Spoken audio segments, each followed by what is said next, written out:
it on the YouTube too. Yeah, nobody was like in the feed, so I could at least hear the gameplay. And now they added like music and stuff, but like hopefully, I mean, I asked if it would be like the actual feed, but I don't know if I don't know if they fixed anything in time. So I mean, yeah, I hope I don't have to yap in silence without any gameplay, but let me switch over here. This what's going on. Hello everyone. Ah, my camera angle doesn't show it, but I picked out special my little Clash shirt. Look at that. I got the Clash Royale merchandise going right now. It doesn't even show, so I didn't think that through, lame. Spent like 15 minutes looking for a stupid shirt or nothing, but hey, hey, I tried. They tried. And yeah, if you missed day one, this is the final day of the bracket. Still, double elimination. Yoru, Reuben, Mo, Light, and Taurus are in the upper bracket here. Riley surprisingly getting demoted down to the lower bracket. That was definitely a huge upset yesterday for Yoru, who's been on a perfect streak. Eliminated Samuel, who came top one in his group as well. Oh, is this audio? What's wrong with it? What's wrong with it? I don't hear a single thing on the stream. Like I have the stream up. Are you sure it's the stream? Because you know, it'd be cool to know if it was making any crazy audio sounds. Better be predictions. Oh boy, we'll have to wait for a few more people to roll in probably for predictions. What's going on, Doc? Hello. Hello. Is Gamba time. But yeah, if the audio is messed up, please do let me know. That would be pretty bad.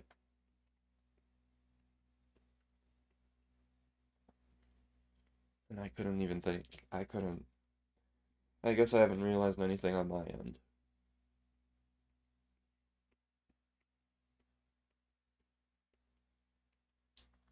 Where is the magic word? Obey. Come now.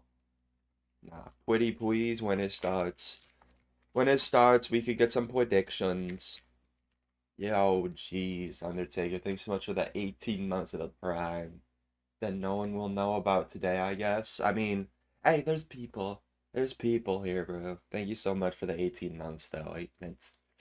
I still don't know. I need to figure out. I still don't know who's the longest sub streak. You might be, like, you're definitely top 3. You're definitely top 3. Sanity, I appreciate you sticking around for all these years. Yeah, we're going on years now. Sticking around for all these years.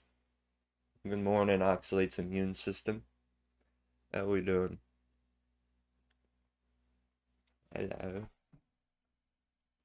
Okay, I can enlarge the chat.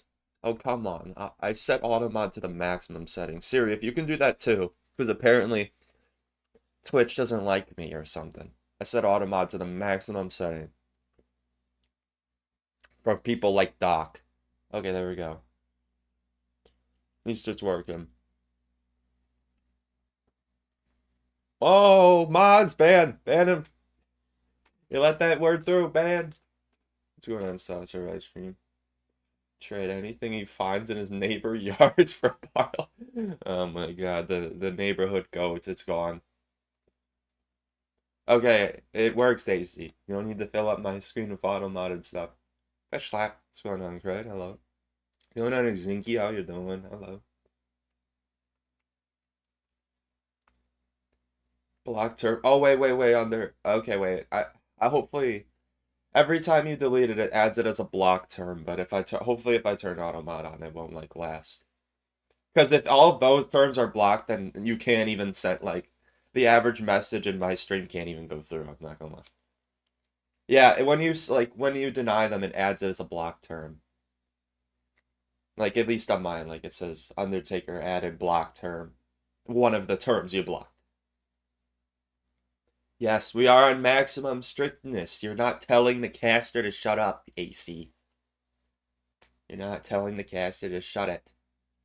Yeah, it says you weren't blocking them, but Oh god, I forgot to disable the hype trains. Well, whatever. Whatever. Hey, let's go ahead and shout out. Thank you so much for 100 bits, dude. I appreciate you. I appreciate you for that. Now, if I'm mid casting and somebody drops something for some reason, I can't really acknowledge it because I gotta stay with the caster flow. We'll appreciate you regardless, but yeah, yeah. Stubby pre-fire ego. Oh shoot. I need to turn off bits alerts. Well, good comms. I don't know why it was so delayed. Uh,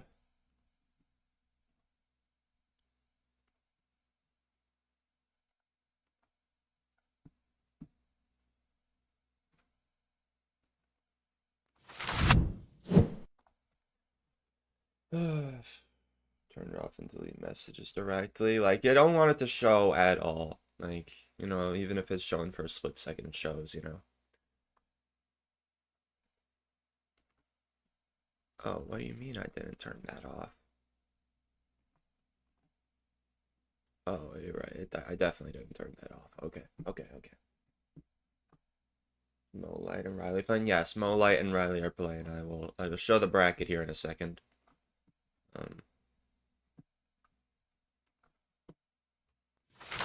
Hopefully that's fixed. What's going on, you Vugo? Good evening. Good evening. Yes, I did just wake up. I did just wake up for this. So yeah, Riley surprisingly got knocked down to the lower bracket by Yoru. Yoru making a name for himself here.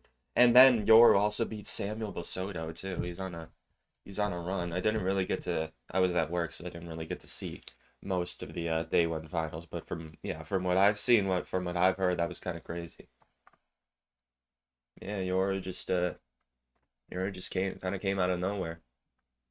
Didn't know his name until now, and it looks like he's cooking, so I'm excited to see some gameplay. Excited to see gameplay from all these players, of course. They're all world-class players. And especially interested to see if Riley gets eliminated here in lower bracket. All 8 of these players so far, I guess I can show it a little quick. All the top 8 it's down to the top 8, so all of these players have at least one. Oh God. I can't even hear them. Like, can anyone else hear them, or is it just me? Am I the only one who can't hear them? If yeah, then that's gonna be kind of... We can't? Okay, I have the volume up too. Okay, that's weird. Whatever. Well, I guess I'm just yapping over them. They're probably... I don't know what they could be saying. It's not gonna be more informative than anything I can come up with, of course. Of course. Doc, let's keep softcore racism out of the CRL stream, alright? We can do better. We can do better. CRL Twitch channel, I hear them. Well, yeah, of course you're gonna hear them there, but I guess it's not part of the clean feed, which is weird. Alright, I'll switch over when they're showing stuff on the feed. Yeah, we're in the top 12 today, 17th, 18th. We're in the top 8 right now because 4 were eliminated yesterday. And now the top 8 are competing for a bigger share of the prize pool. All of them have gotten a chunk of the prize pool, at least. Oh my God! Yeah, this is why we have it. This is why we have it. Yes, Juicy is live. Oh, Juicy. Oh my God. I won't talk about that too much, but like, how did they let Bro cast over the official CRL? How did they let that happen? Oh, okay. They got the prize pool here. Nice, nice. So yeah, I'm a little behind on things since I didn't really get to watch day one, but it's definitely gonna be. I saw the caster cam, like not the caster cams, the player cams. There's a few little silly backdrops. Can always appreciate CRO and its little goofy quirks. Mr. Hairline, all of them are Mr. Hairline. Yeah, better behave before the Supercell agent pops in, right? We bet to behave. Okay, yeah, they show the groups here too. Man, why didn't they give us these? Why didn't they give me these graphics here? So yeah, Samuel Basoto, Asaf, Guriko, and Clown all won first place in their groups, which gave them a bye into the next round, so they didn't have to go through best of 3 sets against the lower second and third players had to. And surprisingly, yesterday, Samuel and Asaph and Clown, I believe, all got eliminated, even though they got a bye into the next round, as far as I saw. So, yeah, they're all gone from this. All the top contenders in the group stages, besides Gurko, are out of here, surprisingly enough. So huge upsets yesterday. And then Mo Light and Riley are playing. Riley got demoted to the lower bracket. Yeah, Clown was playing in a car. Adriel was playing from Heaven Gates themselves. I guess I might have missed somebody else, but I caught those two. I caught those two just watching the stream without audio at work. What's going on, Polo? Hello. Hello. Is this true? It's best of five? Best of five for the final matches on the lower and upper brackets. So the matches that like really matter for like the last few games are gonna be best of five. But all the other ones are gonna be best of three. What's going on, Walker? Hello. Hello. Okay, yeah, here we go. They're showing the bracket. I got all these visuals prepared, of course, but you know, I'll just go along with what they're showing. Where are the predictions? We can ask respectfully, Doc. Don't make me use words if I can't. Okay, well, if it's an actual CRL broadcast, you know, I'll have my mods actually like heavy cracking down, but let's not talk like that, Doc. So yeah, games 20, games holy math. Games 17, 18, 19, and 20 are going to be best of threes, if I'm aware. And then the finals. And then the lower bracket and upper bracket finals are going to be best of five and the bracket reset.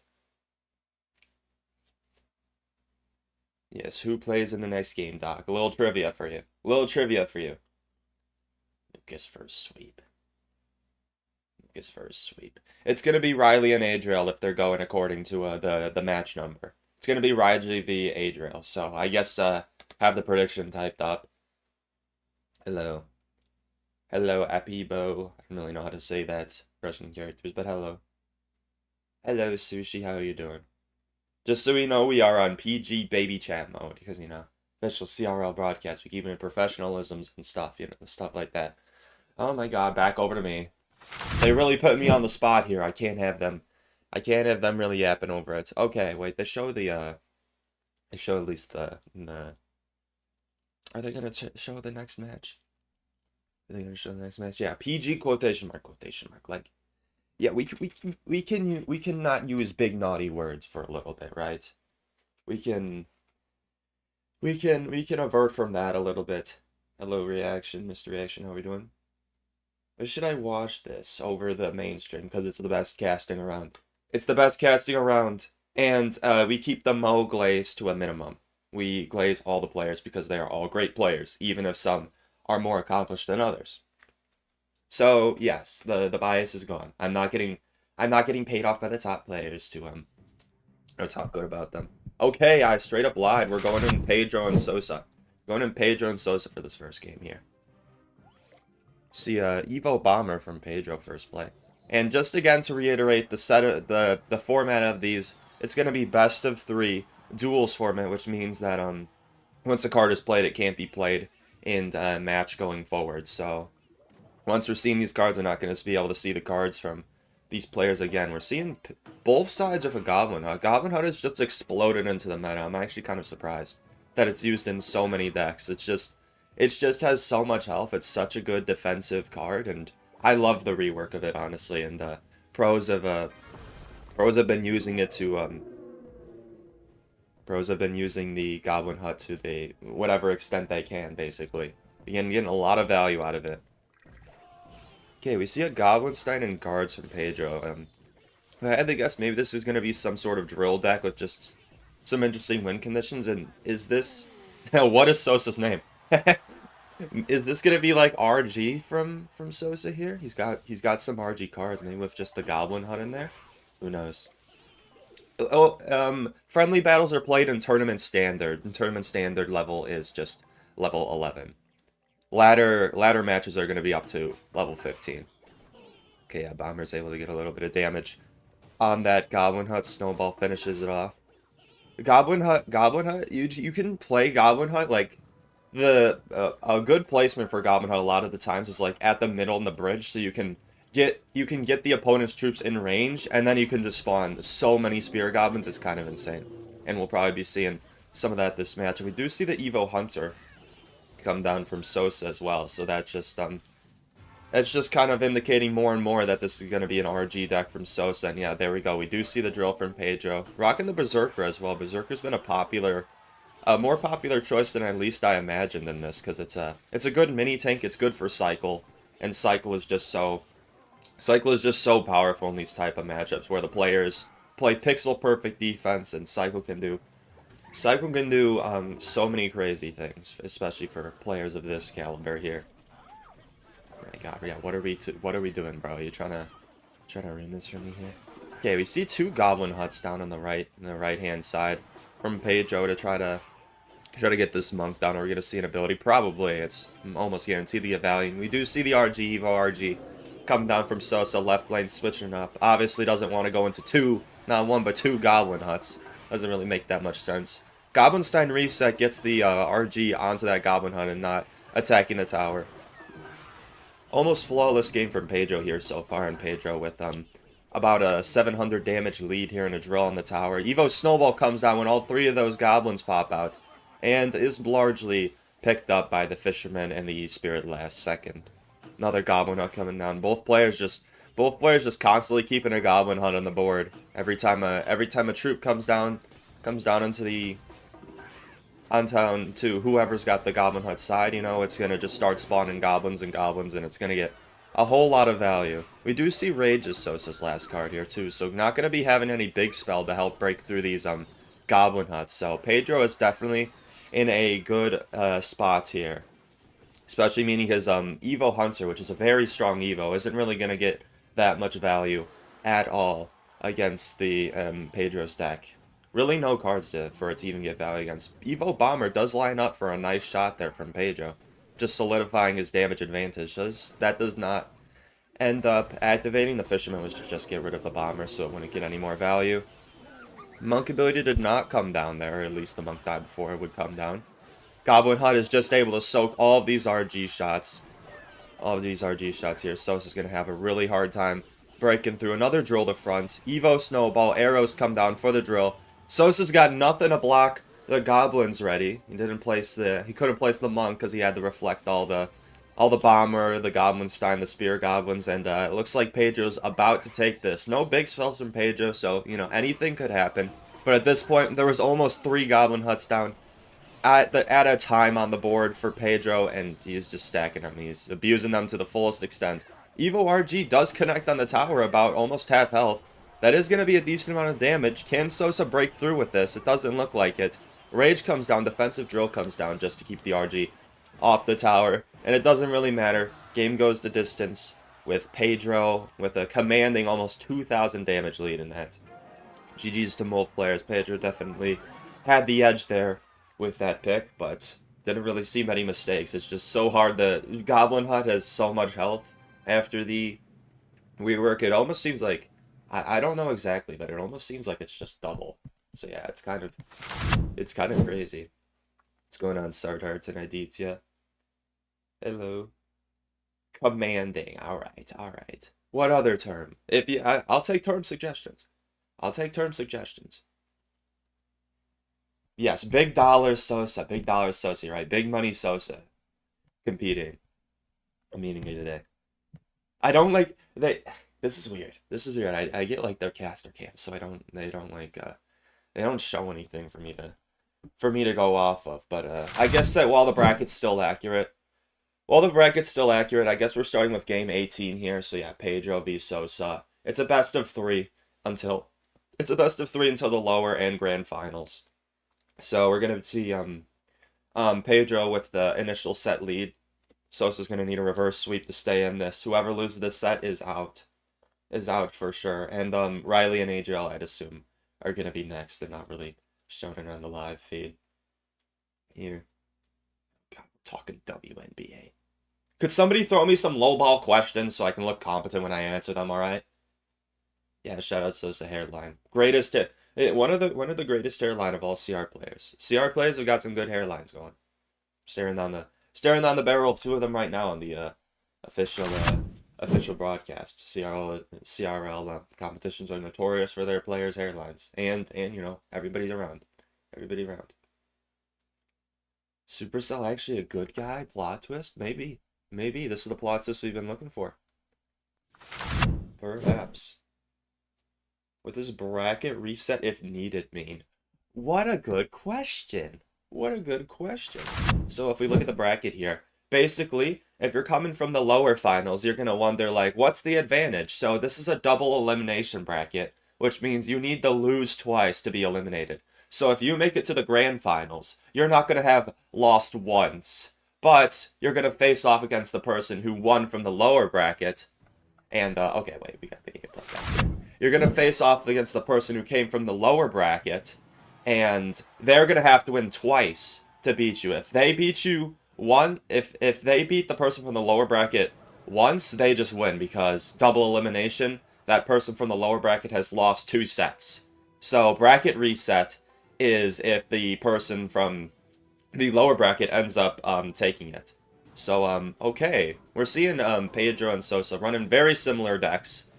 Pedro running Hog with Evo Cannon. You usually see both Evo cycle cards in a Hog deck, but it's I guess it's gonna be some sort of Hog EQ variation from Pedro and Pigs EQ from Sosa. Very similar picks, very similar mindsets going into this match here. Both players need consistency, especially Sosa, being 1 match away from being knocked out of CRL. Warmups. Earthquake does come down from Sosa just to do chip, and yeah, we do see the Earthquake from Pedro. No surprise there. We do see a barb barrel instead of a log from Sosa. Using it, having actually he didn't use the last game. He used Arrow's Rage, so I guess he's keeping log. He's keeping log in hand for the 3rd game. You know, Smart Move Log is a pretty versatile spell and can be used in a whole lot of decks. So if you can get away with sneaking a barb barrel in a log deck, it's gonna help immensely with keeping your deck pool open. You don't want to be easily sniped in matches as important as these. And we do see a Boss Bandit from Pedro. Little Boss Bandit Hogbridge spam. And it's been, besides the Barb Barrel, it's been kind of predictable cards here from Sosa so far. I could imagine last card from Sosa might be just some cycle card. Really any cycle card. Maybe some surprise factor, who knows. Pedro's final card, maybe, yeah. There's not really much telling here. Both players could have some surprise factor up their sleeve. Okay, we do see the Firecracker. We do see the Firecracker and guards from Sosa. Okay, so a little bit of a heavier Pig cycle deck from Sosa here, but it's going to be overall better with the guards. Going to be more versatile at defense. Whereas Pedro's just going to have the Hog Earthquake spam, which is definitely going to get him through cannons, as it does right now. King Tower is activated by Sosa, and Sosa's pigs are also being cleaned up by the Evil Eye Spirit and Cannon on the right-hand side. Not before a decent amount of chip comes down. Both sides basically even here with the Earthquake and a little bit of win con chip here and there. At a stalemate right now. Queen is cycled in the back. Sosa is definitely going to have the advantage with cycle going in here, because the Archer Queen is just a lot easier to play in the back and have it stay on your side of the arena for much longer than the Boss Bandit. Boss Bandit, you kind of have to play responsibly to activate 3-card cycle, whereas Queen, it's just almost passive 3-card cycle. And it just gets a whole lot of value once its ability comes down, taking out the Boss Bandit too. Earthquake does come down on the 1 health cannon, but Evo Cannon is able to clean up all of those pigs before going down, and into an Earthquake right now. The MVP today is the Evo Cannon from both sides. Just going to be cleaning up on defense with the knockback. Evo Cannon, even after its nerf, is still just one of the most powerful Evos in the game, given its defensive capabilities and unique playstyle, unique plays you can do with it here. We do see another Earthquake down from Pedro. Not too much chip damage from either sides with their respective win cons, so they're going to be going with some guaranteed safe Earthquake damage for the low price of 3 elixir. We do see a Boss Bandit ability there to protect it from the Queen ability. Good prediction from Pedro there. Cannon does come down at the last second to clean up those pigs. Archer Queen is going to go down, both sides exchanging their champions there. Hog Prediction Log does come down. Prediction Log does hit the cannon. And the Evo Cannon is able to strike that guard down. Hog might get there for one hit. Hog does get there for one hit, regardless of the King Tower activation. In a match like this, that is huge. That is a massive lead.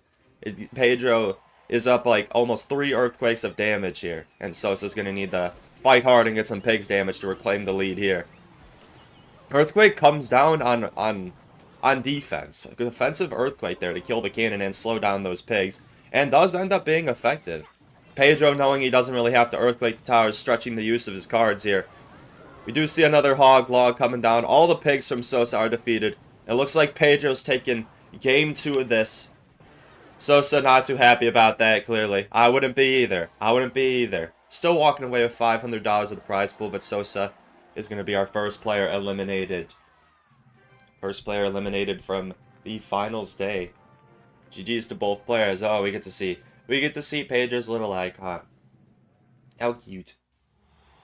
Yeah, Doc's goat Sosa. Doc's goat Sosa out the running. Congrats to Pedro, moving on. You got that win, alright. What's going on? No problem. What's going on? My, so many block turns. Wait, why could I? Okay, that's weird. So the casters are muted.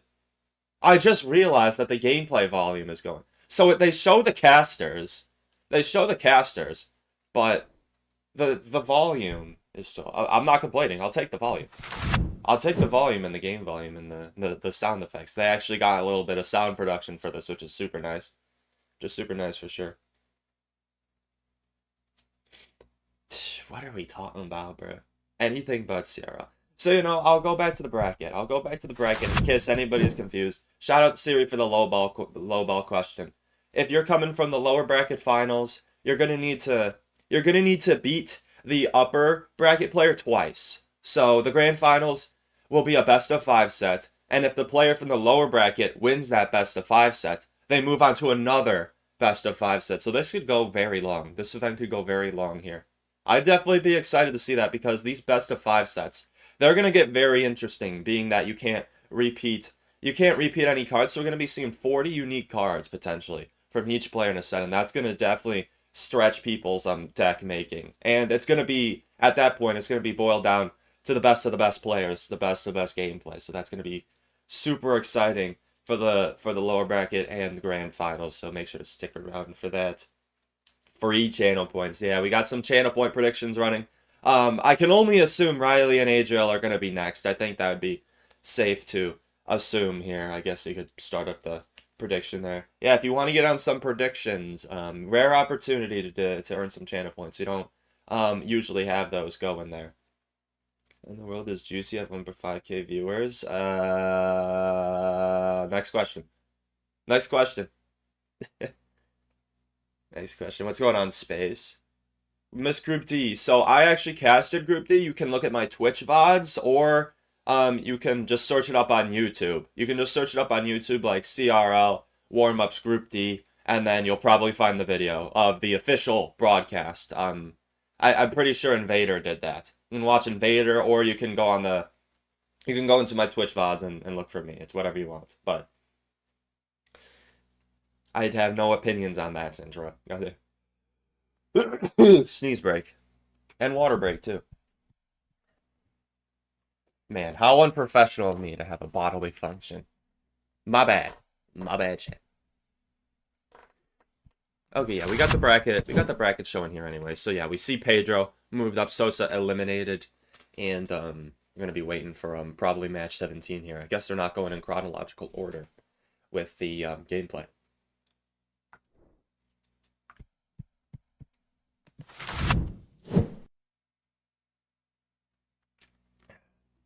They caught me off guard.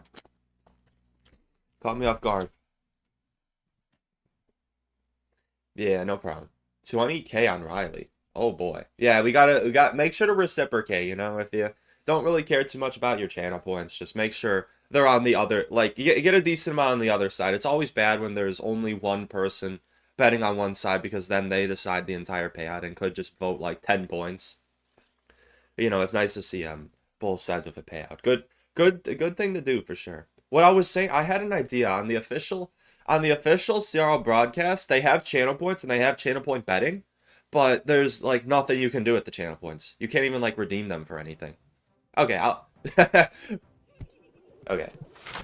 We are back into the match. Riley running some log bait, Evo barrel, his one trick. Not really a one trick at this point. Riley is definitely one of the best players in the world. He's learned many archetypes, but Riley has hailed his success from bait one tricking and has gotten his name out there and his career jump started because of that. And Adriel, we're seeing Adriel playing from Heaven's Gates once again. I really don't know why, but I'm not questioning it. Gives it a nice flair. Gives it a nice flair. Dark mode users beware. This is not a dark mode friendly stream any longer. And we are seeing this Riley on Mighty Miner bait deck that Riley kind of pioneered. He was kind of the first to start playing it. We see a little eyebrow raise from Adriel with the princess and the log barrel pressure here. Probably gonna be maybe Drill with the Fire Spirit, but if I had to guess, it's probably going to be Hog Rider from Adriel. We've been seeing Boss Bandit Hog Rider cycle, especially with Evo Firecracker is a very popular choice in these sets. Princess does sneak onto the tower there for a little bit. A bit of a misplay, but shouldn't mean the world at the end of the day. Earthquake, prediction Earthquake does come down on Riley's cannon. Adriel understanding that he would have cannon in this deck. This deck that Riley's playing basically always runs cannon as a building, and the prediction Earthquake does net him 2 hog hits as well in a very, very significant lead, and especially in a cycle match for Adriel right now. The fake barrel coming down on the side of the skeletons gets perfectly cleaned up. Adriel has played a flawless game so far, and Riley seems to be cracking under the pressure a little bit. Adriel having the hog Earthquake definitely doesn't help for Riley only having the cannon. But Riley's just got to keep up the pressure and prevent these Boss Bandit hog pushes from coming down uncontested here. It's going to be especially about cycling princesses in the back for Riley. You're going to rarely see any princesses the bridge, especially since these players at the top level are always going to catch these princesses, have something hovered ready for them. Okay, we do see a Boss Bandit and a hog connect for Adriel on Riley's tower. Oh my god, that is going to take the tower down there. Firecracker and skeletons connect on the right hand side, and Riley just throws in the towel here. Adriel with a huge a massive win to start off this set, and we are in the lower bracket here. Adriel and Riley are very, I would say, very comparable in skill level. We saw both of them in CRL last year, so they are definitely the best of the best. But Adriel just comes in with a sweep, a 3 crown there, just makes Riley give up. You rarely ever see 3 crowns in CRL. It'll happen when you win in single elixir and you just want to throw in the towel and go next. But wow, yeah. Good pick from Adriel and just good gameplay overall. Riley was definitely cracking under the pressure there a little bit. Oh yeah, if the game starts, just make sure to like close the prediction after a little bit before anything like reasonably happens, Yeah, he got the angels on his side. Yeah, playing from Heaven's Gates. He's got literally heavenly Wi-Fi. No drop delay whatsoever. That'll definitely help with the gameplay. I mean, I'd be nervous too. You can't be nervous if you're playing at this level. You're not allowed to be nervous. I mean, nerves are good, but these players have done it before. They've both been at World Finals, so anything. I really doubt they're going to be nervous on a CRL warm-ups, especially since in the grand scheme of things, this whole thing means nothing for CRL. This is just the warm-ups, and they're competing for the $15,000 prize pool here. And everyone, and the first 4 players eliminated are still going to be walking away with $500 today. But obviously, you're going to want to be playing up for that big chunk of change, especially the $7,500 grand prize here for sure. Riley reverse sweeps for sure. I mean, it could always happen. Riley's got his one trick bait out, so he's a very versatile player, even though been starting for bait. So either of these players could bring out anything. I'm picturing very consistent decks going forward.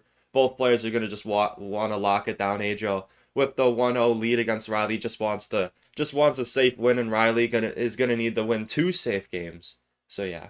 Oh, surprise, surprise. They're probably not going to be playing like any beatdown or crazy decks. They're going to be going something cycle defense oriented, because those decks are just super popular Those kind of decks are just super popular. Haven't seen as much. It's been more like Hog and Royal Hog's Earthquake Cycle so far. Haven't seen that wide of a pool of matchups, but in during the group stages, basically everybody played RG or Evo Snowball Drill in basically every game because those were just like the most consistent decks. Okay, we are in this game now, and we see a Dark Goblin and Fire Spirit from Riley. Maybe this could be some sort of drill deck in Adriel with a, yep, there we go. We do see the drill coming down on the left-hand side. Defensive Goblin Hut to pick it up. That's a play now. That's a play now. Will a poison even be able to break through it? I guess we'll never know. Adriel with the arrows to stop that. And we're going to be probably seeing Drill Evo Snowball from Adriel with this new Berserker Goblin Hut variation. Maybe even Goblinstein. I think the Goblinstein. Okay, we do see Goblinstein in this as well. And we're seeing Drill Poison from Riley. This could potentially be Drill Poison Wall Breakers. I'm seeing Dark Goblin. Usually this type of like variation runs Wall Breakers, so we may be seeing that. May not, who knows. These players can bring out their best, and bring out whatever decks for this to, you know, stay unpredictable in these sets.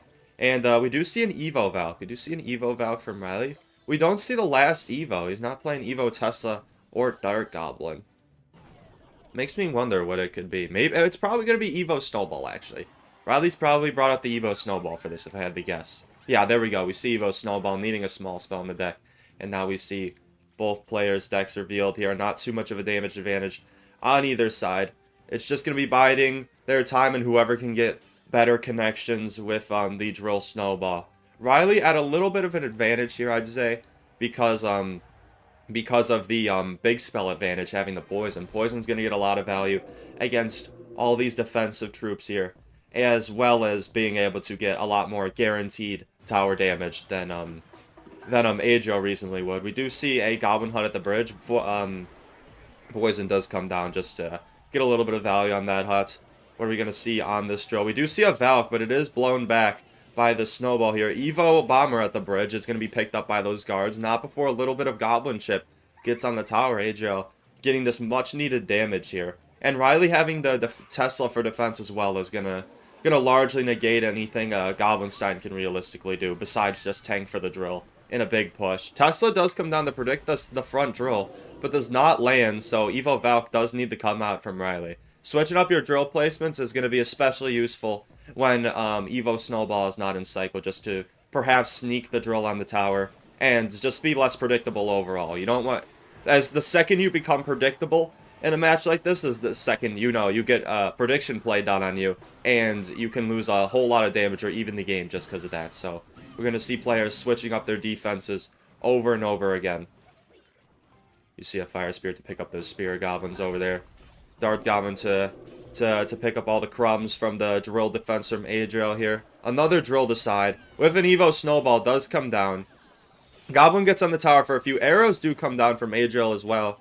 Valka is going to be able to not even pick up all those goblins. Another goblin gets a stab too. Riley has been maintaining a whole lot of chip damage with the drill poisons, but Adriel is surprisingly staying in this race with the lack of a big spell. Another drill snowball comes down. Guards from both sides to try to clean up the drill, but Adriel with the snowball just nets him so much more damage than Riley got. Evo Bomber connection is thwarted by the Valk on the right-hand side. Goblin Hut's going to go down there to all those support units, but it's going to help defend them relatively well. Adriel still needs a response on that right-hand side. That's a whole lot of damage. Guards bridge spam. Riley, knowing that Adriel is pretty low on Elixir, defending that drill on the left-hand side. And now Riley almost has the damage advantage, looking pretty even on the right-hand side. And now Riley's going to switch it up with that damage advantage now. Going for a side drill and a poison. Berserker is going to be almost able to clean that up, but not before Evo Snowball comes down. Arrows is able to respond to that. That's just the strong suit of Arrows here. It's from Adriel, we've almost seen Arrows always used on defense to pick up the remaining stab goblins from the drill here. And Adriel does still manage to stay in the lead here. Arrows come down, but isn't going to do anything against the Valk. But Evo Snowball comes down, allows the goblin, the stab goblin there, to get 2 stabs. Bomber in the back is, oh my goodness, this is a close game right here. Adriel's got to get some good damage here if he doesn't want to lose the lead to that snowball. Riley connects with the Dart Goblin and takes that set at the last second. GG's. GG's. The set is now 1-1. Could we be seeing a Riley reverse sweep here? Potentially looks like it. Very sort of similar decks from both sides, but Riley, in my opinion, having a little bit of an advantage there with the big spell, and it showed. Adriel was forced in a lot of situations to apply more pressure than he reasonably would have liked to in a regular, like, if it was a drill mirror matchup between Adriel's deck, you know, just having Evo Snowball and arrows, but the poison getting 200 damage on the tower every single time it's deployed. You know, that's nothing to be that's nothing you could ignore, especially the amount of times poison was played. Probably like 8 to 10 times that match poison was played on the tower. That's like the potential for over half the tower down just to poison. So Adriel definitely needed to keep the pressure up for sure. And Goblinstein was kind of a dead card for Adriel, as I said. Tesla for Riley just was a lockdown, so we didn't really see too much Tesla, or Goblinstein didn't ever need the Tesla as a response. Just drill cycle, poison cycle on the tower, and the game was a pretty close one there. It was a pretty close one there for sure. Riley kind of odds. I would have to agree with you. Not a bad looker amongst the bunch in CRL here. Wasn't Valley? Okay, you said Valley and I thought you were talking Clash, but these guys are still talking WNBA bets. He's reverse sweeping, I believe. What are the odds? What are the odds here for the prediction? Riley 70%, Adriel 30%. I guess the Adriel, I guess the Riley fans didn't know about the early loss on, because the prediction went a little bit, but looks like Riley's gonna come back here. Looks like Riley's gonna, well, Riley has come back, and now it's down to the last set. Interesting to see what both players are going to bring out for this one. Neither side is going to be able to use drill, so I predict at least one side is going to be bringing out RG here, the consistent deck as it is. 20k points, yeah. I mean, if there's anywhere to gamble, it's here for free over a mobile game, you know? It's here for free over a mobile game. What's going on, Penguin? Hello. This is a score right now. I just came in. It is 1-1. 1-1 with Adriel and Riley, and Sosa got eliminated by Pedro 2-0. So yeah, I think I can show the bracket here while they're yapping about. Yeah, it doesn't show on my end. I don't have the updated bracket. This is just where we started.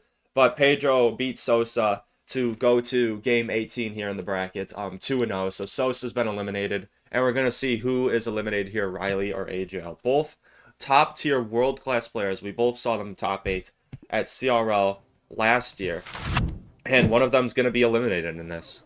This match is going to determine who's eliminated here. Okay, we do see a Barbarial Bridge Span to start from Riley, and a Boss Band that could, from these cards, I'm going to guess it's going to be that Ram Rider Evo Xe deck, and Adriel got Evo Ice Spirit and Monk. Monk and Royal Ghost kind of gives me Royal Giant vibes here, but the Evo Ice Spirit is definitely an unorthodox card to have in here. Firecracker does come down at the bridge for a little bit of chip damage. Maybe not. It's okay. We see Evo Firecracker from Riley. And Ram Rider from Adriel as well. A little bit of unexpected decks. And Riley fails. Riley fails the Goblin Hut play, so not too happy about that. Allows a charge and a tap on the tower. And Goblin Hut goes down as well.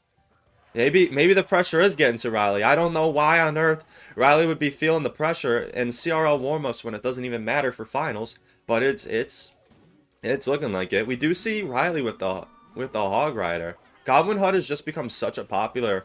Oh, do we get the King Tower activation there? Riley is able to finesse the King Tower activation there at the cost of 4 elixir. But King Tower activation is invaluable in these cycle matchups, especially for Riley, where Adriel doesn't really have many cards that are easy to activate King off of, so that's going to be a huge advantage if we ignore the 500 damage deficit that Riley got from that early misplay on the Goblin Hut there. Monk is able to body block and push the Ram Rider on the tower again. Riley is just flabbergasted at how this is happening. Just the regular Executioner connects to the tower. Oh my goodness. Yeah, he is seething right now. He is seething. Getting a little bit of hog chip damage on the left-hand side. But it is not looking good for Riley right now, especially with these Monk Ram Rider pushes are going to be pretty hard to stop. Riley's only main source of DPS being the boss bandit, a 6 elixir champion, so Riley can't always ensure that it's going to be in cycle. Monk does come down on the hog on the left side, pushes it to tower for just one hit. Just one hit over there. And Barbell does come down on the bandit. Boss bandit's going to be able to dash. Does it connect the tower? It is allowed to connect the tower. Not for too much damage. Adriel's got both his towers at about even health. With a 1,000 damage lead here. Ram Rider is going to get pulled because it wasn't body blocked or pushed by anything there. Ram Rider's probably not going to be able to charge either. Riley does get some hog hits. He's starting to come back here. It is still anybody's game, even from that bad start from Riley. You see a boss bandit cycled on the left-hand side. Riley knowing he's going to need the breakthrough with some boss bandit hog pushes. Keep up the pressure. If he uses boss bandit on defense on the right-hand side, it's going to, 1, go down really quick, and 2, just get eaten up by Adriel's support units. And 3, doesn't allow him to put pressure on the opposite side. And we do see lightning from Riley. This lightning hog goblin hut deck has been becoming more and more popular. I love to see all the new decks that are becoming meta because of the goblin hut rework. Definitely love to see a card like that explode into the meta. Barbell does need to come down to counter those Evo Skellies. Evo Skellies are still multiplying, not going to be able to get to the tower. But Riley has almost... that does connect to King Tower, but Riley has basically evened it up here. Adriel doesn't have anything to stop this hog from getting to the tower. Does get 1 hit, and Riley reclaims the damage lead here. Riley gets a boss bandit connection on the tower, and as long as Riley can get a lightning on that tower, that's going to be GG's. It doesn't look like Adriel has anything to lightning block here. Maybe guards the last second. Okay, Riley just shakes that off. Almost through there with the double goblin hut throw at the last hit, at the beginning of the match. But Riley with the reverse sweep here. GG's. My goodness, that made it a whole lot closer than that match should have been. But that's what we're here for. That's what we're here for. The close games. Suey indeed. Shout out to everybody who voted Riley. Riley looked mad that he won. I mean, yeah. I mean, like, he won, but it wasn't really, like, that impressive of a performance. It was just, like, it was just a favorable matchup at the end. Like, as a pro player playing at the highest caliber of gameplay, you're going to be disappointed in yourself if you let that stuff go. But, he was just locked in there for a second. You had to refocus up, recalibrate there, and get some plays done to take that win there. Riley to go to need. Yeah, Riley a favorite of the fans. Riley and Mo just being fan favorites here.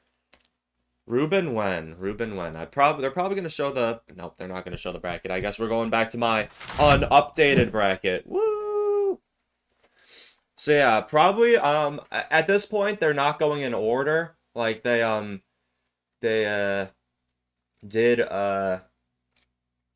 actually, they might go... I'd assume Yoru versus Reuben.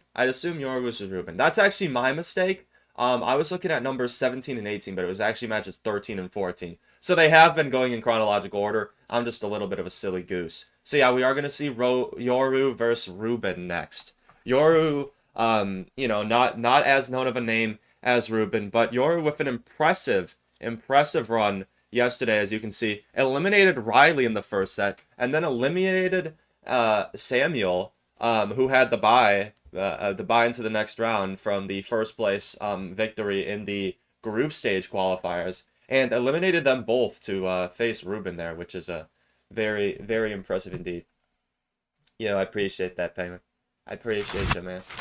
Wrong thing. Oopsie. Where's Lucas? Lucas actually got eliminated in the group stage, surprisingly. There's been a whole lot of upsets in this.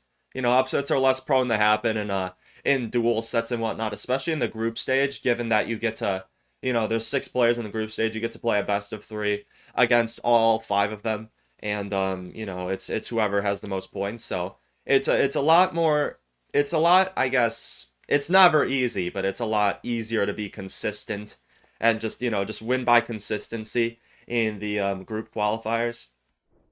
Okay, what are they showing here? Okay, yeah, so we get the updated bracket now here.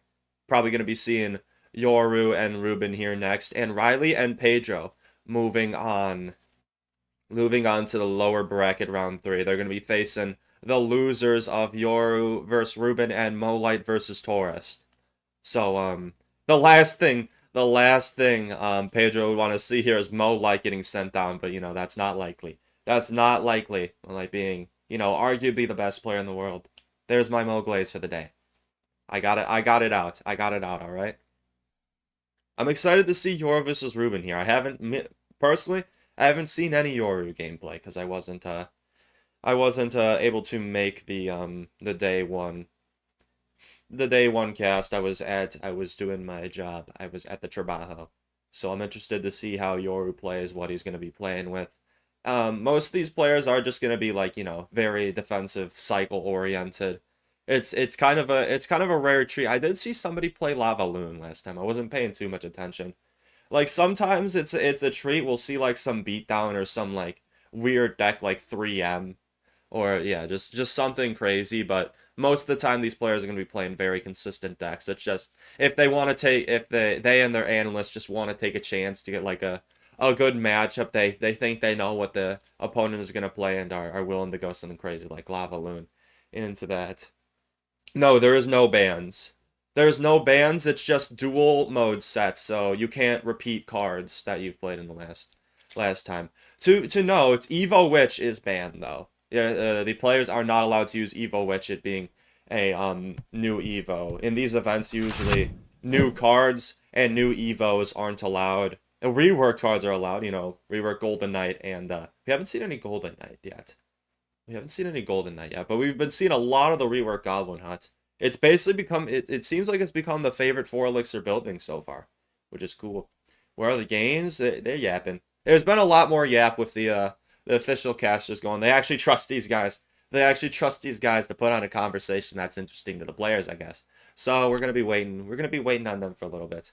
CRL when? I'm definitely not competing in CRL ever. Maybe, I hope to continue casting it. It's fun. It's fun to yap and just, like, this is just what I do during streams anyways. I just, kind of either yap and mindlessly play the game or yap and watch somebody a whole lot better than me play the game. Or both. Or both at the same time. I have a very short attention span. If it hasn't been noticed. But yeah.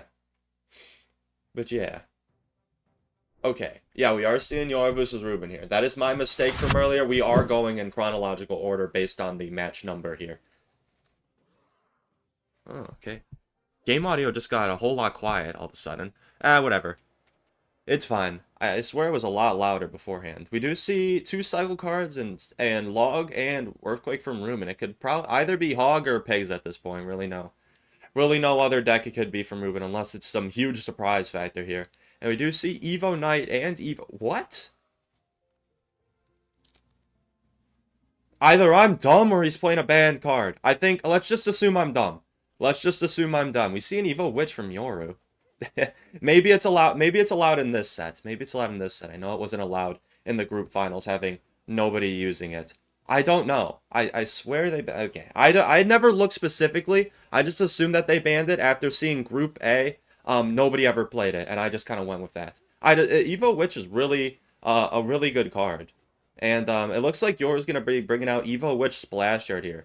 Instead of NATO. Yoru might be playing a NATO version, but people have been opting for Evo Witch and Graveyard because of the Evo Witch's synergy with Graveyard and the Tombstone. Just able to keep the Evo Witch infinitely alive if played at the right time. And you really can't ask me to read the rulebook. That's for the players. I should definitely next time at least read the important stuff.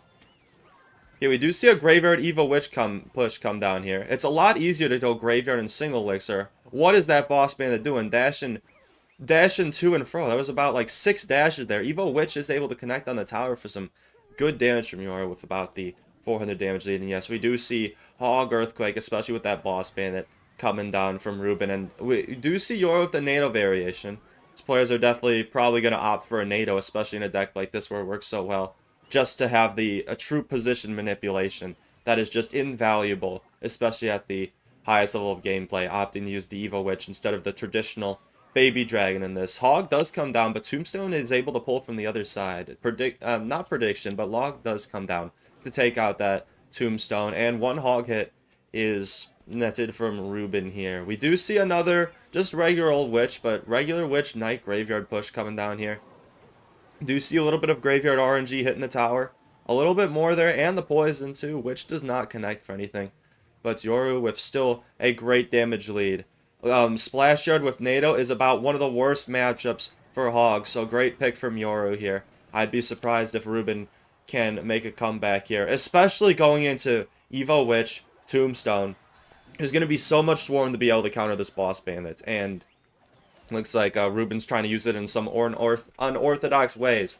Spamming, going heavy with spam at the bridge here on the right-hand side, but it doesn't look like it's going to be fruitful at all. That is basically full health overhealed Evo Witch on the left-hand side. Will Cannon even be able to take it out? Cannon's not even able to take it out. Witch is almost allowed on the tower. Firecracker does come down to soak those 2 shots. Another Hog coming down from Reuben here. It's probably going to be naded away at the last second. The Skeleton pushed it. Hog does get 1 shot because the Skeleton pushed it away from the NATO placement. Yoru did it not for like a more safe placement with that Skeleton there. Very minute mistake. Mistake that very few players would have even recognized, honestly. I didn't recognize that as a possibility either. But it happened, and it got Reuben a hit. So it's keeping him in this match. Another Tombstone comes down in the middle. Do we see another Hog? Firecracker is able to deal with the Tombstone there. A little safer NATO this time comes down on the Hog just to make sure it stays on the King Tower. Evo Cannon does come down. It does go between the lines of the Witch, but it's still able, at the end of the day, to take out the Evo Witch. The biggest threat for Reuben at this point. Having no big spell, Evo Witch is just such a menace, too. Reuben's gotta play so well to snipe that Evo Witch and commit so much elixir. He's definitely not happy to see that in this set. Another Hog comes down from Reuben here. NATO does come down to get that Hog away from the tower, but Yoru still going into 20 seconds left in the match here with an over 800 damage lead here. Hog is able to make it to the tower for 1 hit as well as an Earthquake. NATO does pull it off. Firecracker is blocked at the bridge by that Ice Wizard last second. Yoru securing the win there. Evo Firecracker does get a little bit of chip on the tower. Oh my goodness. Yoru barely takes that game there. With the Evo Firecracker chip at the end and that 1 Hog hit. Any little mistake, any little other mistake from Yoru could have cost in the game. We did see a little bit of misplays, but you know, it was a really good matchup. It was just a matchup in the favor of Yoru there, and he was able to take it at the end. So Yoru with set 1. Are we gonna see another Yoru win here? Are we gonna see another Yoru win here? That would be cool to see. This is the first time again that I and a lot of people are seeing this guy play, and he's definitely putting on a show. You know, game 1 with a pretty good matchup, so we didn't get to see all the skills showcased there necessarily. A few mess ups and a few little micro placement mess ups against a Hog Rider deck, Hog Rider Firecracker deck at that will allow the opponent to get a whole lot of damage, and any damage is invaluable in these tight matches here. So with CR and Hot Pros, I really don't know. They just got the best pros in the scene, like you look at the Rocket League pros and you're like, oh, okay. But you look at the CR pros and you're like, ooh. That's my official take on that. That's my take on that. Did you select WCR? I appreciate you, Polo. Appreciate you. So they're saying anything about the banned Witch? I have no. If they show Yoru with the win, I guess it's not banned.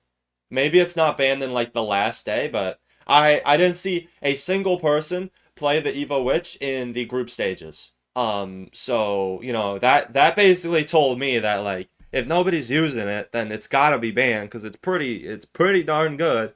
It's a pretty good card. Maybe they're talking about it right now. I don't know. I can't even get their voices. It just muted. I don't know why they mute them for the official feed, but okay, we are seeing Yoru and Reuben here. I guess they gave the win to Yoru, so Evo Witch is allowed. I won't be saying that anymore. And we do see Yoru with the Cannoneer. That's basically a dead giveaway that you're playing Mortar Bait. The only deck that's really going to be play Cannoneer is going to be Mortar Bait here. Do see a Golden Knight. Maybe Golden Knight Mortar Bait? These players could always switch it up, but Cannoneer is a popular choice for mortar bait, and basically nothing else. And we are seeing Reuben with the ever popular Goblin Drill, Evo Snowball, Goblin Hut deck, bringing Goblinstein back into the meta too. It seems like all these players are opting to play Goblinstein with it as well. That is just a popular variation of this. Little bit of Spear Goblins come down on both sides from both players. Reuben starting with a little bit of chip damage on the right-hand side. Bomber's able to clean up those Spear Goblins. Not going to get to the tower, especially because of the Cannoneer, too. Berserker does come down. Isn't able to block that one bat, but, you know, Goblin Hut will pick it up and be able to spawn a few Spear Goblins to go with a counter push along with the Berserker. Do we see a Golden Knight ability here? Not yet. Not just yet. Evo Snowball comes down. A Golden Knight ability definitely would have been fruitful for cleaning that up, especially into the Snowball, which Yoru should have definitely recognized he had. Could have countered it for a little cheaper, but that's not going to be the end-all, be-all here. Goblin Hut is able to distract from that position. Evo Bomber comes down on the mortar. There are 3 bounce shots. 3 bounce shots, giving Reuben a huge damage lead.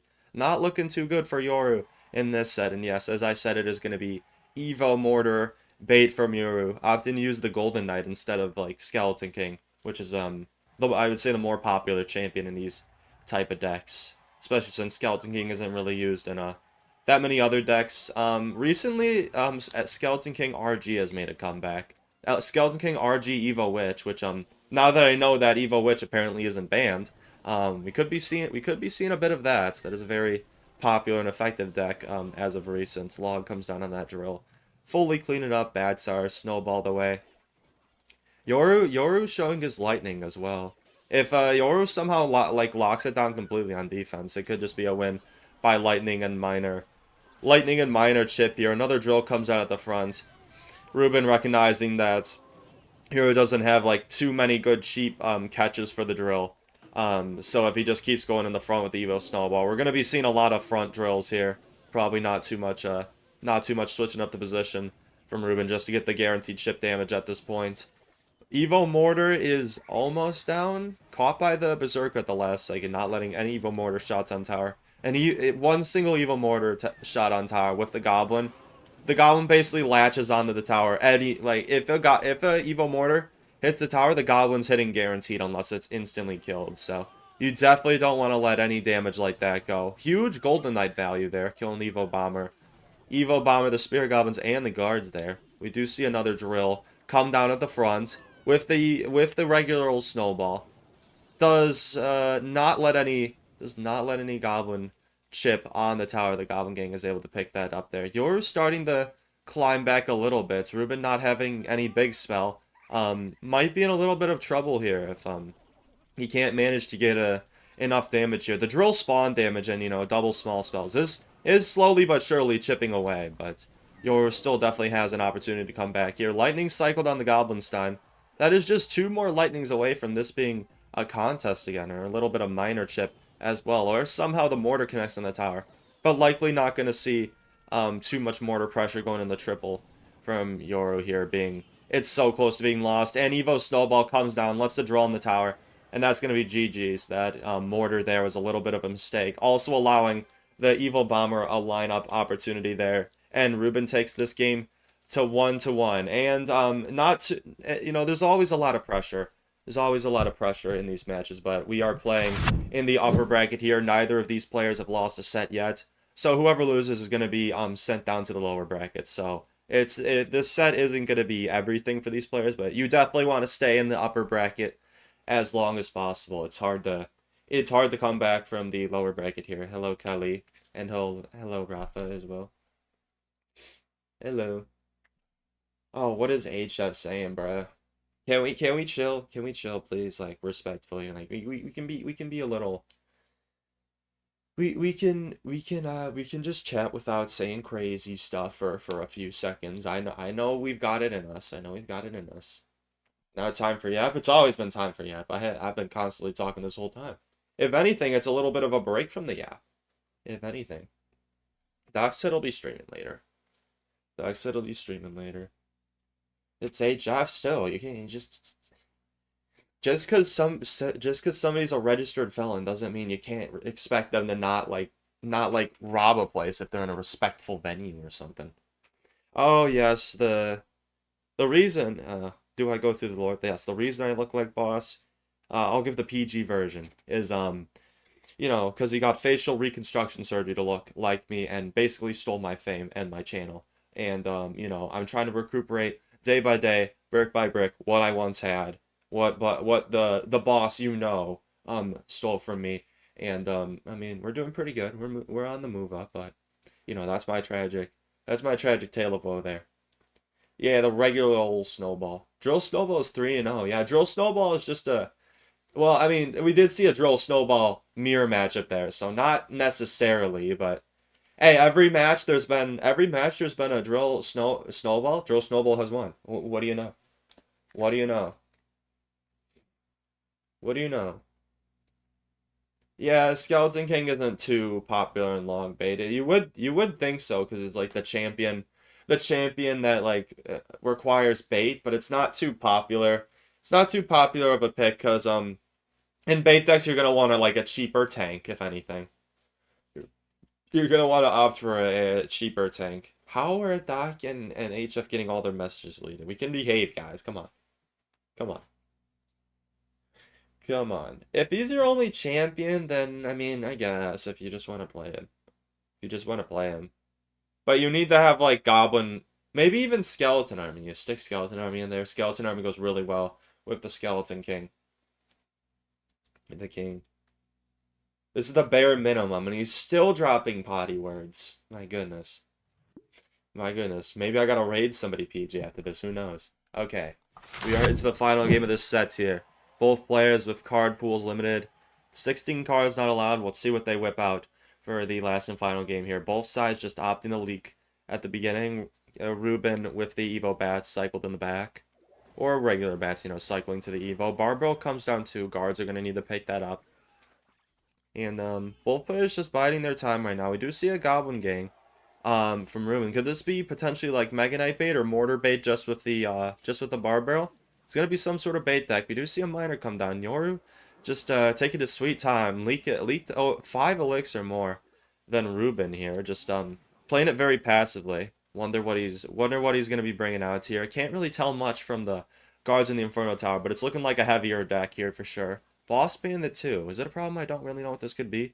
Maybe Mega Knight. Maybe a heavy like Mega Knight Boss Bandit deck from Yoru here. We do see a Golden Knight from Reuben. It's probably gonna end up being a Mortar bait deck here. Regular Firecracker, non-evolved, comes down at the bridge here. And Yoru with the Firecracker at the bridge to get a little bit of chip damage, but it does end up activating the King Tower, which is definitely not going to be good. One Evo Bat survives, but Reuben allows a Mega Knight to connect to the tower. That is damage you just can't let go. And Reuben being drained from Elixir due to that Mortar on the left-hand side, not recognizing that a Mega Knight would be coming down and he needed that Elixir badly. Mortar does connect onto the left side tower, but Yoru's got a pretty big damage lead. Pretty big damage lead here. Let's see if that Barb gets a hit from being kited back. Yeah, Barb does get a hit, even though it was kited back a little bit by that one guard. Still Yoru with about a 700 damage advantage. And a Hog Rider coming down. This is going to be Hog Rider Mega Knights. A lot of Hog Rider Mega Knight decks have been pretty popular, surprisingly. It seems like a mid-ladder combo, but it really does work. It really does work, especially in these sets. It's all about applying pressure and building up a big Hog Rider push. Hog Rider is just a fast unit to get to the tower to threaten damage. It doesn't necessarily ever need to get damage. And a lot of these players play Earthquake in these type of decks too. Which is not really characteristic of normal like mid-ladder Hog Mega Knight decks, but the Earthquake is just for that guaranteed damage, you know. Be better against buildings. And Earthquake is able to come down on that Hog Rider there with one hit, takes it down. Evo Mortar does connect for Reuben there. Inferno Dragon to pick up the miner, make sure it doesn't do too much damage. Reuben is starting to sneak into the damage advantage again. Yoru definitely needs to build a big push here and get some damage on the tower to maintain this. Reuben, we don't know his big spell yet. It's most likely gonna be some sort of big spell here. Maybe even NATO if he pulls out some crazy deck here for some surprise plays. And NATO surprise play could be a game winner here, but if I had the guess, it's probably gonna be it's probably going to be lightning from Reuben here. So he's going to be able to stay in the spell cycle race here. Unless he keeps letting these earthquakes come down without punishing. Yoru is able to get 2 more earthquakes on the tower and get 300 extra free damage as well. Miner does come down, knocked by the Evo Mega Knight. Evo Mega Knight's got some weird pathing. Is that a known interaction? Is that a known interaction? Wow. The Miner knocked the Mega Knight into the perfect spot to confuse its pathfinding and keep it from tanking the tower. That netted Reuben a little bit of damage, but Hog Rider does connect to the tower. Earthquake as well, and that's just going to be 1 more Earthquake and a little bit of chip damage from whatever source Yoru can get out here. We do see a snowball. A huge amount of pressure. Wait. Reuben takes it. Yoru throws at the last second.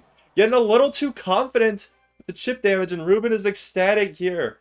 Yoru recognizing there was a little bit of an oversight on his end. Oh my god, I did not see that coming. I thought Yoru had that game.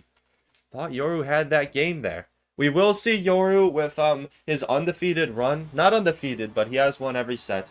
Undefeated set run come to an end against Reuben here.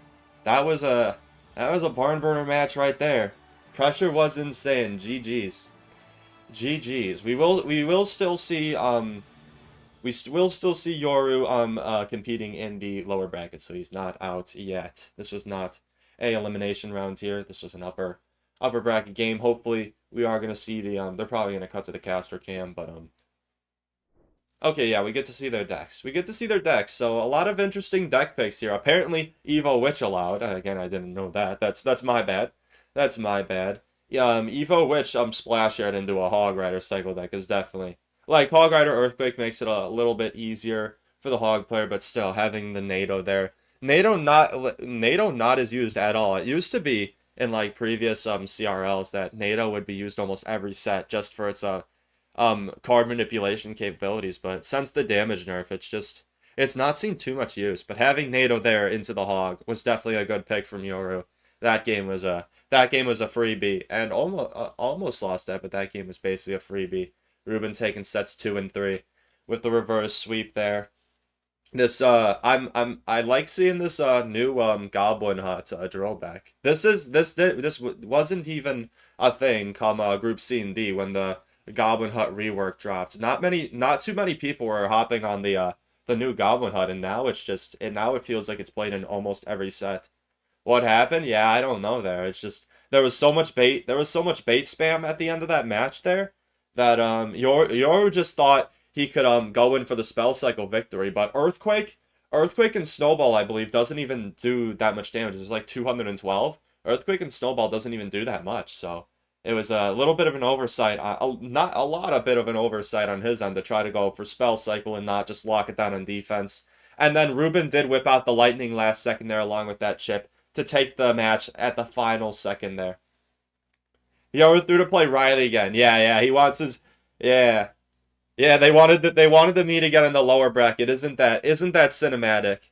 Yoru putting Riley down into the lower bracket, and now they're facing each other again. Riley has got a chance to put Yoru in his place, and Yoru's got the chance to knock him out again. Either way, it's going to be exciting. Excited to see match 17 take place here. All right, I guess we're going back to Moa.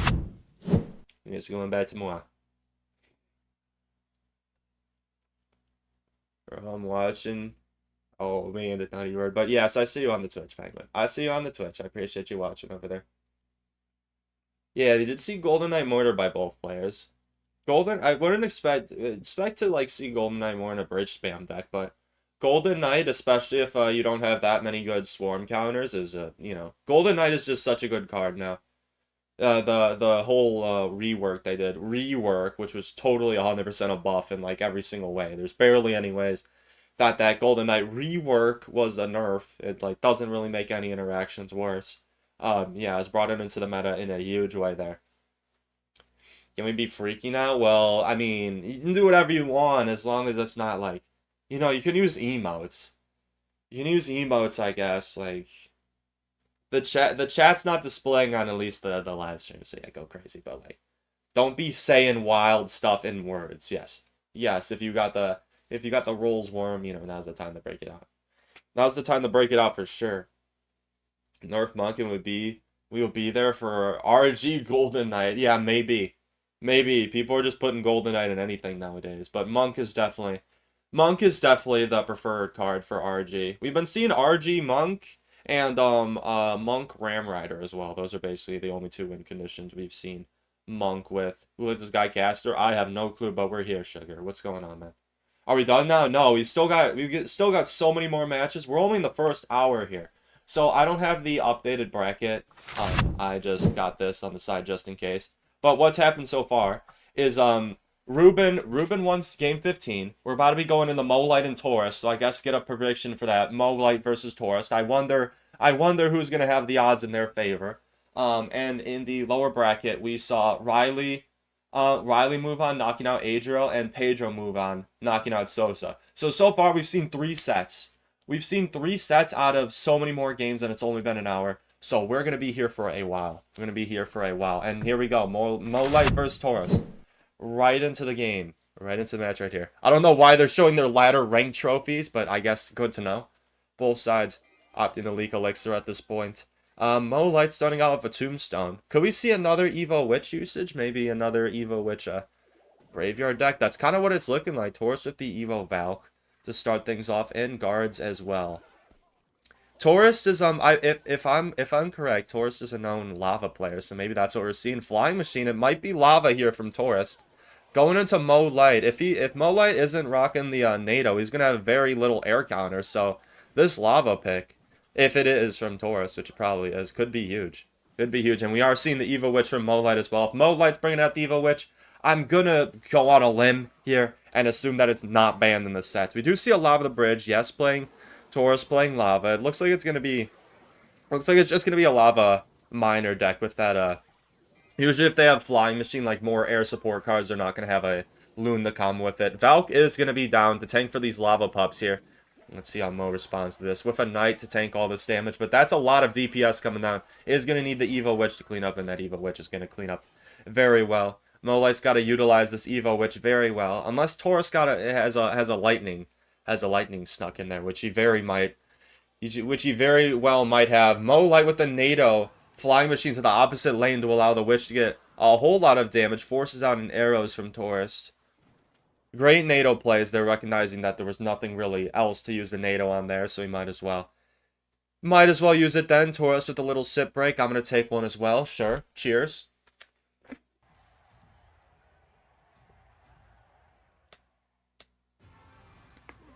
And nothing eventful happened while I was taking a sip. Nice. Do see a Evo Knights and Ice Wizard cycle in the back. We basically know this is going to be graveyard from Mo Light unless he pulls out something completely ridiculous. And we do see an evolved cage from Taurus there. Yeah, there we go. We got the graveyard with the Evo Knight. Guards are going to be pretty good response to this, but not before they are poisoned down. And poison doesn't look like it's going to be able to get on the Skeleton Dragons too much. But Mo Light with a huge lead, hasn't given up a single hit of damage, is about to because of this Lava Hound, but Lava Hound doesn't do too much damage on its own. Evo Witch up high to avoid any potential lightning value that Taurus would have. Mo Light just assuming that Taurus has got lightning at this point. Whether he does or not, Mo Light's got to play like he's got lightning, because that's kind of Taurus' only chance here. It's kind of his only chance to break through to some huge damage here. We do see a Lava Hound Flying Machine at the bridge on the right hand side. We don't see a lot of like competitive my bad.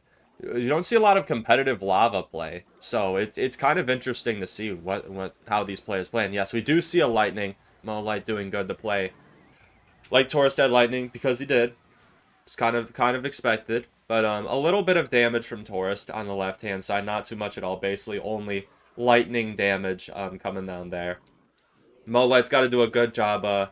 Since Taurus is pushing in on the left. Does use the Evo Witch on the left as well. I guess trying to bait out a lightning here. That is going to be a pretty valuable lightning if Taurus takes it. But he's recognizing that he can't commit too much elixir. Otherwise, he's not going to be able to defend this graveyard. Mo Light, knowing that, goes in with a whole lot of elixir. With the poison and the graveyard on the right-hand side. He gets a little bit of graveyard RNG, as well as that poison chip damage guaranteed. And since Taurus can't afford the lightning on the left-hand side, Evo Witch is just able to completely clean up that lava Molite with another witch cycled in the back, just keeping a witch constantly on there. On that lava side that he keeps Taurus keeps pushing into here. Lightning does come down on all of that, but gets an Ice Wizard down to slow down the lava. Molite is just able to pick these pushes away slowly but surely here.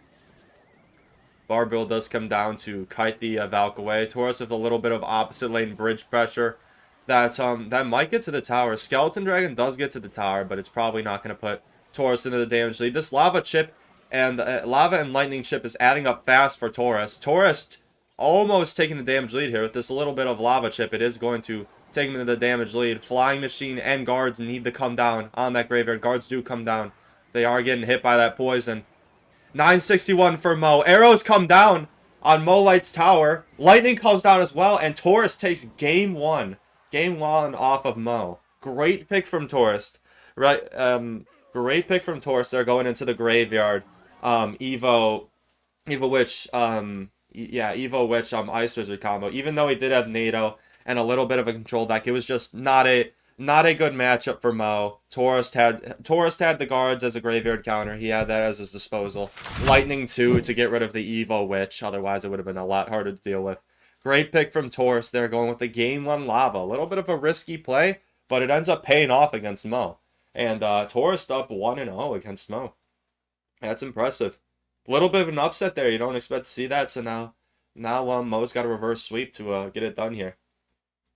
Better than Andrew and Juicy. We're not biased here, but like, thanks. What's going on, Shadow? Hello. I do my best. It's weird. Like when I was watching them cast, it was so weird because they wouldn't even talk about the game. Like they were just talking like at each other. I don't know how dual casting works. Like I've never done it. I don't know if I'll ever be put in a position to do it, but it would definitely be a lot different. But I think, like in my personal opinion, having undivided caster attention onto the game just helps a lot. Like, you know, so it's not just a back and forth convo between the casters. It's a back and forth convo, a convo between me and everyone here, explaining how the game is working now. Yeah, you know, you shouldn't be biased. You shouldn't be biased. All of these players are top tier. Even if you can reasonably say, like I can reasonably say Molite and Riley are probably the best of the best in this set, but all of these are top tier players. Anything could happen. They're all going to be putting on their A game here. And you just can't count people out because they're the underdog, especially, you know, Clash Royale's matchup dependent as it is. A lot of the fates are going to be down to the analysts and the players' card picks there. Did you actually? Did I miss bits on the Twitch? I'm sorry. I can't like guarantee I'll see anything, but did I actually miss bits on the Twitch? I had to turn off the alerts there. You are making your return this season. Oh my.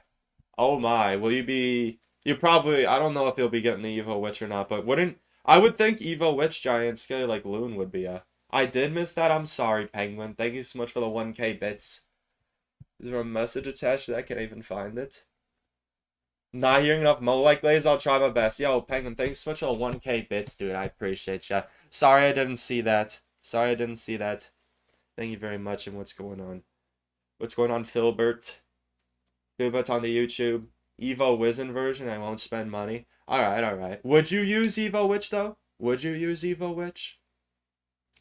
Yeah, Giant Scaly Loon broken combo. Yeah, you can't defend this. 96% win rate, bro. And is Ox playing? Ox isn't even casting. Ox lost the casting game to Juicy. He like dropped some lore on that back then. That he didn't even show up. Like they did caster trials back in the day. He didn't even show up. He didn't even choose to pull up. And I guess Juicy took the spot.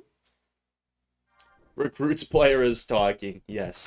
Recruits player talking right now. Okay, we got game 2. In this exciting Molite and Taurus set here. Taurus with the Evo Zap to start things off. Molite with the cage. Maybe doing a little bit of Uno reverse action, just taking Taurus deck. That would be interesting to see Molite play Lava Lightning. But oh, maybe I should get my hopes up. We're seeing both the same Evos. Taurus dropping the Ghost and the Bats. Probably going to be some sort of bridge spam deck here. Do I get my hopes up? Do we get to see Molite Lava gameplay? Inferno Dragon does come down. It still could be Lava. Not entirely sure. Can't ever assume anything in these sets. Okay, Skeleton. Okay, it has to be. It has to be Lava. And Taurus with the Golden Knight, and Miner.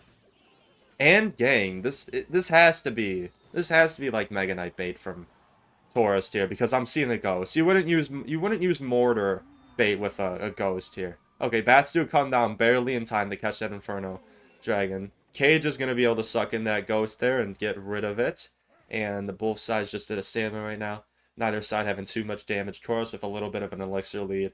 But Molite as well with the Evo Brawler on the board. Miner does come down to pick that up eventually. Miner a little bit too high, but I don't think that should end up getting any slaps on the tower. Yeah, Zap does come down anyways. Doesn't really matter.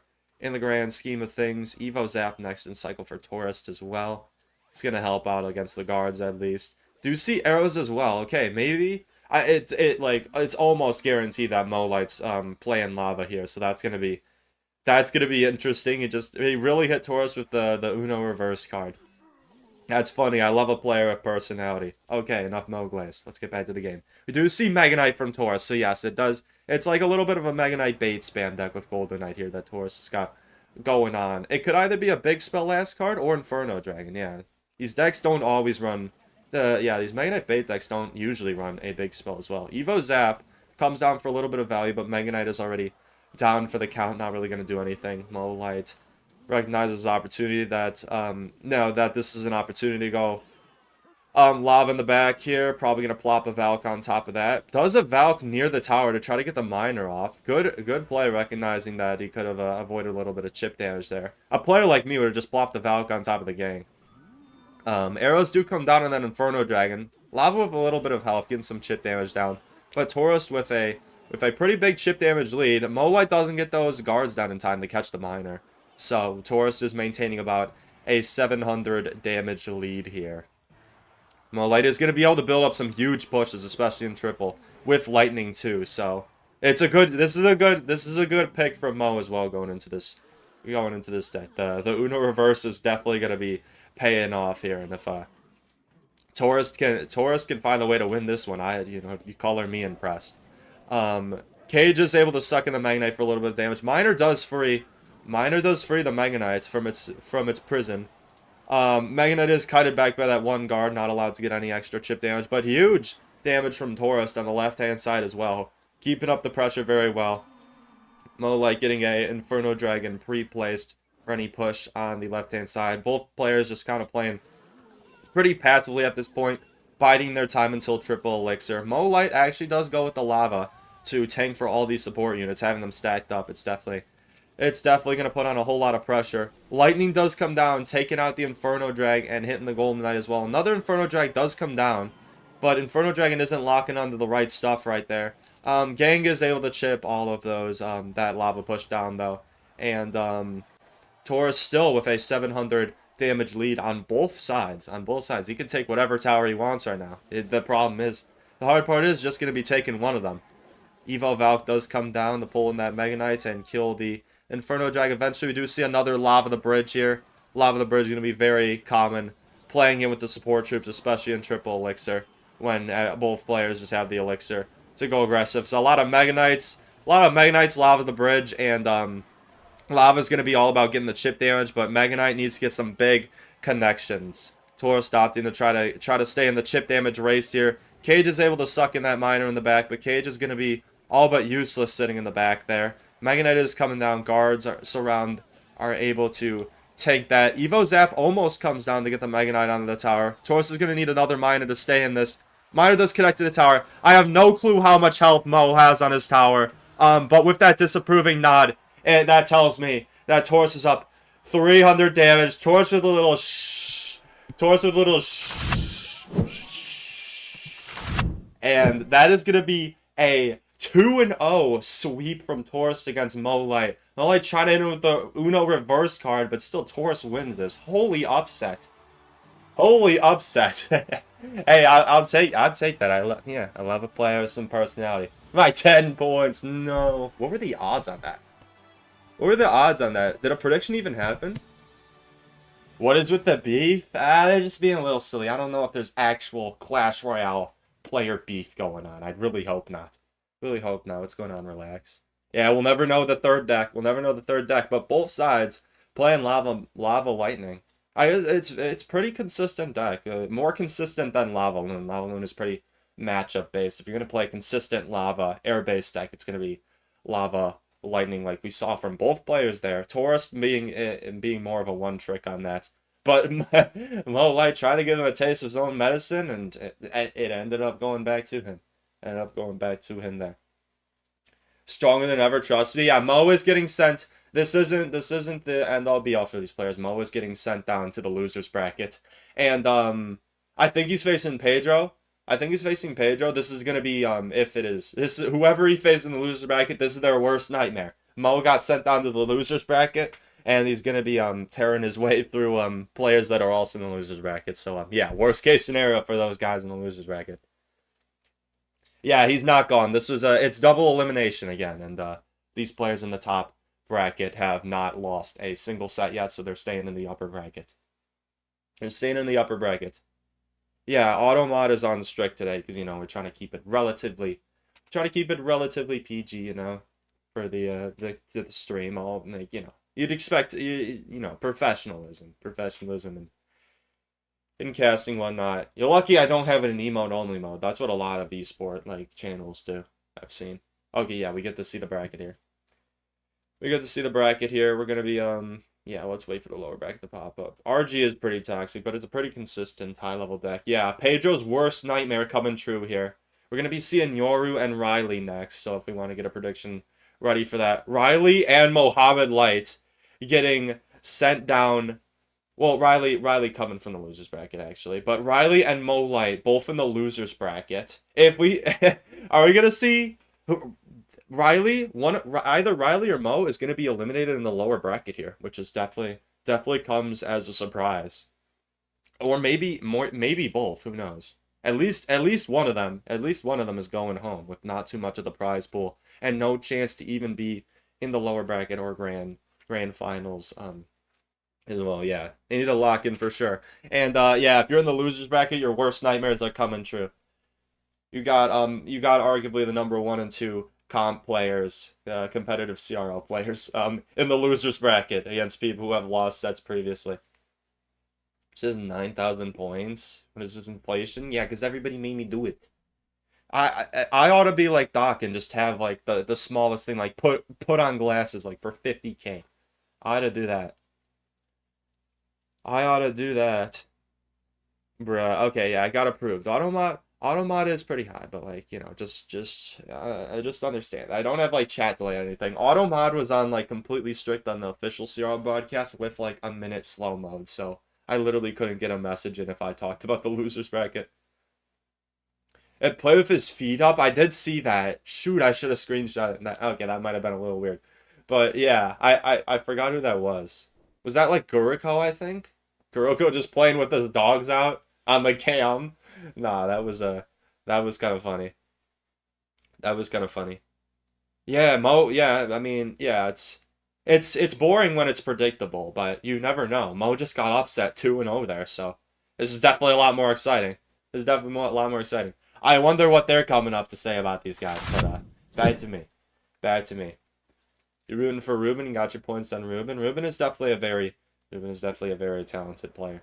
Okay, well, we're right into this. Yoru versus Riley here. Starting a tiny bit late, but that's, you know, not too late.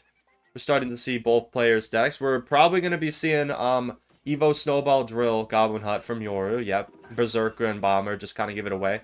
Interesting that Berserker is just the most popular mini tank played in this. It just gives the deck a lot of cycle, like Goblinstein and Berserker, kind of like two semi-tanks, kind of the two like half tanks add up to a whole at the end of the day. So I can see why it's a popular choice, especially since Berserker isn't really played in any other decks. And a Lightning Rainrider push is able to break through that Goblin Hut and net Riley a charge as well as a Lightning on tower. Yoru with no damage to his name yet. Drill in the back does come down with no support.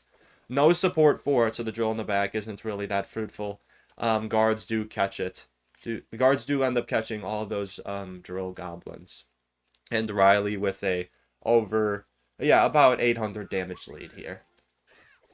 Yes, Yoru is a Kaza. I don't really know either, but I at least know that. I at least know that. That's his, like, account ladder. That's his, like, ladder account name, if you recognize Akaza in any way. Goblinstein does get two little, itty bitty baby slaps on the tower, not for too much damage. Goblinstein itself, like the Goblinstein monster itself, doesn't do too much damage. Bass Bandit almost dashed onto the tower. Evo actually shreds up those guards. That is a Ram Rider and an Evo XC. Yoru has about 4 elixir to defend this. Can he?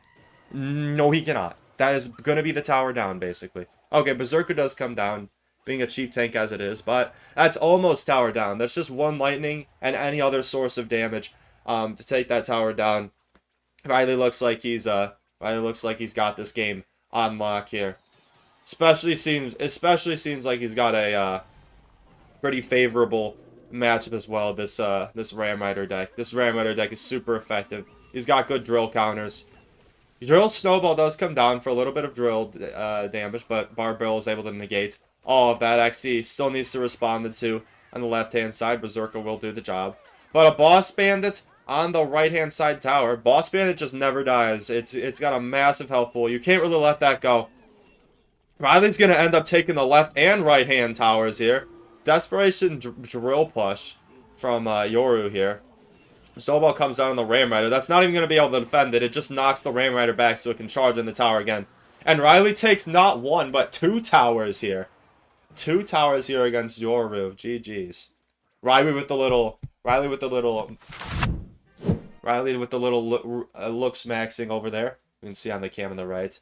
He's definitely happy about that win. Yeah, Riley is in the loser's bracket. You get to see my face, alright?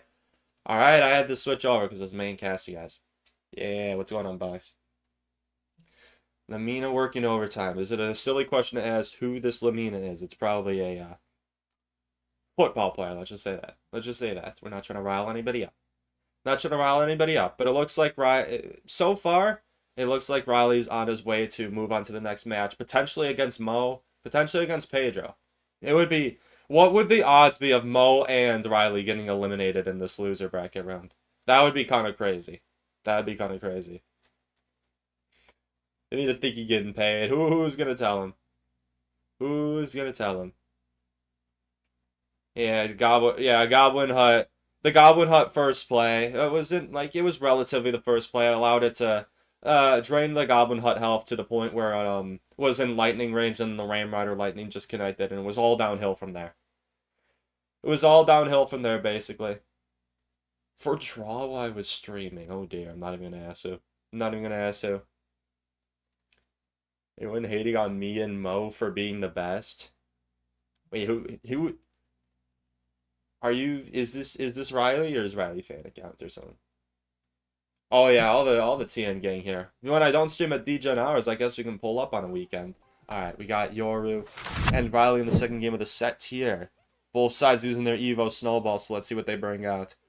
Both Ice Spirit from both sides. It looks like it's going to be fast cycle dice from both sides here. See a Pigs and a Cannon. Wonder what this could be from Yoru. We obviously know what Riley's playing, that the Cookie Cutter Pigs Earthquake deck. Maybe it could be Hog from Yoru here. We know he can't play Drill. Okay, it's just going to be Miner. Maybe Miner Rocket. Maybe Yoru's bringing out Miner Rocket cycle here. That would definitely be a deck pick that would leave as options, as a lot of options open in the third game. Yoru playing with that mindset that he has to make it to the third game here to win this. And Riley actually playing the Goblin Cage instead of the traditional Cannon for this. I don't think that little switch-up pick is going to work very well against a Minor Rocket deck. It's not going to get too much value.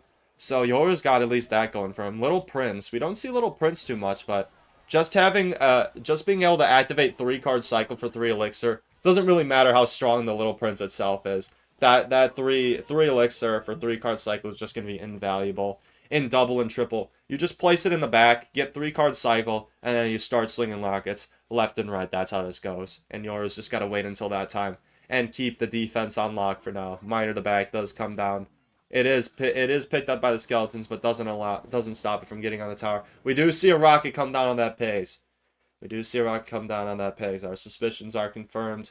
And then, of course, Queen and Royal Delivery, Riley's last cards. The only switched up card being the Goblin Cage. And the Evo version just literally played in the middle to cycle and soak in Ice Spirits, Riley knowing that it's going to be completely useless to him. Not going to help at all in the matchup. Building wouldn't really help here regardless, but Cannon definitely would have been a lot better. Riley trying to keep his options open as well with this cage pick. Evo Valk does come down. Queen isn't going to be allowed to get an ability. The Ice Spirit to push the extra hog there with the cannon. Great play if you want to full defend the pigs without getting a pig's earthquake without getting a little bit of chip damage on your tower. And we are seeing the rocket cycle start in double elixir, not even hitting overtime yet. But Yoru taking this opportunity to get a little bit of guaranteed damage. Evo Cannon does come down. Completely cleans up the split pigs. Huge Evo Cannon value from Yoru. This is looking like a lot closer of a game here, and definitely looking in Yoru's favor. Uncharacteristic of the matches, the previous matches we've seen here. Queen ability does come down. Valk to block it. 3-1 split on the pigs. Goblins do come down on the 3 pigs on the left-hand side, and that's going to negate all the chip damage that could have possibly gone here. We see another miner on the tower. Riley is definitely not in a good spot. He's using a delivery. He's using a delivery to counter a miner. That is definitely not a position you want to be in here. You see 4 pigs on the right-hand side. Cannon and goblins are going to be able to clean that up. Earthquake does come down. Almost gets a pig to the tower, but Log is able to finish it off. Queen ability is popped just to take care of that Valk. Gonna need something to deny all damage. Ice Spirit will do the trick. Delivery comes down on that Little Prince, but 3-card cycle has been activated long enough for Yoru to get back to a miner and to cycle back to an Evo Cannon, just easily clean up these pigs.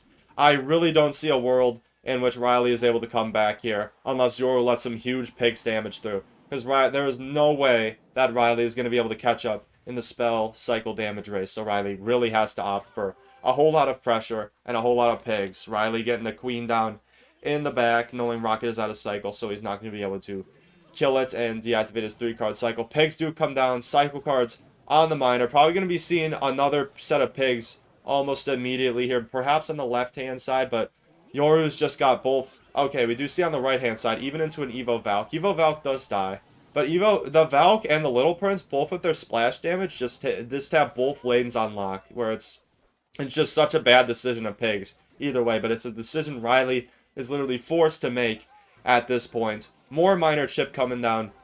Yoru is just 2 rockets and a little bit of miner chip away from taking this. 30 seconds left in the match. Another miner comes down. We're probably not going to be seeing any more rockets from Yoru until like the last second, so he's just got to lock it down on defense. Riley definitely not too happy about this. I'd be feeling helpless too if these miners were just chipping away on my tower. And that's going to be the game there. Rocket does 371. Tourney standard. He's just got to drop it on the tower. And GG's. Yoru takes that one. Takes this game 1-1. Right, 1-1. This is definitely obviously not a situation Riley wants to be in. And he's at risk of being eliminated here in the lower bracket. But yeah, GG's. There was a lot of bad pigs, but Yoru just had a really good matchup there. Yoru just had a really good match with a lot of pigs counters, and he really had no choice to stay in the race but to go these awkward pigs that fed Yoru a lot of value. And if anybody views the deck bug, oh yeah, geez, is that a thing?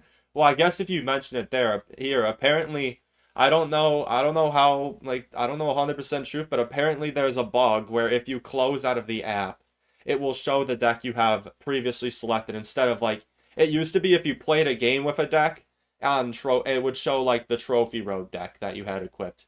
But apparently if you close out of the app, it shows the deck now, so I guess players and analysts have been using that to their advantage to predict what decks the opponent's gonna be running.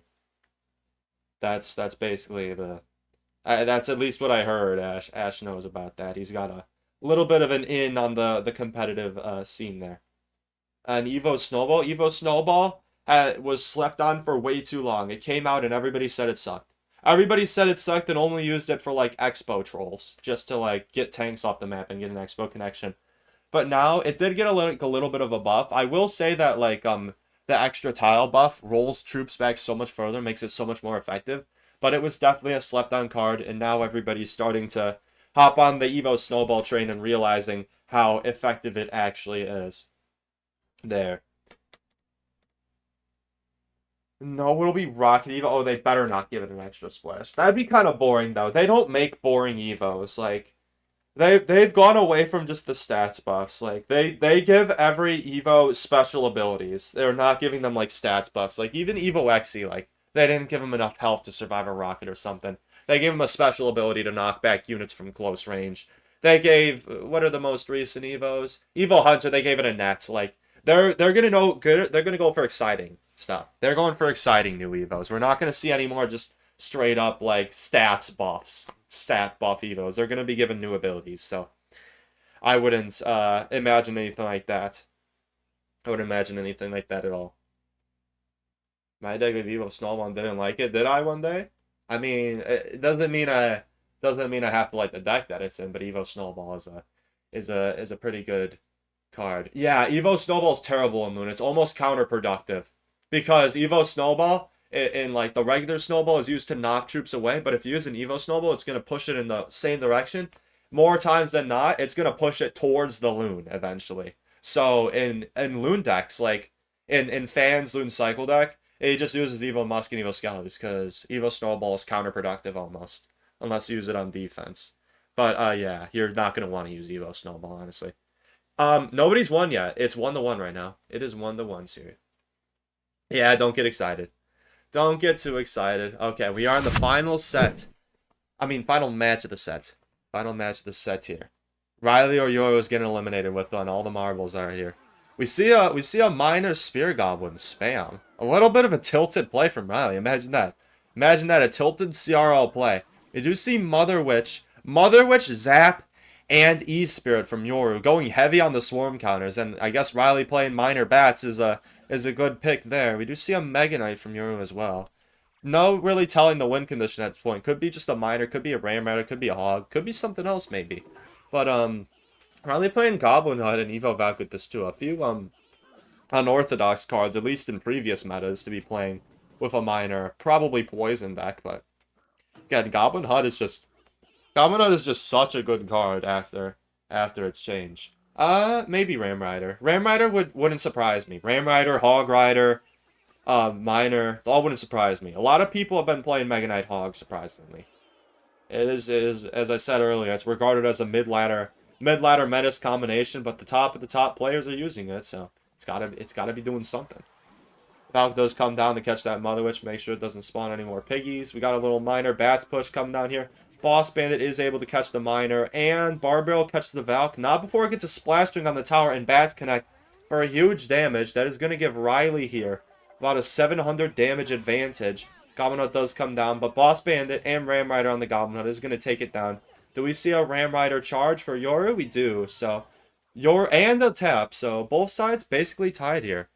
Riley with a 10 damage advantage. That's not really going to mean too much. One Spear God does come down. Mother Witch is going to be able to clean up.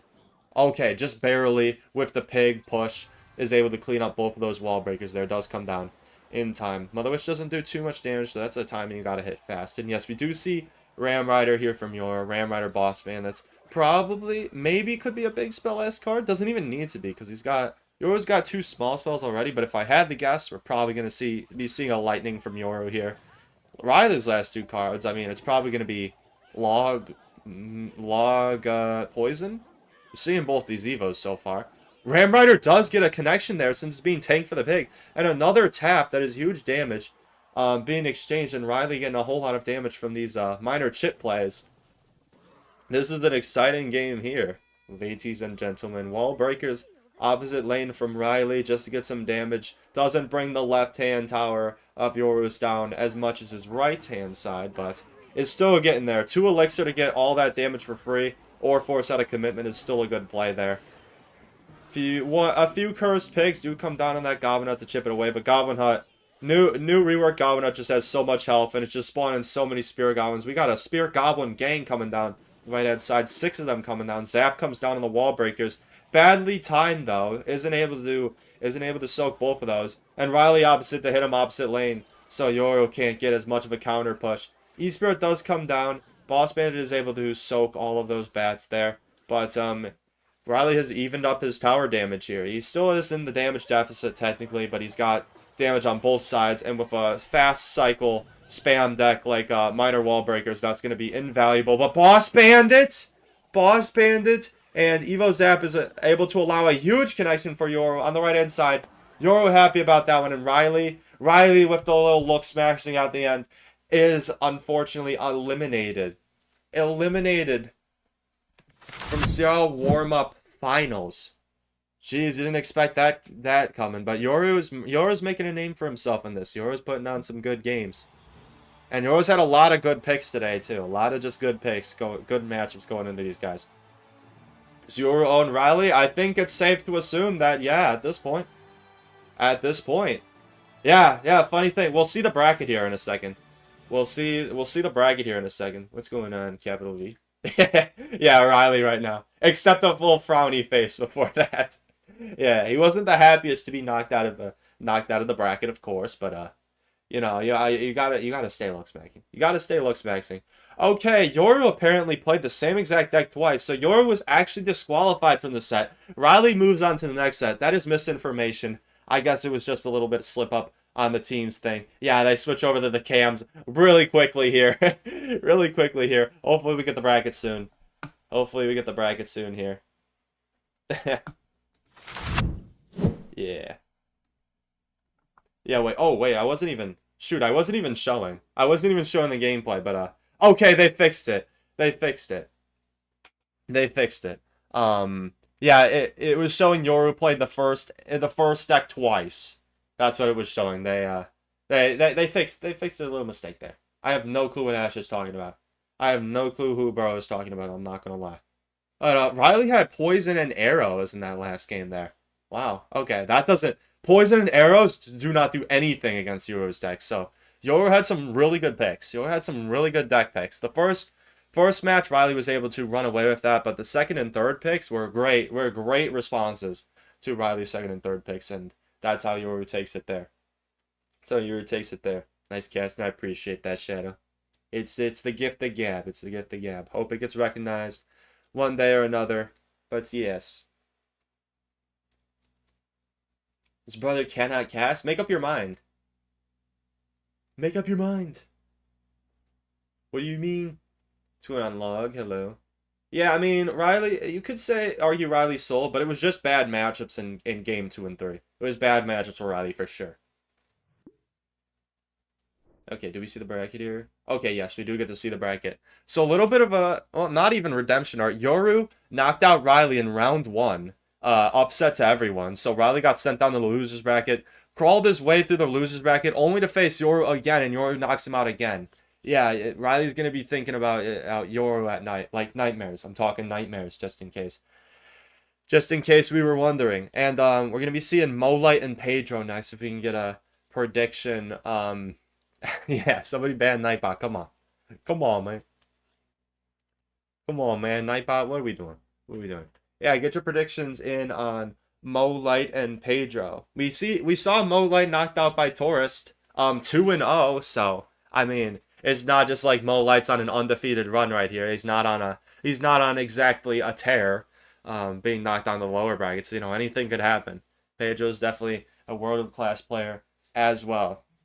Taurus OP indeed. Yeah, we're gonna be seeing Molite versus Pedro. Then we're gonna be seeing whoever wins that and Yoru, and then we're gonna be seeing Reuben and Taurus, and then we're gonna be into our finals. Then we're gonna be into the best of 5 sets. Yeah, all of these players are playing really well. I really have no complaints. I really have no complaints. We've seen a lot of mistakes from Riley.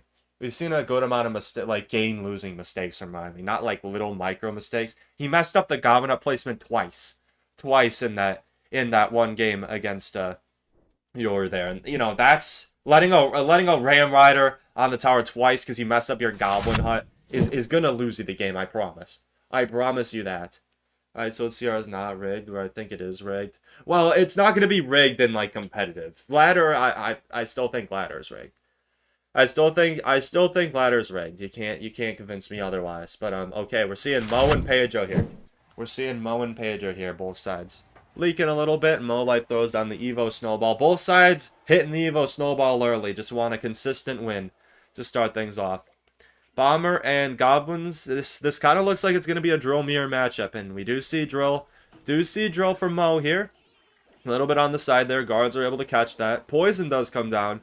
Mo running the drill poison, able to more consistently get damage, whereas Pedro's running, wow, okay, we see a Goblin Demolisher from Mo. Not a very popular card in ladder and just in competitive, you know, overall, but we are seeing it out from Mo just to get some extra splash damage, I guess. I don't think it's going to be too pivotal in this matchup. It'll definitely be good into a Goblin Hunt if the Demolisher can get there.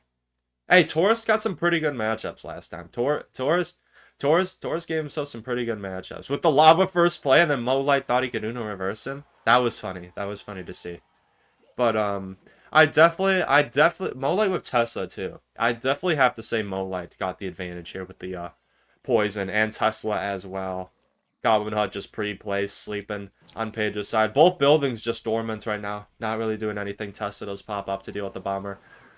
Drill Poison does come down. Is it going to be able to take out the guards in time for Goblins to get damage? Goblin does get one stab on the tower and a little bit of Poison chip. Is going to bring Mo Light into a comfortable 300 damage lead here. Goblinstein is not going to be able to make it to the tower. Evo Snowball comes down the second that drill bursts, but no goblins are allowed in the tower. Spear goblins, however, are able to lock in the tower. And as well as the Goblinstein Scientist, and giving Pedro the damage advantage back. Mo Light predicts the Evo Bomber at the bridge. Very well played by Mo. Knew it was coming down. Pedro's almost got Evo Bomber as a secondary win condition. Don't really need a big spell when you've got Evo Snowball and Evo Bomber as secondary ways to get damage here. Whereas Mo is opting for the Poison, more consistent damage, as well as the Evo Snowball too. And Mo got two Goblin Demolishers down there, both thwarted by the guards and the Goblinstein. But two Goblin Demolishers running at your tower is still scary stuff. The death damage from them doing about as much as a hog hit, which we all know how much damage a hog hit does. Too much. Too much, I tell you. Goblins and Mighty Miner and the Demolisher are able to clean up all of Pedro's drill push on the right-hand side. That is a pretty big counter push coming down for Mo here. We do see a drill on the front. Mo often do these a little bit weird drill place instead of directly on the front of the tower, just to remain unpredictable. Just to remain unpredictable, so it's a little harder for the drill to be completely caught every time. Pedro opting for, you know, the default drill placement. Tesla right on top of that is going to be able to full counter that. Actually, never mind. One of those goblins does sneak on the tower. Is that Evo Bomber in range there? Evo Bomber does get a tap on the tower, as Mo Light can opt to activate King Tower here. Yes, he does off the Evo Bomber. But not before that Evo Bomber does get a lineup on the tower. Guards are going to be able to mostly clean up the drill, but Mo Light's able to get some good stabs here. And this is a very contested match here. Love to see a very close game like this. Drill on the side is going to allow some goblins on the tower. Goblin does not even get on the tower there. No goblin shots from Pedro there. Very well defended from Mo, even with the Evo Snowball. Defensive drill does come down, not having Tussa and Cycle yet. Having used it on defense. Mighty Miner is going to be able to drill down that drill eventually, even though it's being stunned by the Scientist. Goblinstein ability is just kind of dead here. We haven't really seen it once. I don't think I've seen Goblinstein ability when it's been played in this deck activated once, period. It's kind of just been used for the tank in these matchups so far. Evo Snowball does come down on the drill for Mo Light, but since it was placed on the side and Evo Snowball was placed on the middle, it doesn't connect. Mo Light playing Clash of Clans here, but still allows the Goblin Demolisher to connect. Arrow Snowball does come down, lets so many Spear Goblins connect on the tower, and Pedro's got himself a nice lead right now. Evo Bomber is going to need to be accounted for by that Demolisher opposite lane. Another Evo Snowball comes down. Evo Ice Spirit is going to be able to clean up all those goblins there. Mo Light does get a poison drill, but he's in a huge damage deficit here, especially with 13 seconds left in the match. It looks like Pedro is taking game one here. In the almost drill mirror matchup, we do finally see a Goblinstein ability. Some goblins do connect for Mo Light on there, but it's not enough damage. Pedro barely stays in the damage lead there. GG's. Huge plays from both sides. Huge plays from both sides, but Pedro just knew how to get damage. Pedro just knew how to get damage, and the poison chip wasn't enough, and Mo didn't get enough goblin connections there to end up taking that. GG's. GG's. Yeah, defensive drill. Defensive drill. Yeah, shush him. Shush him. I don't know, is Mo shushing people? I guess I missed I guess I missed some stuff yesterday. That's about as much beef as you'll see in CRL, I guess.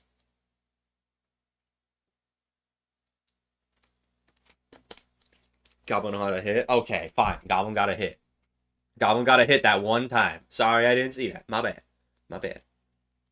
Yeah, I mean, if I was Mo, I'd be cocky too. I mean, you know, like you're basically considered the best player, but like the best player worldwide by most. But yeah, that doesn't mean you still can't be bested by these amazing players here. And Pedro was able to take that set. It was a very close match, very exciting to see. And yeah, Mo Light's in danger of being eliminated here.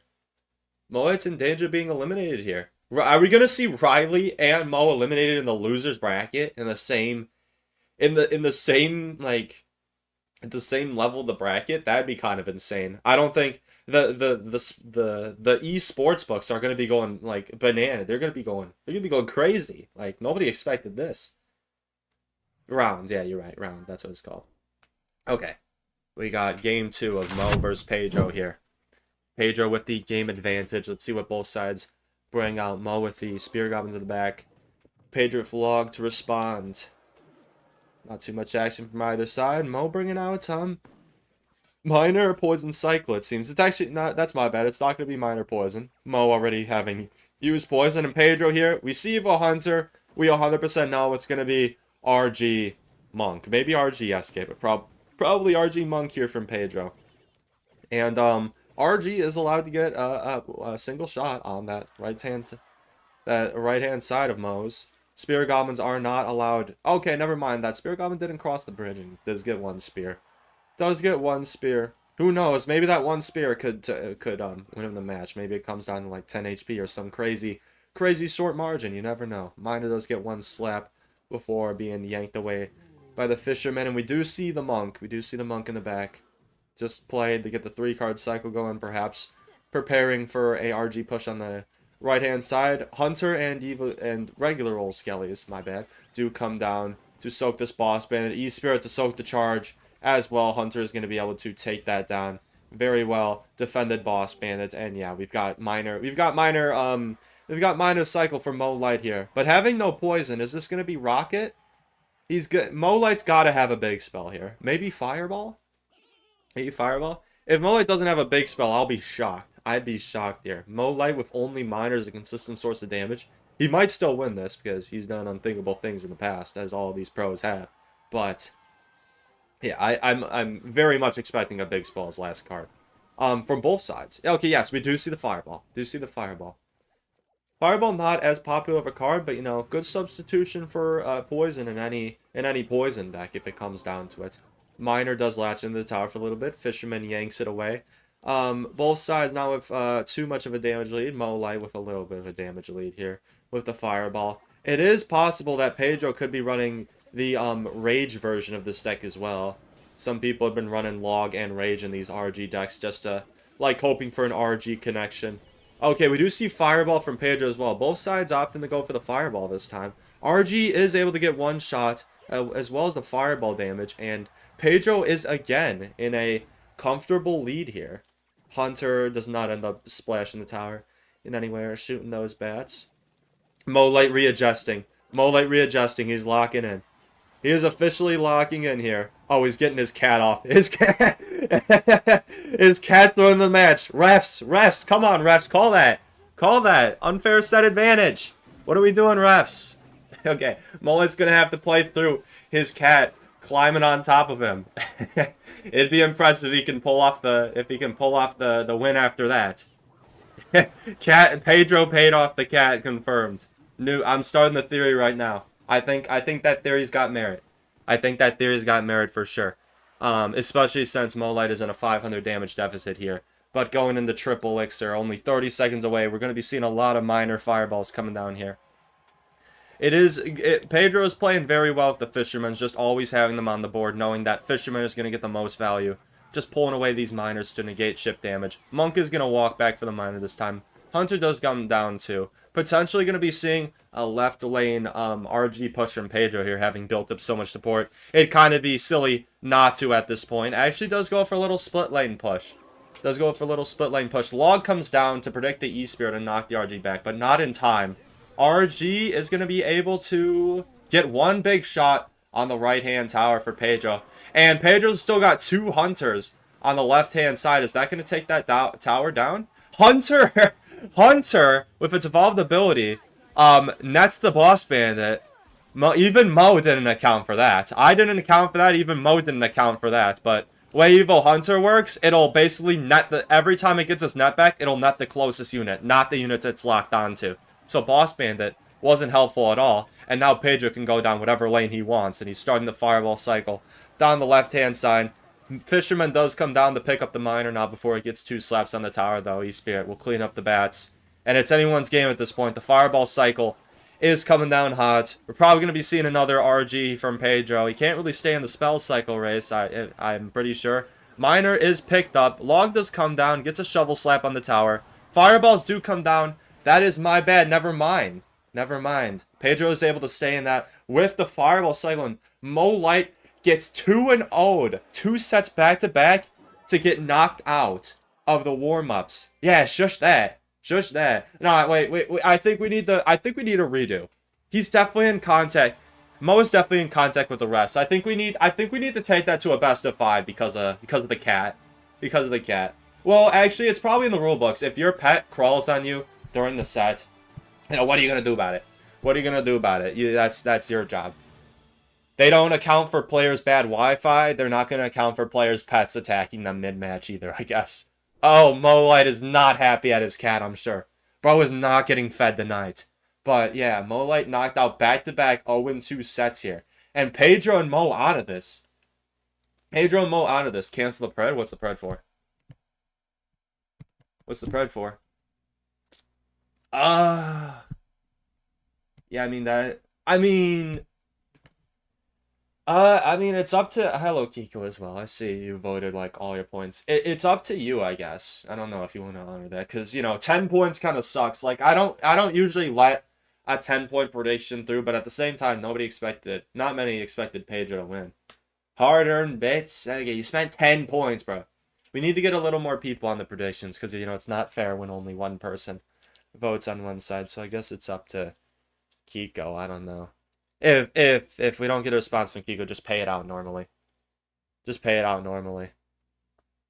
Sure. Drill decks look so stupidly good. It is. It is. We've seen it basically almost in every set. The Goblin Hut. The new Goblin Hut. The new reworked Goblin Hut is just so broken. So yeah, you lost a prediction, but since wait, is it paid out yet? Is it paid out? Yeah, we were asking you if you were fine with that, because pay out normally? Alright, bet. Good shit, I appreciate that, Kiki. Also, hello. Hello. Oop, I slipped. W Mimo indeed. So we're going to be seeing, Reuben and... No, actually, I think we see... Never mind, we see Yoru versus Pedro. Mo Light and Riley knocked out in the same round. I don't think anybody had that on their calendars. I don't think anybody thought that was happening. But we're gonna be seeing Yoru and Pedro next, and Yoru versus Pedro is gonna decide who's in the loser bracket finals here, and then we're gonna be seeing Reuben and Taurus. So Yoru and Pedro next. Let's get a prediction going for that. They've been very diligent in showing all the sets, so we can basically guarantee that it's going to be played. They're doing the matches one by one, which I definitely like, you get to see all the action, especially, at this point of the bracket, it's almost down to the finals here. It's almost down to the finals here. And, yes, we got Yoru and Pedro next. I forgot, honestly. Did Yoru, I think Yoru went 2-1, yeah. Yoru went 2-1. I was about to say, both Riley and Mo, the favorites to win this, were 0-2 in the losers, but no. They both got knocked out still. Yeah, Riley and Mo are out, surprisingly. I'm flabbergasted, honestly. They stay glazing Mo, of course. Yeah, let me guess. Terrible matchup. Let's do some lip reading. I have no clue how Mo was knocked out there. Mo played exceptionally well, but just got knocked out due to the matchup there. And his cat came in the room, which, doesn't help with that. And okay, lip reading is hard. Lip reading is hard. And Juicy, I just really don't know how the goats Riley and Mo were rocked out. Yeah, Andrew. Yeah. Yep. Eyebrow raise. Yep. Yep. I'm imitating Juicy now, in case you're unaware. Yep. Yep. I mean, yeah, that cat disadvantage from Mo really was what took him out there. I mean, you can't really anticipate something like that. You got to get your cat out the room. But again, Mo's just a better player in every way, shape, or form. But sometimes, that's how the cookie crumbles. You get screwed up in a matchup. When I'm playing top 100 ladder on stream on 5 of my accounts, sometimes I get a bad matchup even. You can't prevent it, and it'll happen even at the highest levels of even in CRL warm-ups here. Yeah, very true, Juicy. You are a stellar, amazing player, just like Mo Light and Riley here. It's a real shame to see them knocked out of the finals in the losers bracket. You don't really expect that. You don't really expect it at this point, but that's what happened at the end. And yeah, okay, they're talking for a long time. Jeez, they're talking a long time. There's stock glaze, and this is anti-glaze. This is anti-glaze, all right? We're glazing the glaze. The glaze cancels out here. Oh my god, how long are they gonna talk? All right, back to me. What's going on, guys? What's going on? Yeah, triple hard counter cycle. Mo and Riley having the face there every time. Shout out to triple hard counter cycle. Yeah, I don't. Yeah, the cat sabotage there was funny though. It was funny though. You get to see all the little quirks of CRL gameplay, CRL life. You didn't have a chance. Yeah, I'm outmatched. I'm outmatched. I'm really outmatched. I'm outperforming in every way, shape, or form. Dude, I wonder, like, we all gotta have our dreams. We all gotta have our dreams. But if I am somehow put as, like, backup caster, like one of them, like, 3 people back to back get sick on the exact same day or something. I wonder if I was, like, made the dual cast, how I would even do that. I would be so uncomfortable because I've never done that. Like, I'd have to be actually talking to another human being casting the match. Like, how does that work? Like, how do you know when to let the other person speak? And, like, take a turn commentating the match? I guess their strategy is they don't, because, like, when I was watching them, they just kind of, like, talk about the game and the state of the game. And, like, every once in a while, they'll note something that's happening in the match, but the match seems like largely background noise in those streams. It's just mostly, like, the casters talking about the state of the game and, like, competitive players. And, of course, the apportioned Mo and, like, Riley Glaze. Yeah, when they shut up for 2 seconds. Yeah, like, it's weird that, like, when do you let them have that opportunity? Like, I guess you just both have to be paired to speak all the time, but just, like, hand it over to the other person time to time. Yeah, they don't do play-by-play commentary at all. That's what we're doing here. And speaking of play-by-play, we see a Evo Knight and an Ice Wiz from Yoru, and Pedro with Evo Bomber and the Berserker. We basically know what both players are playing. Yoru's going to be whipping out some Evo Witch Splash Yard, whereas Pedro's going to be using, you guessed it, Drill Snowball. So this is going to be an interesting match. From seeing this immediately, I don't really know who's got the edge here. Pedro's got a lot of good graveyard counters, but Yoru can get a lot of poison value. And yeah, a big problem is this Evo Witch is going to stay alive infinitely from Yoru here, so if I had to guess, I think the matchup's going to be in favor of Yoru here. Goblin stat ability does come down to get rid of all those skeletons. Still does go down at the end. And yeah, let's do a quick prediction here. Like, keep it up for a minute. Get your points in. Get your points in on who's winning this. Yoru, Pedro. I don't really have any opinions myself. I'd say this is 50-50 in my opinion, but you are the gamblers. You have the power here. You have the power to gamble. Let's get some of that going. Barbell does come down along with the Ice Wizard. It is going to be able to clean up that Drill Bomber, push for a full. Both sides not really getting that much damage besides guaranteed spell chip right now. And we do see some more guaranteed spell chip coming down on the right-hand side, which is... Oh, I didn't see... I'm not going to lie, I didn't see when some damage came down there, but right-hand side is the weak side for Pedro here. Not going to lie, I didn't notice that. But Evo Bomber does come down and gets a good lineup on those Tombstone skeletons. Is that going to accidentally activate the King Tower, though? No, it doesn't. And dies before the Evo Knight can allow it to line up. So no King Tower activation from Yoru. A little bit of a missed opportunity there. and as well as an Evo Bomber through shot. Are we going to see, no, Poison is out, down on the Goblinstein, so no ability is obviously coming down there. Evo Knight tanking for the Graveyard here. Guards and Berserker are, of course, great Graveyard counters for cheap.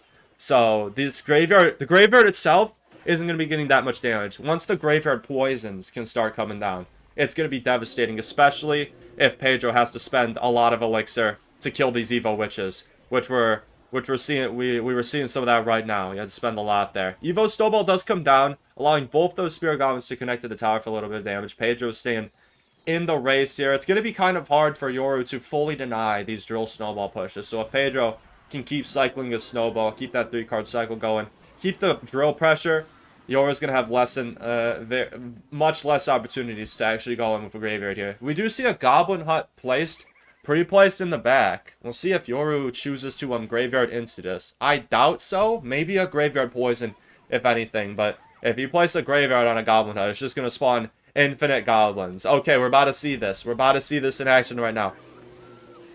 Okay, Poison does eventually come down on the Goblin Hut to kill all those. And a little bit of Graveyard RNG is coming down, so we didn't see the Goblin Hut in work. But the Goblin Hut in the back is going to prevent Yoru from going for a Graveyard whenever he's got a tank coming down. We do see a little bit of a desperation opposite lane push, in my opinion, from Pedro here. Snowball does come down, but it's barely gonna get Pedro any damage here.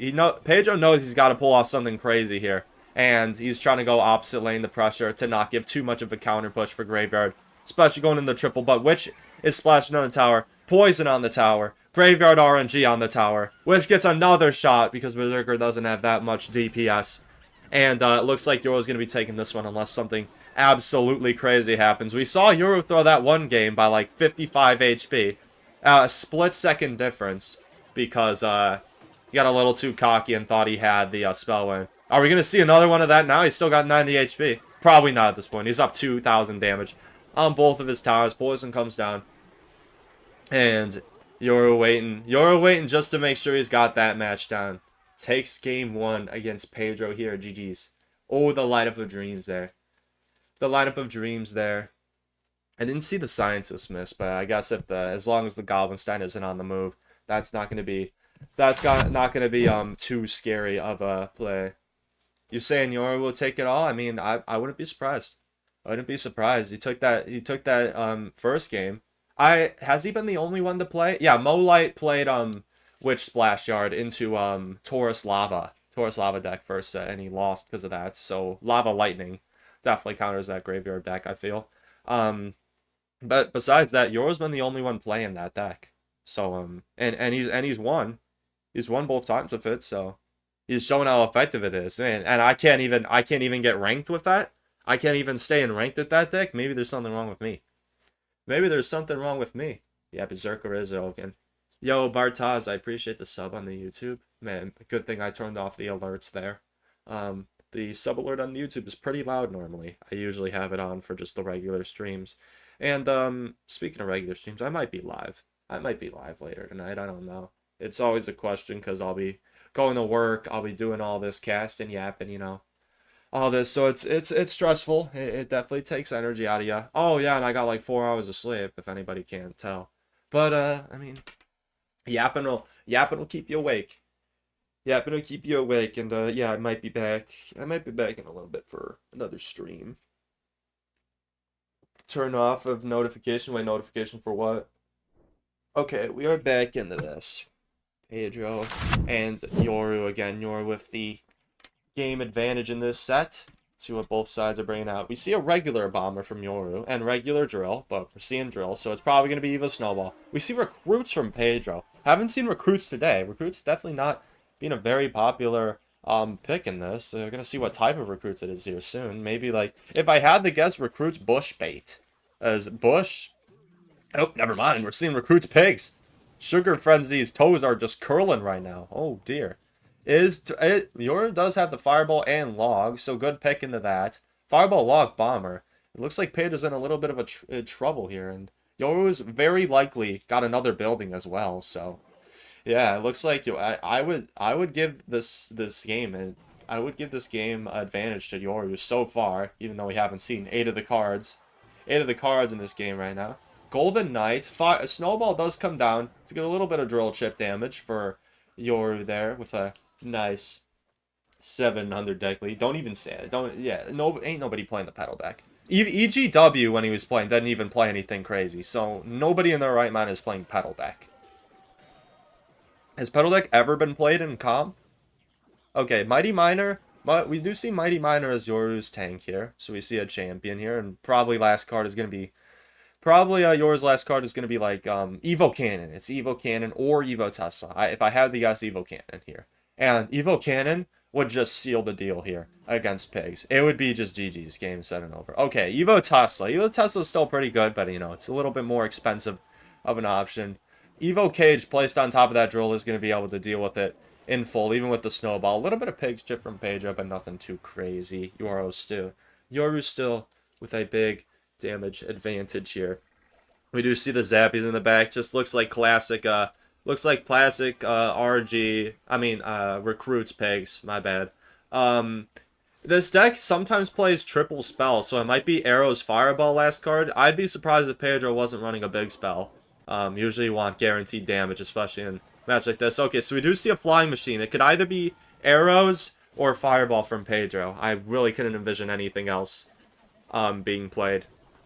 So you're going to see Arrows or Fireball from here, and Yoru's going to have his Evo Tesla next, so the next Pig's defense is going to be easy. Unless Pedro somehow has a Lightning for some reason, Yoru's basically got the next Pig defense guaranteed. Next Pig's Recruits defense at that, so... Pedro's not really in a position to go all in here, and Yoru can just keep on cycling drills, which he's probably about to right now. Okay, actually pre-places the Evo Tesla, just gets it ready for these recruits here. And the Evo Tesla Shockwave is going to do great work against those recruits. Two of them do charge in the Evo Tesla, so it is going to expire before it's able to help with the next recruits Pigs push. So it's only going to be a normal Tesla. We do see recruits at the bridge. Got some good recruits pressure here. Split lane. Another Tesla is deployed. Flying Machine to snipe the Tesla as soon as it pops up. Good heads-up play from Pedro, knowing he needs to get rid of that Tesla. But Fireball cleans it all up. Fireball is such an effective spell here. And I'm actually surprised. I'm just noticing. Yoru's got triple spell. He's got Log and Evo Snowball. He's got Log and Evo Snowball here instead of like an Ice Spirit, which would... Or like an Ice or Fire Spirit.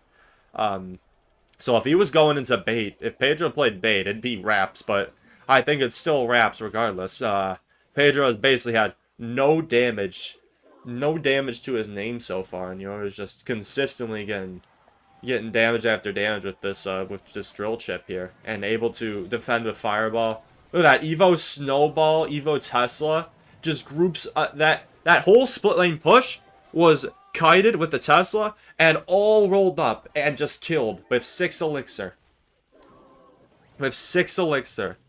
Crazy stuff. Yeah, crazy pick from Yoru as well, but it's working out beautifully. Yoru with 30 seconds left has half of Pedro's tower. Pedro's still not gotten any damage to his name. He's just going aggressive at this point. Pedro's just going aggressive at that point. Cage isn't placed that optimally. It's still grabbing all of those goblins. Goblins do get a few stabs. Yeah, Cage didn't even reactively come down in time. We do see Fireball from Pedro. But only 10 seconds left. That's not going to be enough to be the difference maker. Pigs go back. They trying to help. Pigs doing a little too much. They trying to act like they did something this match to help defend the Evo drill. But Yoru with almost a flawless game and takes this set 2-0. Jeez. Yoru is going crazy. Yoru is going crazy today. Yoru's coach, I guess. Yeah. Okay. Yeah. Shout out Sanchez. Yeah. Shout out Sanchez. Apparently Yoru's coach. He's definitely got him with the picks. Definitely got him with the picks for sure. And since this is the losers bracket, Yoru wins this set 2-0 and Pedro is out. We've seen Pedro, Mo Light, and Riley knocked out of the losers bracket. Whole lot of upsets down here. The fact that these players even get knocked to the losers bracket in the first place is crazy. And that they're getting knocked out of the whole set because of these amazing, beautiful picks from their analysts and the players themselves. GG's. We're going to keep yapping. We're going to keep yapping. It's okay. That's what casting's all about. You got to keep the yap going. If I just... Anybody could just watch the gameplay, you know. I'm here to add insight to the mix. Look at me. Yeah, so there was some beautiful spell combos there. Yeah, that I'm most impressed by that. I'm most impressed by that Evo Tesla Evo snowball. I would have never expected in a million years that could do what it did there, but it did what it did there. It basically rolled up an entire pig's flying machine, recruits, and hit them all with the shockwave, and rolled them almost all up into the snowball, and let the regular Tesla finish off the work with all the units slowed. And that was just insane stuff there. That was just insane stuff there, truly. And it seems the main casters are lost because they don't know who to glaze right now. They have no clue who to glaze because neither of them are on the approved official glaze list. But we're here right now. The economic and social state of the world right now. So the economic and social state of the world right now. My thoughts are that I really don't care because CRL is happening right now. That's the most important. Yeah, that takes precedent over anything. And the only economics I'm thinking about is the economics of this massive prize pool. We got 15K here, and players securing a bit of a chunk of that at this point. We're going to be seeing the bracket here soon, but players are starting to move up into that fourth, third, second, first range where they're going to be earning a lot bigger chunk of this prize pool here. W transition indeed. Look at that. Look at that. Sanchez for president. He'd have my vote. He'd have my vote. Dude, I'm good at this stuff. I'm good at this stuff, aren't I? Yeah, deal. Call me. Supercell. I'll do this for free. I'll do this for the free. And if I'm on the official broadcast, I won't stream it on my channel either. I won't poach all the viewers from my channel either. Just hit me up. Hit me up, bro. Does anything else matter when Clash Royale is involved? It really doesn't. It really doesn't oxalate's immune system. You got that right.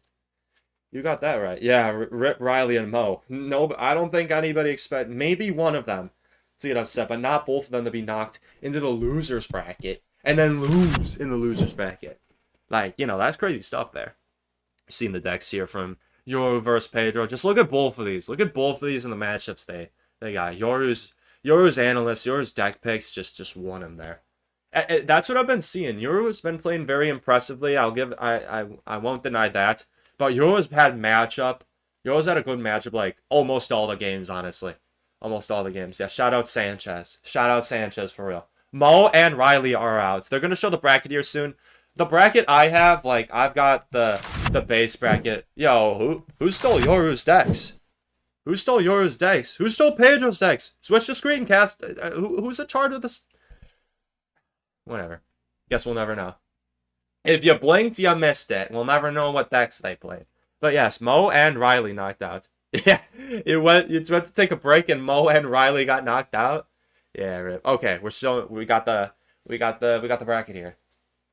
Let's see here. It's gonna pop up, and we got Reuben and Taurus next. By the way, if we could pre-fire the prediction for that, you gotta get it off as soon as possible. Reuben versus Taurus, both amazing players. Taurus 2-0'd Mohammed Light, and Reuben knocking down Yoru, who's been on a tear of his own too. So both two very good players in the upper bracket there, and yeah, in round 3 of the lower bracket, Riley and Mo Light both got knocked out. Both got knocked out by the underdogs, and out of the underdogs, Yoru came out on top. So Yoru's gonna be facing whoever loses in the upper finals here, I believe. Yeah, Yoru's gonna be facing whoever loses in the upper finals here, and then they'll battle it out to see who goes to the grand finals against the winner of the upper finals.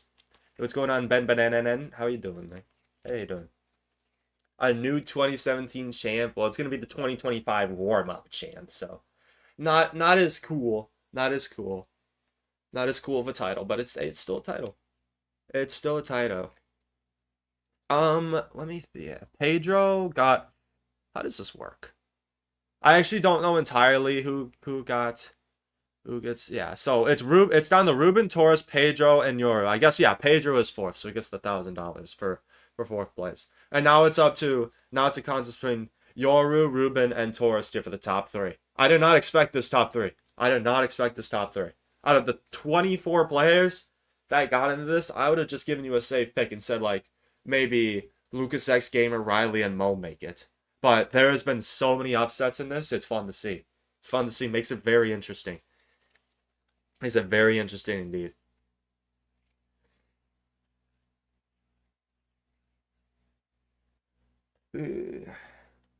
I mod here also? Wait, actually? I still don't even know who you are, bro. I still don't even know who you are. Yeah, shout out Lucas X Gamer for real. Okay. Why do you look like that? Alright, yeah, my turn. My turn when I got the cans up. I'll take a little sip. Devious glare. I am thirsty. Go get some water. Go get some water. Stay hydrated. Hydrate before dehydrate. Pretty please. Pretty please, I beg you. I was trapped in ice. Oh, okay, yeah. Good comms, good comms, good comms. Well, welcome back. Welcome back in W name. Wait.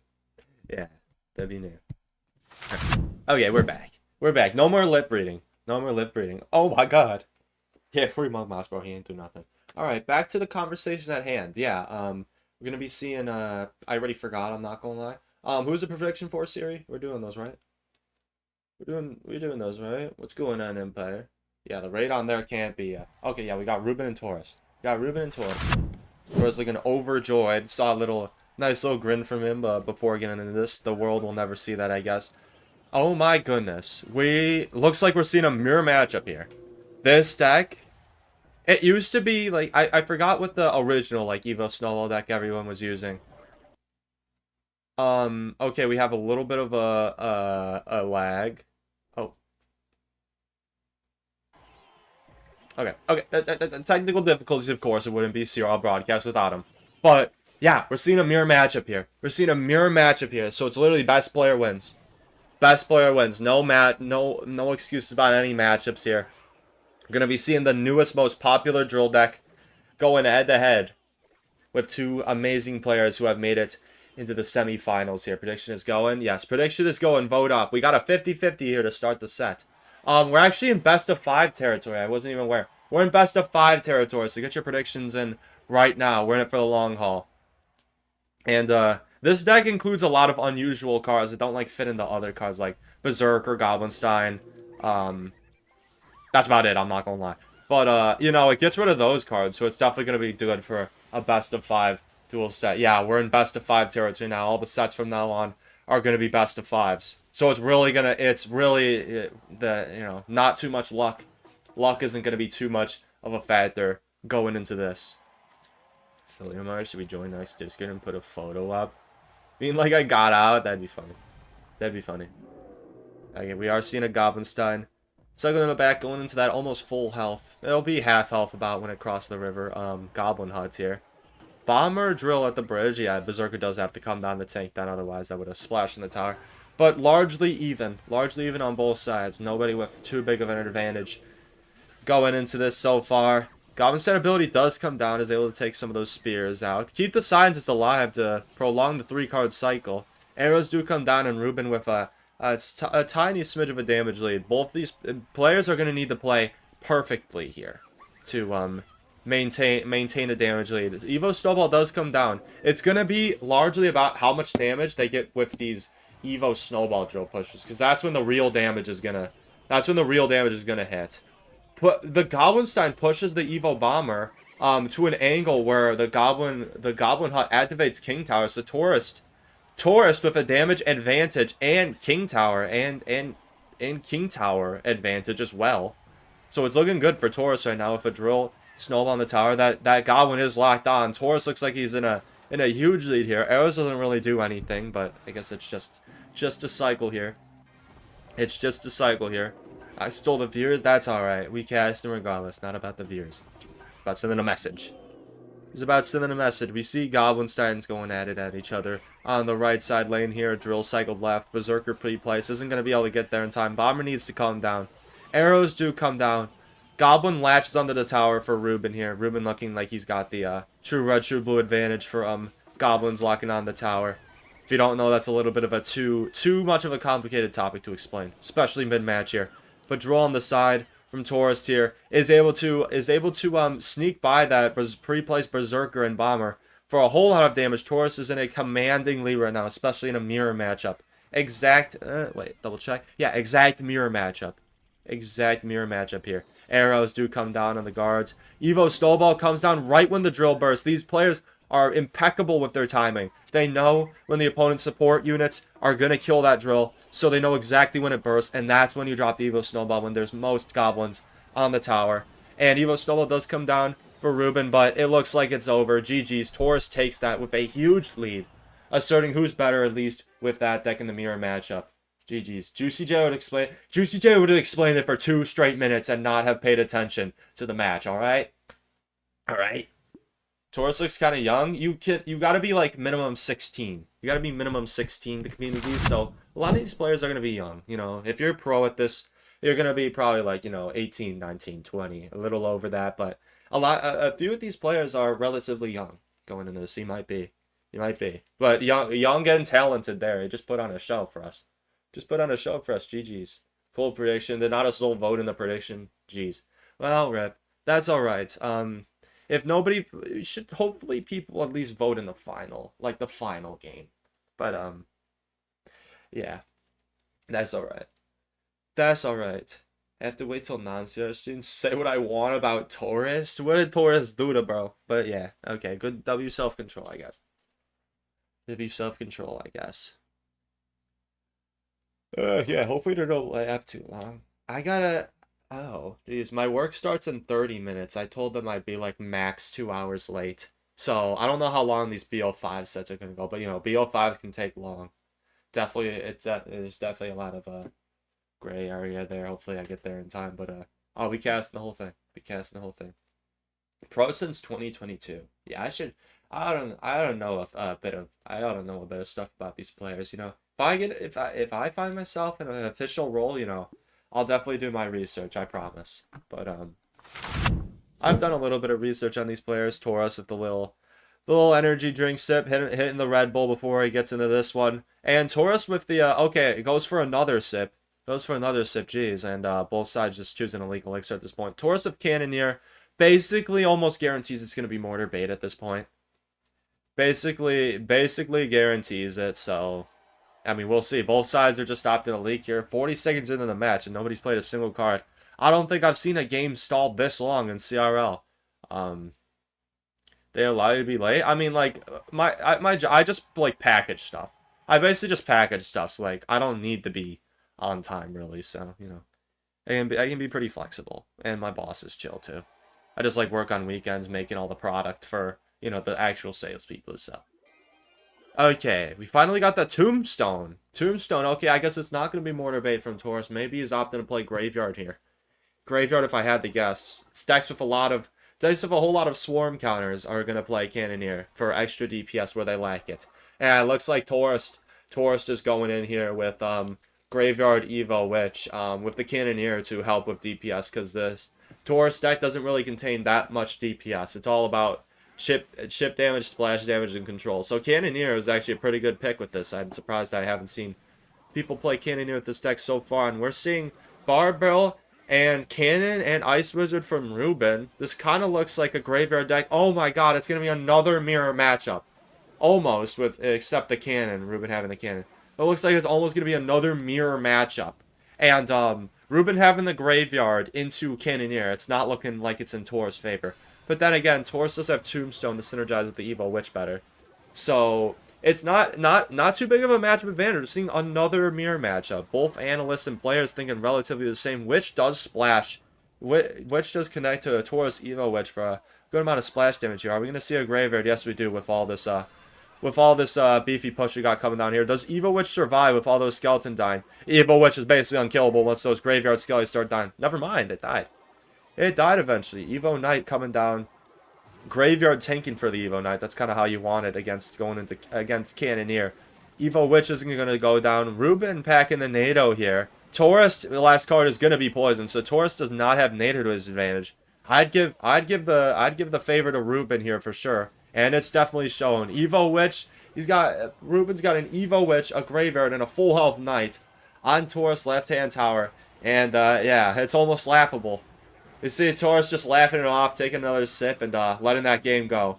Oh, practically flawless game from Reuben. Barely taking any damage, but he definitely had the advantage going in that mirror match. But a few little changes, like having the cannon, and basically Taurus just having the Cannoneer there is what sold it for him, unfortunately. Yeah, Cannoneer just is so bad. It's just so terrible against a Graveyard. You basically have to poison on defense, and it still gets like an insane amount of damage. Yeah, this shouldn't be GG's. Hey, but Reuben takes one. We're 1-1 in this set right now. Best of 5. Anybody's game. You love to see it. Yeah, don't really like to see a match like that, like not too contested. Like who really cares? You know, just minus 3 minutes off of everyone's time. Really, like that game's just kind of decided from the get go. But both sides got Drill Snowball and Graveyard Evo Witch out. So I wonder if maybe we go 3 for 3 on mirror matchups here. I hope we see a little variation. But hey, if we get another if another perfect mirror matchup happens, I won't be disappointed to see another 50-50. See these players duke it out and see who's really the best would be an awesome experience. Again, GG's and well played to both players, but yeah, Taurus was in a really bad spot there with the Cannoneer for sure. Really bad spot there, and then just got the Evo Witch ramped up, and yeah, nothing was getting done. Nothing was getting done from there, unfortunately. So yeah, how long are they gonna have for this one? Lovely weather in it. Lovely weather we're having. I'm hungry. I'm hungry. Do I dare go get like a little snack? I don't know. I think I tough it out. Do you think about the recent chef buff? How would you fix the card? W lowball questions. Let's go, Siri. Keeping the chat active. Shout out Siri, my goat. Now, Chef needs to die. Chef needs to say right where it is and not be touched. Chef is just such a bad concept.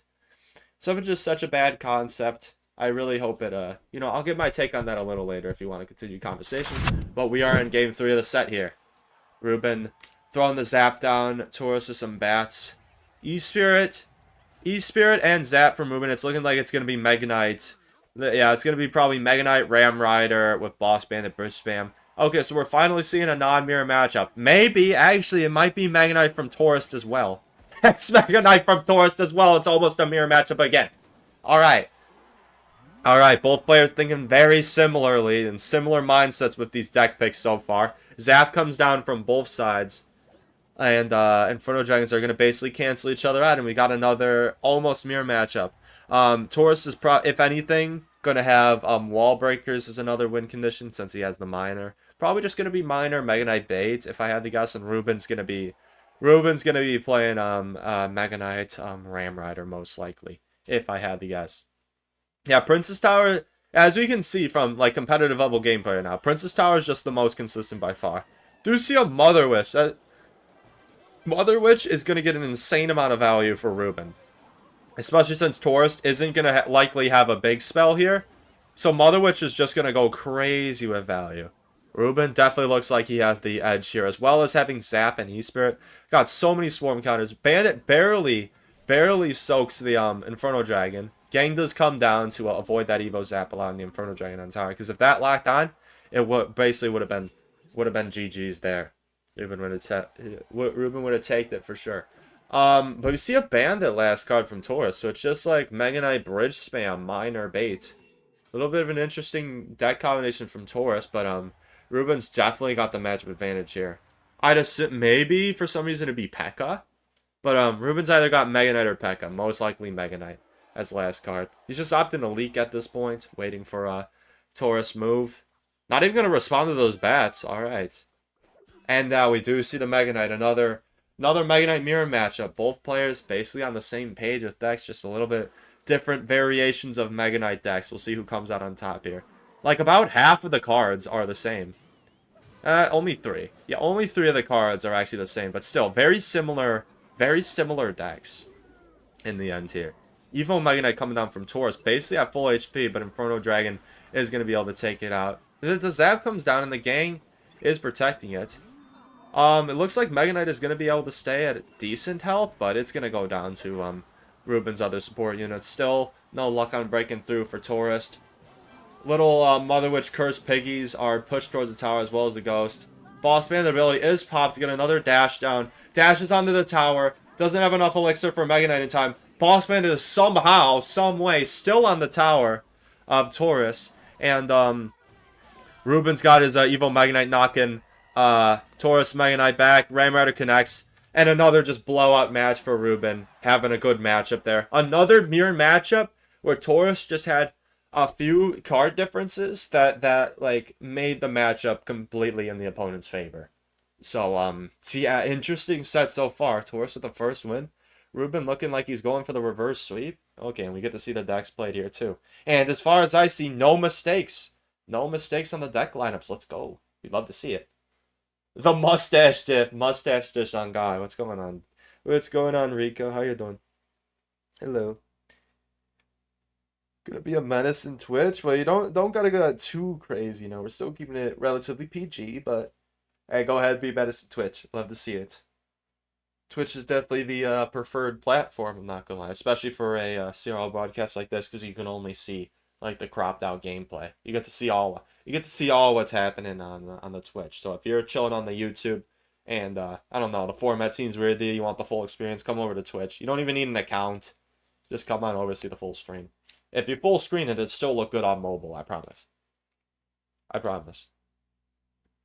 Almost, yeah, almost mirror match 3 times in a row. But the second and third games have just been Taurus kind of got unfortunate with a few deck differences. Like he had the tombstone, Reuben had the cannon. That wasn't a big differential, but what cost him that game is wait, I swear, hold on, I think there's a mistake. Didn't last game one of them not have NATO?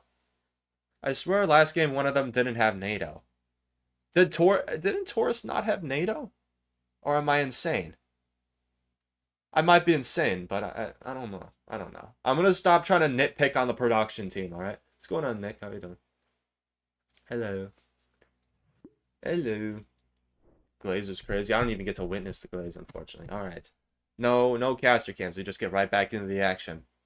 Any win for Reuben here will secure him the game, so Taurus has to be playing at his best and consistent decks as well. We're seeing RG going into Mortar Bait here from Reuben. Mortar Bait with Princess Tower instead of the Cannoneer and Golden Knight. So Mortar is definitely a very good counter to RG. And it looks like Evo Hunter when it eventually comes down. Yeah, everybody uses Evo Hunter and RG.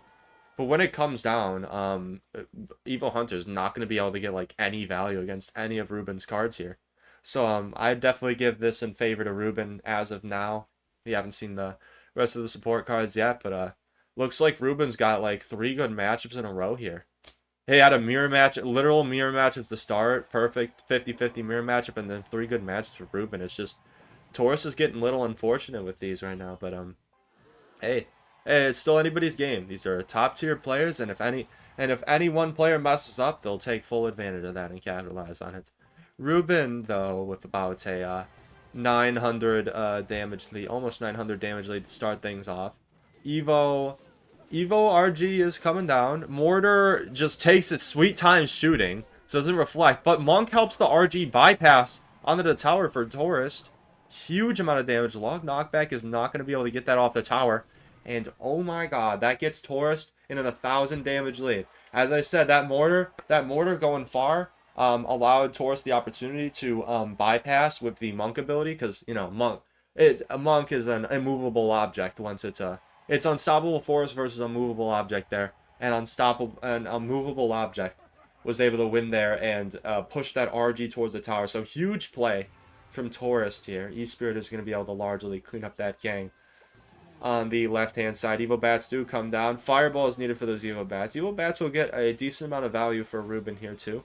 Okay, Evo Hunter does come down, getting as much value as it realistically can, netting down the Golden Knights. A little bit of Monk Reflection chip comes down. Log is able to clean it all up, but Taurus is just in the business of getting chip at this point and is probably going to be using the RGs defensively, like for a mortar like that, yeah. You just plop an RG down on that, and it's going to largely defend unless Reuben can find a way to DPS down the RG, which he doesn't. RG is able to take the full Evo Mortar out, and now Reuben's got to play 2 more to get back to an Evo Mortar, which would be his best way to get a damage lead at this point, or some minor tanking for some swarm that somehow gets through. But Taurus is not going to be letting anything like that through for a while. Monk is able to reflect the mortar shot from all the way from left field, literally. Log does come down on the gang. Mortar up high is going to be in a place to guaranteed take the RG down. Fireball does come down on the mortar, but doesn't net Taurus any tower damage there.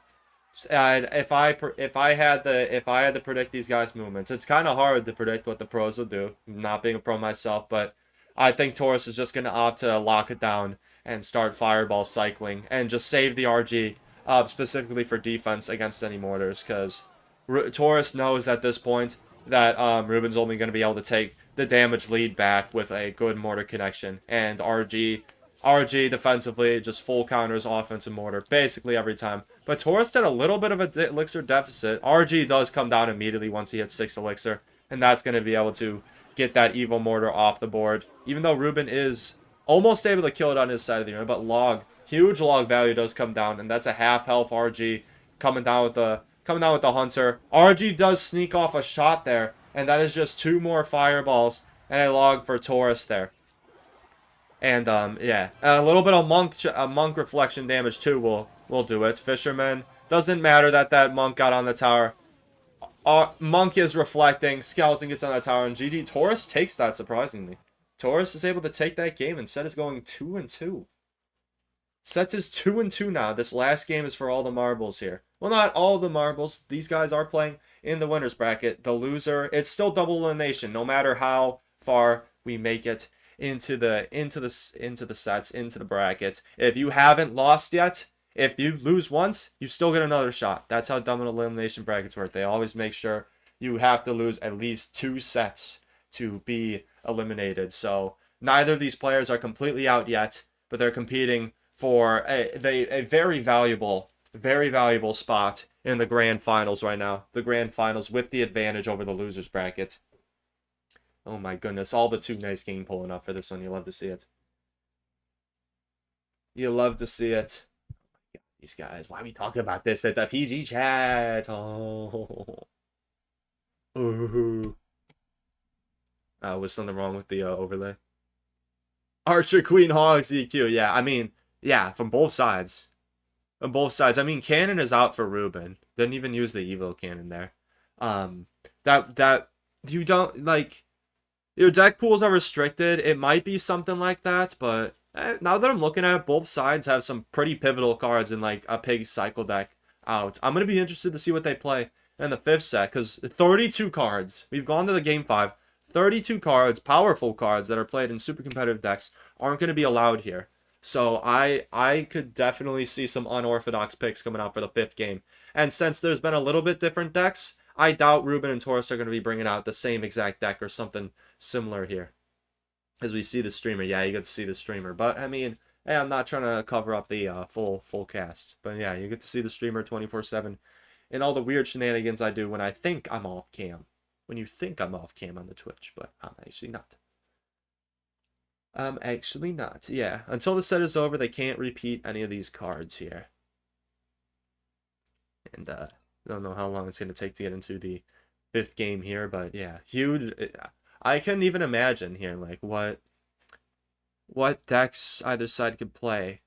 Both sides kind of have, like, a balloon deck open, but again, you're the analyst right now. You're looking at these, and there are decks that would be, like, almost too predictable to play. You don't want to be playing those.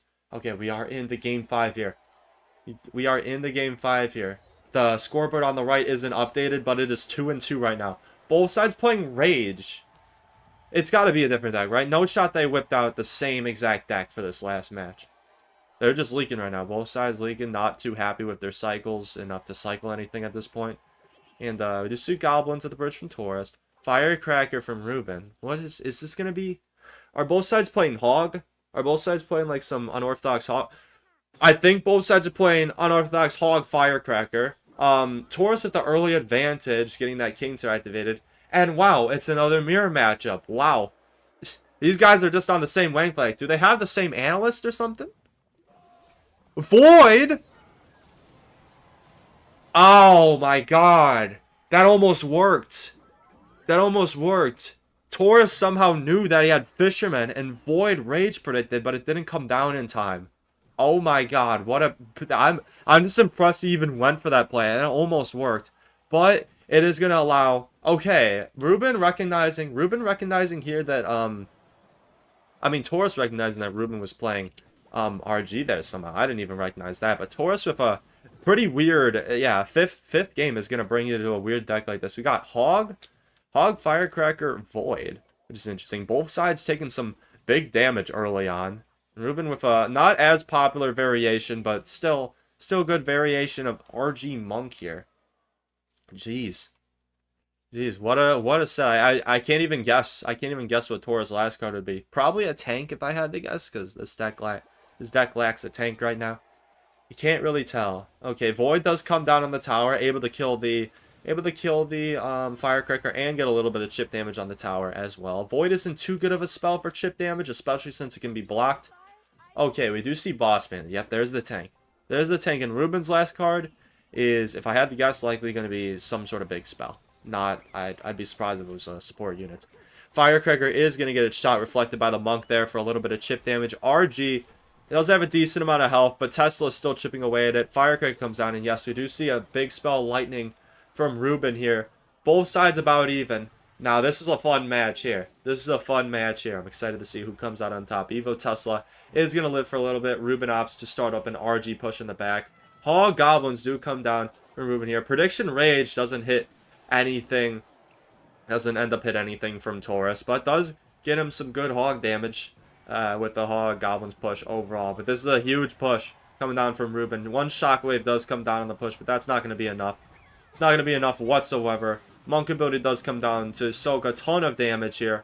Gives RG time to kill that one Tesla. 2 raged RGs on the tower. I don't see how Taurus can stop that at this point. That's GG's. Reuben takes the set and the lucrative spot as with the advantage in the finals match. GG's. Yeah, GG's at that point. Reuben getting the RG in the back. Taurus not having too much DPS. The Void definitely didn't help. The Void pick was interesting. I wanted to see that Void prediction on the Fisherman work so bad.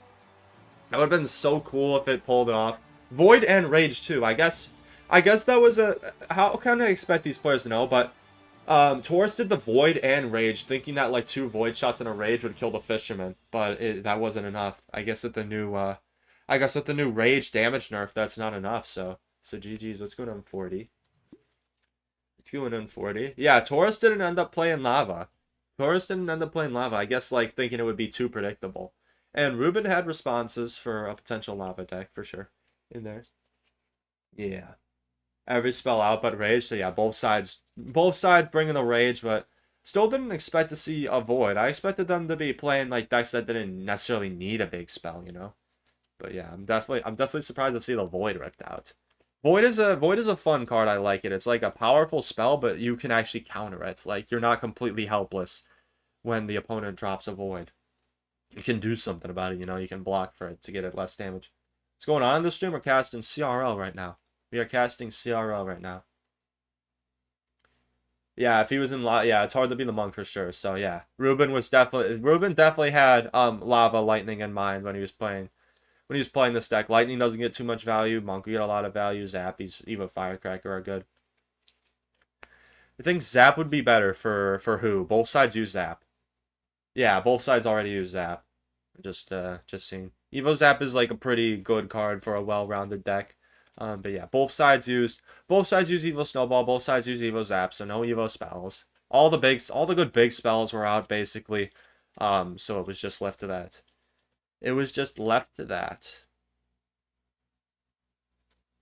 Start instead of Rage for the last game. Yeah, but Rage is still a pretty good small spell even after the nerf. So I'm surprised it wasn't used earlier by anyone. So they brought it out in the 5th set, both of them. And then hello Ryan. Hello Ryan. L for not reading my chats. I'm busy. I'm busy casting. All right, we better see the bracket here. Taurus predicted a Fisherman because Reuben ignored the spirits. Yeah, okay.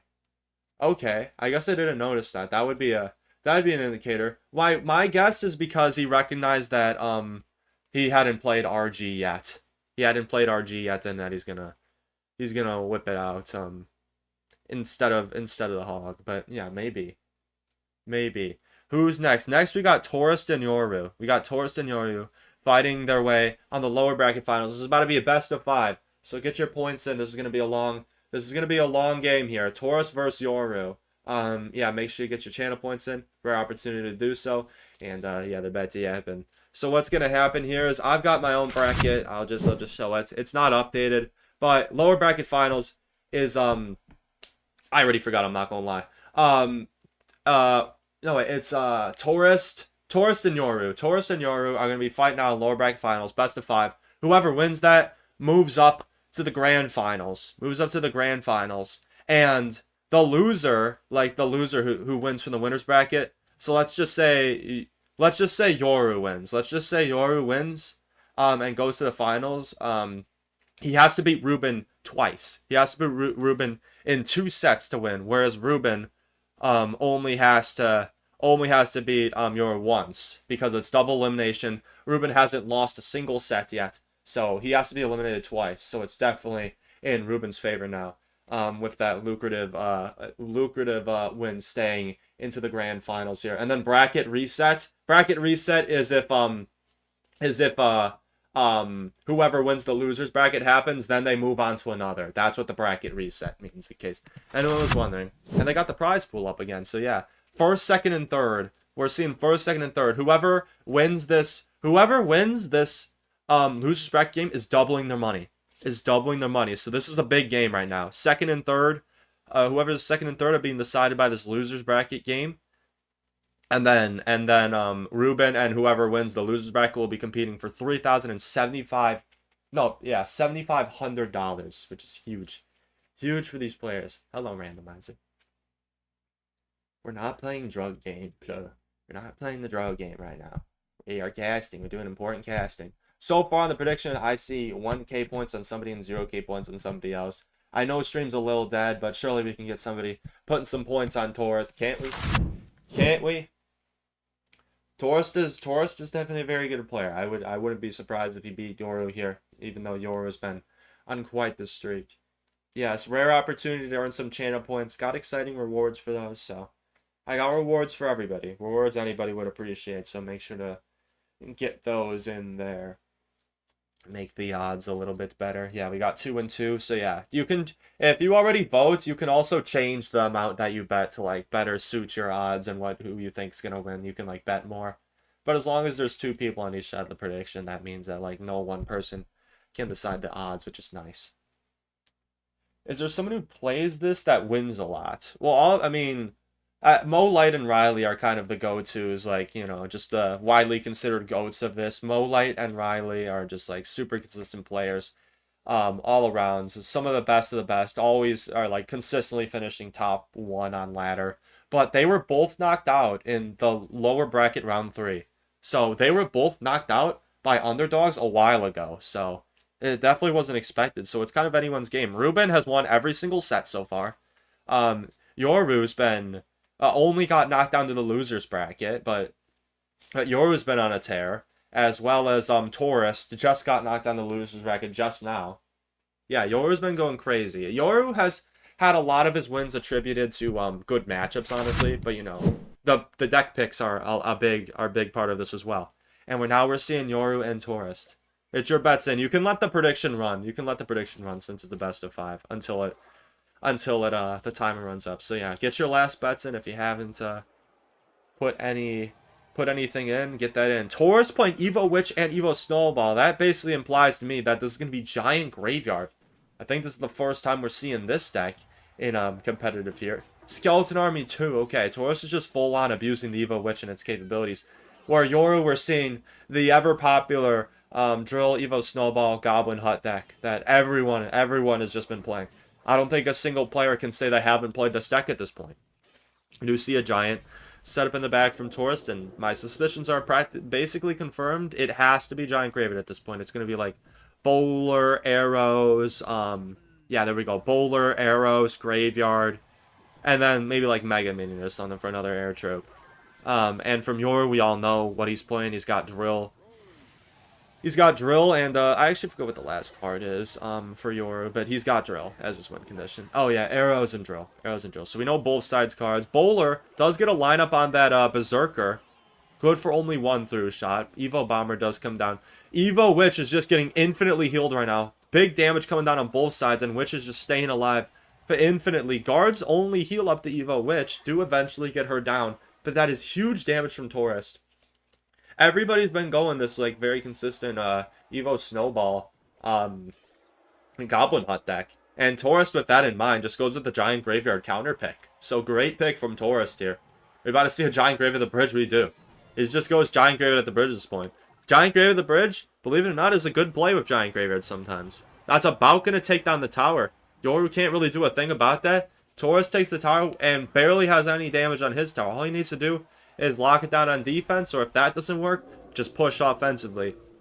Yoru has a big mountain to climb here if he wants to somehow take this match back here.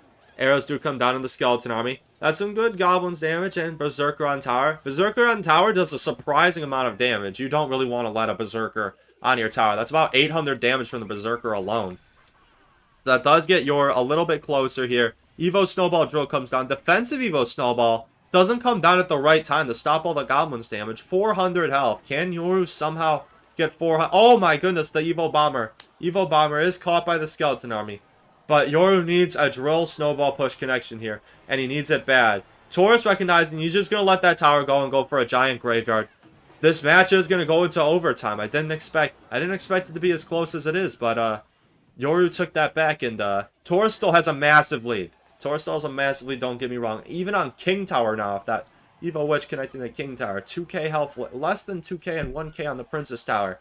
Especially with a deck like Giant Graveyard where you can just pocket spam as much as you want. Once you get an elixir advantage, this is not looking good for Yoru. I would be shocked.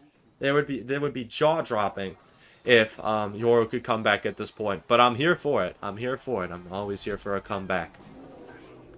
Goblinstein does come down in the pockets. It does not react with ability. I'm pretty sure I heard that ability noise, so that might have been 2 elixir down the drain, since the ability didn't even pop off. And yeah, Skeleton Army was able to take the Goblinstein down. No prediction ability came down. Would have been kind of a crazy prediction to go for. You see a Giant in the pocket, probably going to be a Graveyard soon. No, just Minions. Minions as the air counter instead of Mega Minion. Giant is going to be able to get 1 slap, 2 slap. No red slap or blue slap needed here. Bowler is not going to be able to get the lineup on the tower to finish it off. But the game is all but over at this point. Taurus doesn't have a way to spell cycle, but he's got 2 witches on the board. Got a Graveyard now. Giant in the pocket. In my professional opinion, I think this is game and set. Not set, just game. A little ahead of myself here. But Taurus takes a game 1 here. And GG's. Yeah, the Ting Tower. Ting Tower definitely helping out there. Yeah, yeah, for 2 elixir, Berserker definitely has high DPS. Like, yeah. 800 damage. 800 damage on the tower from that thing. Especially with the health buff. Princess Tower takes a while to take it down. It's like, if you just play a naked Berserker at the bridge and against the Princess Tower, it still gets like 500 damage or something crazy. And, it does even more against Duchess, I think. Like, because Duchess will run out of its daggers before it even kills the thing. So yeah, Berserker for 2 elixir. It's the buff definitely helped it become a meta card, and everybody's playing in this drill deck too. So it's like, you know, it's found its place. It's got its niche and it's found its place, and I love to see it. What's going on, Sting? Right? Hello, how are you doing? Hello. I do not know what Penguin Fish is waffling about right now. I do not know what brother is waffling about. We just let him do his own thing. He's got his own little corner here. Guess we're just waiting for the next set right now. I'm done. The lip reading segment is over. I'm not gonna even try to lip read off these guys either. Yeah, nobody really knows. But we're here for the main event. We're here for the CRL, aren't we? Here for the CRL, aren't we? Oh. Yeah, my lack of sleep is starting to hit, not gonna lie. But it should be done here pretty quick. This set, it could go to best of 5. This could go to the 5th match here. Like, this could be over in the next like hour to 2 hours. There's a big window for how long this set could go. And now we're seeing Taurus with Evo Barbs and Mother Witch here. You're bringing out the Minor Poison. That's what this is going to be. I wonder what Taurus has got here. Okay, it's going to be that Pump Battle Ram Bridge Spam deck. Haven't seen too much of this. Deck. yesterday, and have seen none of it today so far. So we're finally seeing Taurus bringing out some Evo Battle Ram bridge spam deck. This deck has become insanely popular, especially for its like pump bait capabilities. If you don't have a pump response, which Yoru definitely does, he's got minor and poison, so I doubt we're going to be seeing Taurus getting any pumps on the board. We do, but he's definitely going to have to defend it with his life. Once he's... what I meant by that is once we're going into double here, the pump stacking isn't going to be a thing. He can play his pump to cycle, but he's not going to be pump stacking like we sometimes see with this deck. We see an Evo Barbs the bridge with a Heal Spirit as well. Going into a Golden Knight. Golden Knight's definitely going to help a lot into these Barbs here. But Battle Ram looks like it's going to be able to sneak through the tower. Yoru has no Elixir, is able to just barely eke out a Barb Barrel. But we see a Golden Knight from Taurus as well. Golden Knight dashed onto the tower for huge damage. It is slowed down a little. Miner does get that Golden Knight off the tower, but Taurus is now looking at a 2,000 damage lead right now. Holy. Yeah, pump definitely feels good. Pump you usually only saw in like super heavy decks. Like this is definitely a heavier deck, but pump nowadays is just used to get an insane elixir advantage. Pump used to be like just so that super heavy like golem decks were viable. Golem pump would be a thing, like 3 musketeers would be a thing. But now pump is just kind of used for spell bait and to give you an elixir advantage. Like we got pump bow and now we got this. Like, you know, meta's changing. We get to see pump used in more versatile ways, even though it's just a building that sits behind your tower and accrues bonus elixir. Evo Battle Ram is going to get through, knocking back this Golden Knight and taking out the mortar here. We've got a Rage, 2 Evo Barbs, and some Piggies. Gotta block that Mother Witch from... Okay, Mother Witch locks into the Ice Blitz, so it's not going to do anything. Evo Mortar does come down. A whole lot of pressure from Yoru right now. Playing into this elixir advantage that has been given him by Taurus with that huge bridge spam. Battle Ram does connect on the right-hand side for a good amount of damage. That might become the low side tower. It is distracting the mortar here. Not a mortar connection to Yoru's name at this point on the left side tower. And Taurus is still in a very good spot despite that very good pressure and spam from Yoru there. Battle Ram is going to be able to connect on the right-hand side. Golden Knight tags for it. Rage comes down as the last card instead of arrows.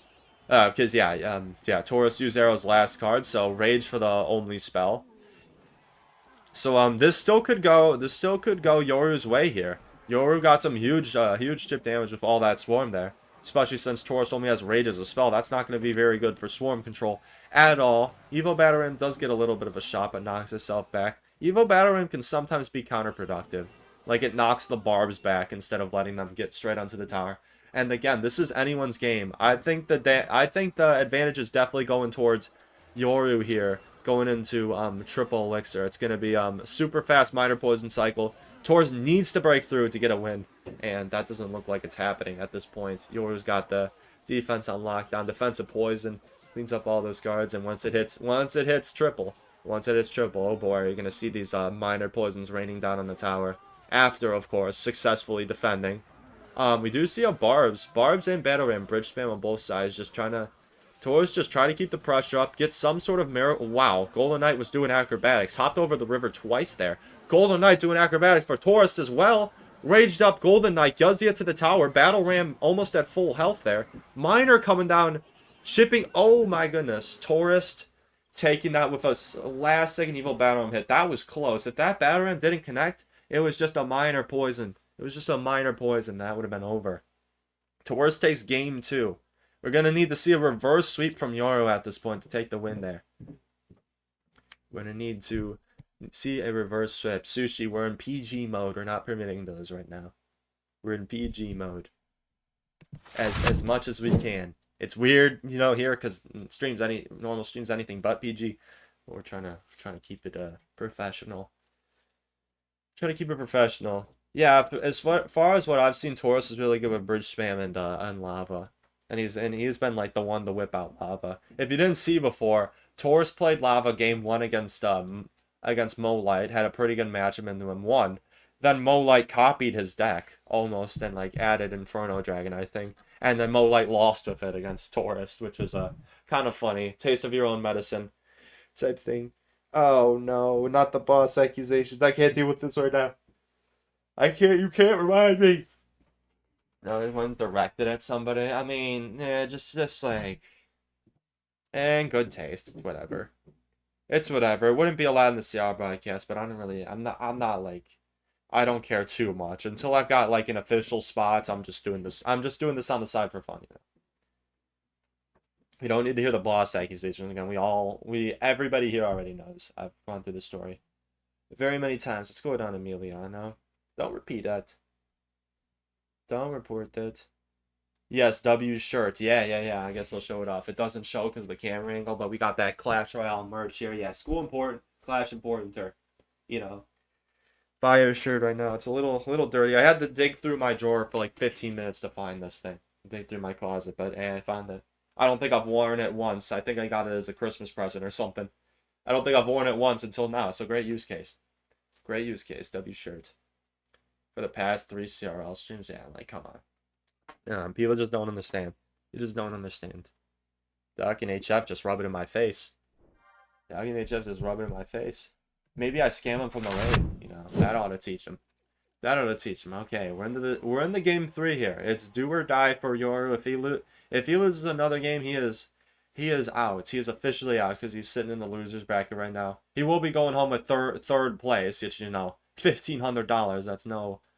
That's no light sum. But Yoru has to clutch up here if he wants to double up his money. Taurus sitting in a very comfortable position right now. Just skeleton cycled so far. It's weird that these players just want to play extremely safe. Even if they're playing a cycle deck, they will sometimes just leak if they have a bad hand and just wait for the other person to go. But this looks like it's about the longest stalemate we've seen so far.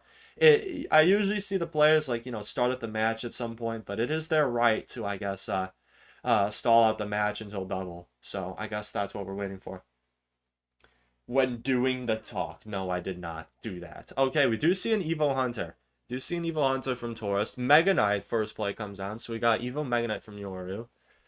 Can't really tell exactly what that's going to be, but we already know what we got going on for Taurus. He's whipping out the Evo RG, Evo Hunter.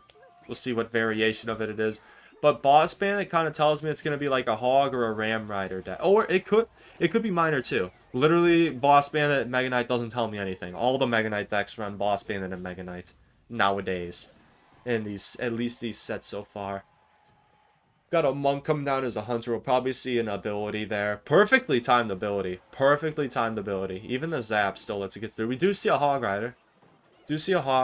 And Taurus cleans that up with 0 damage there. I'm pretty sure he needed that Barbell there. Maybe didn't even need that. Yeah, Mega Knight and CRL. Mega Knight's been pretty popular. Like Mega Knight Ram Rider, Mega Knight Hog Rider, Mega Knight Miner.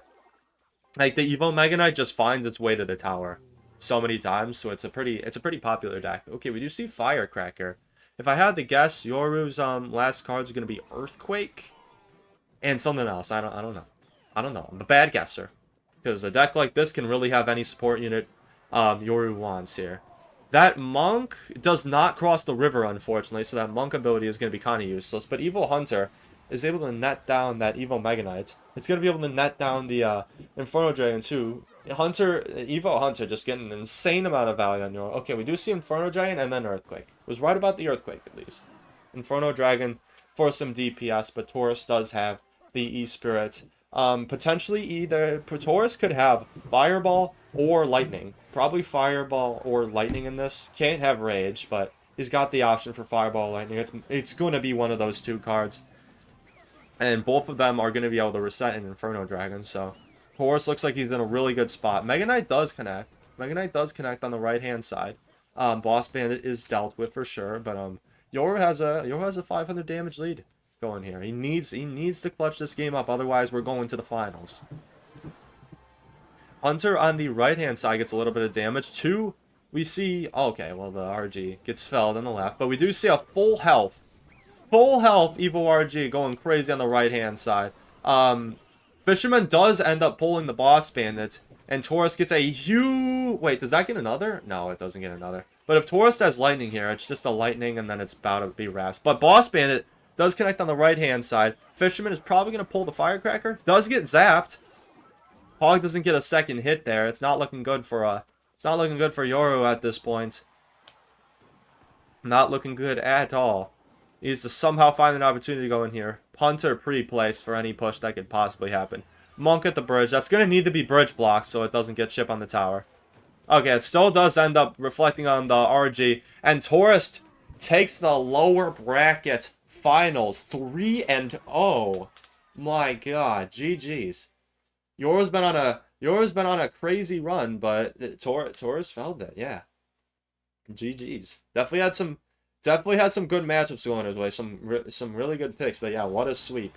What a sweep there indeed. And believe it or not, I didn't think this was happening, but we are seeing Taurus and Reuben in the finals. Taurus with the losers bracket disadvantage. So we're gonna do one final prediction to see if you could get that up. Who will win, Reuben or Taurus? Just so that we're educated. Just so that we're educated. I'll explain it again when the bracket pops up. Taurus needs to win 2 best-of-5 sets.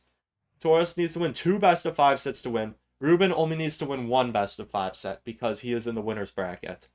So we could see this go up to 15 games. Wait, is that right? No, I'm stupid. We could see this go up to 10 games. But we're going to see 3 to 10 games here. So we got a big range. This could be going on for a whole lot longer. Reuben all day, yeah, get your points in. Get your points in. It's not that double elimination is kind of a standard. Double elimination is very standard, like a tournament format. You know, losing twice is pretty fair. Like if you lose once, you're unlucky. You're not completely out. You know. What happened with Boss? Nothing happened with Boss. I already went through the spiel once today. I'm tired, man. I don't know, Laura. Yes, you do. Yes, you do. I literally told you today. My God. My goodness. Yeah, Taurus is good. Reuben is good. Reuben is, I mean, if I had to guess, Reuben is definitely more established. I've known his name has been around the scene for a lot longer. I was informed Taurus started being a pro in 2022, but Reuben's been an OG. Reuben's been an OG. Reuben's been around on a lot of teams when CRL used to be teams. Back before I was born, when CRL was teams format. You know, back in the day. It's not, that's fine. Okay, the prediction says this set, we're going to do it for the finals. This is the final prediction right now. This is going to be the final prediction right now. Okay, we see the brackets, so I'll explain it again. This right now is the final prediction. Get your points in. No more bets are going to be made today. Yeah, CRL teams was fun. Like, I mean, I think I only watched like 1 year where there was teams. Okay, so yeah, we got Yoru taking the 3rd place prize of 1,500. Taurus and Reuben guaranteed both $3,000, but the 1st place is gonna walk away with $7,500. So this is a huge match for both players. Can over double their winnings right here with this one. A neighbor is mad at his wife for sunbathing. My God, Borges, what's going on? In an official CRL broadcast as well, but hey, that made me chuckle. Okay, yeah. See, they knew what I was gonna say. Yeah. 1st place is gonna add $4,500 to their prize they're taking home, which is huge, of course. Yeah, who's winning the tournament is the prediction. Who is winning the tournament right now? It's your bets in. And to explain it again, yes, Taurus is at a disadvantage. He has to win 2 sets to win. Reuben only has to win 1 set. So if you just want to go, like, if you don't know anything about either of the players, you just want to go off of, like, statistics and odds, you know, your bet would be on Reuben. But, you know, upsets have been happening all day. Taurus has played amazing. Reuben's been playing amazing. It's anyone's game. It could be just up to matchups in the end of the day. Who knows? Oh, this is definitely not chess. This is a man's chess right here. This is chess. Chess is for little children. This is a man's chess here, Clash Royale, if you haven't seen it. Mess. It's kind of related to chess in a way, I guess. Cap? I don't know. What's going on? This ain't me. I don't know. It sounds pretty accurate. It's weird, like, everybody who comes to watch Clash on Twitch, like, is coming specifically for Clash because you have to watch it, but, like, I've gotten a good amount of people who pop in a Clash stream, like, in my chat and have no idea what it is, which is, like, kind of weird. It's not, like, a uber popular game at all.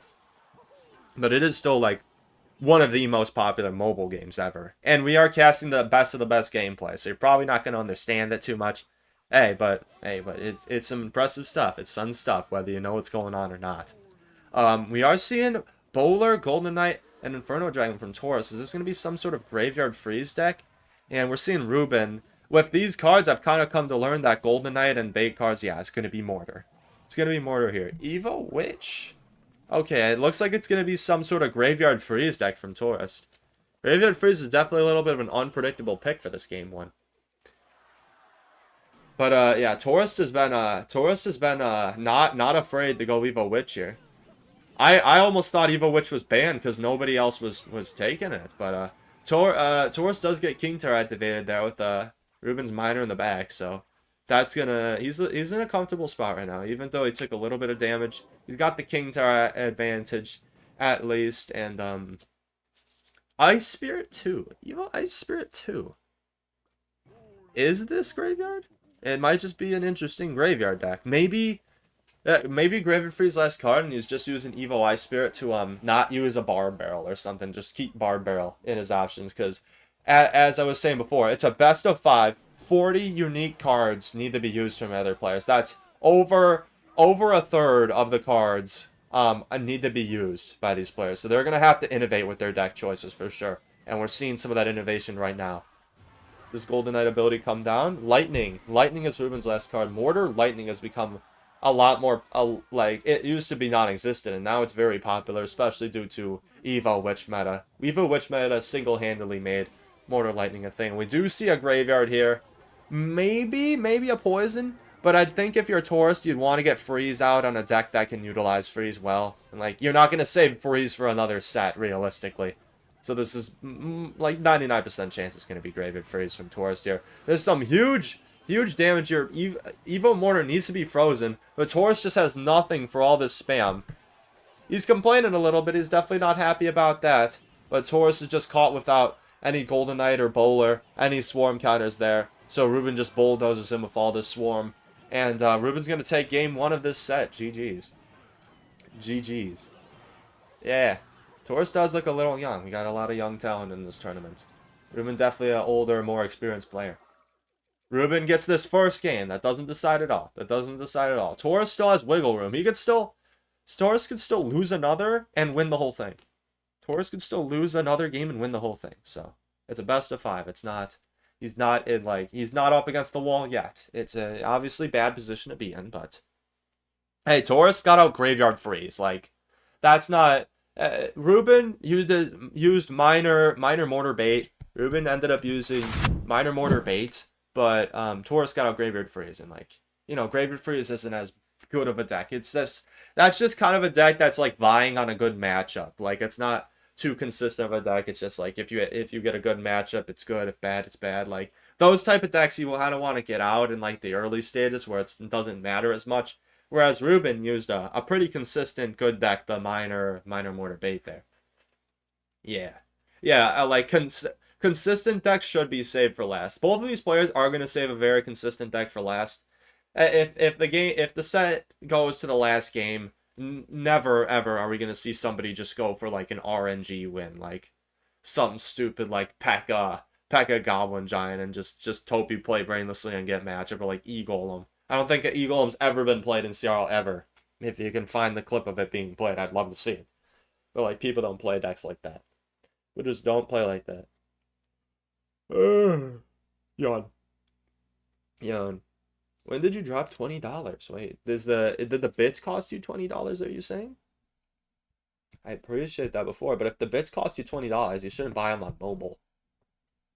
Mobile's got, like, a huge bits fee. You can, yeah, if you're gonna do that, you definitely want to get it on PC. The bits fee is a lot less if that's what you're talking about. We are in set 2 here. Reuben dropping the skeletons, and I think there might be a little bit of an inaccuracy. Just to clarify, these were decks from a few games ago. Okay, I guess these weren't actually the previous decks. Okay, shoot, yeah, you're right. I got a little confused. So as you can see, nothing too eventful has happened yet. That's my bad. Thank you for telling me, Sid, right away. But yeah, the previous decks are wrong. That got me a little off guard here, but Reuben is opting to go for Pig Cycle with Barbell instead of Log, keeping Log open as an option here. Maybe, yeah, he used Log. He used Log last game, so he can't even go Log. Using Log and Barbell now kind of puts Taurus at a good spot to probably run some sort of bait deck. Huge Monk ability from Taurus. Almost reflects everything. That cannon is about to go down. RG's still at half HP. Probably going to get one more shot if I had to guess. Yeah. 2 big shots from the RG and Monk Reflection from Taurus to go into this game here. Problem is, Reuben's going to have pigs here. And if Taurus doesn't have Fireball, this could be some issues. If Taurus has Lightning, then this is going to be rough to defend these pigs over and over again. Because Taurus has 0 splash in his deck. Basically 0 splash besides the Bar Barrel. I don't think that really counts. Oh, we see a Queen Pigs the Bridge. You see a Queen Pigs the Bridge and an ability from Reuben. Very interesting play. Does get him damage and doesn't put him in that much of an elixir deficit. So I guess it worked out at the end of the day. Just put a whole lot of pressure on Taurus. If Taurus had Fireball there, I feel like it would have come down. So okay, the previous decks were updated. Now we can see the real decks. I'm pretty sure Taurus has Lightning after seeing Pigs, Queen the Bridge not get fireballed. Evo Hunter does come down for the Pigs, but it's not going to be able to stop them all. Pigs are going to be very hard for Taurus to stop here. He's just got to keep up the pressure opposite lane. He needs a Monk ability here. Monk does not target the cannon, unfortunately, so that's not going to help at all. But he's got a dual lane RG push going right now. That's how you gotta play RG when it's hard to break through. You gotta go 1 RG in the back 1 lane and then RG the bridge the other lane, and that just gets you 4 RG shots. 9, 10, 11. There comes the lightning. 12 RG shots from Taurus. Taurus got 12 RG shots from that push. That's insane. That's insane. Just with that one push, very well constructed.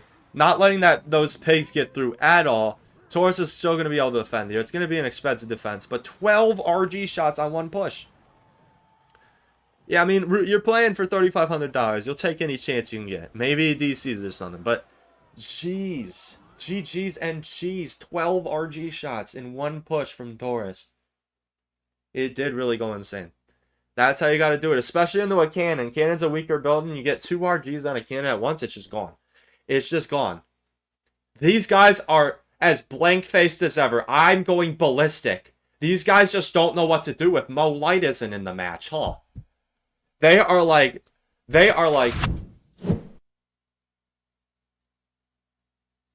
But that was insane. That was insane plays from Taurus there. My goodness, he really showed... I was afraid. I guess I don't know the matchup 100%, but Taurus had no splash on defense for the pigs, and was still able to deal with them and counter push off them. Too. Oh, it was a little interesting push from Reuben with the pigs Archer Queen the Bridge. That was just a huge gamble. I don't really understand that, because Taurus could have chosen... There's a chance Taurus could have chosen to get a fireball down on that. I guess Reuben was banking on the fact that he didn't have fireball, and if he had fireball, it's like GG's. But, I mean, it somehow worked, but in the end, that huge double elixir, double RG push was just beautiful stuff. So impressive. You have Taurus winning the parlay. It looks like Taurus is making a comeback here. Hey, we don't have to say all commentators. There's still 2 very good commentators. I can't, we all have our own styles, we all have our own styles. It's a very hard thing. To keep conversation flowing, and above all, bring insight to a conversation. Their way of doing it is, talking with each other, but, any Joe Schmo can say, if you can talk fast, you can say what's happening. But, it takes game knowledge, foresight, it takes a lot of game knowledge, foresight, I guess charisma at that, to know what's gonna happen and be able to know what the audience wants. What would casting actually enrich? How would it actually enrich the experience? Okay, going into game 3 here, 1-1 so far. Yeah, it's but it's valid. Yeah, what's going on, Valak? Don't say that. And hello, Walrus, how you doing? Hole of 2 Nice is pulled up today. I don't think Stormy isn't here, but, you know, Stormy's got one of those JOBs, I'm sure. And a FAMILY, you know. So, yeah, basically all of Tunis is pulled up. It's nice to see. Nice to see everybody. Reuben whipping out this Mega Knight bait deck with Bush. It's been so surprising to see. After everyone was sleeping on, just like Evo Snowball, it got, after a tiny buff, everyone was sleeping on it, but after a super tiny buff, everyone's hopping on it. Everybody just understands it now. It's come to the limelight. We're seeing Taurus with a little bit of an unorthodox Pigs Earthquake deck with the Boss Bandit and the Firecracker here. Mother Witch to counter those pigs as well as that, but not until Taurus gets half the tower down.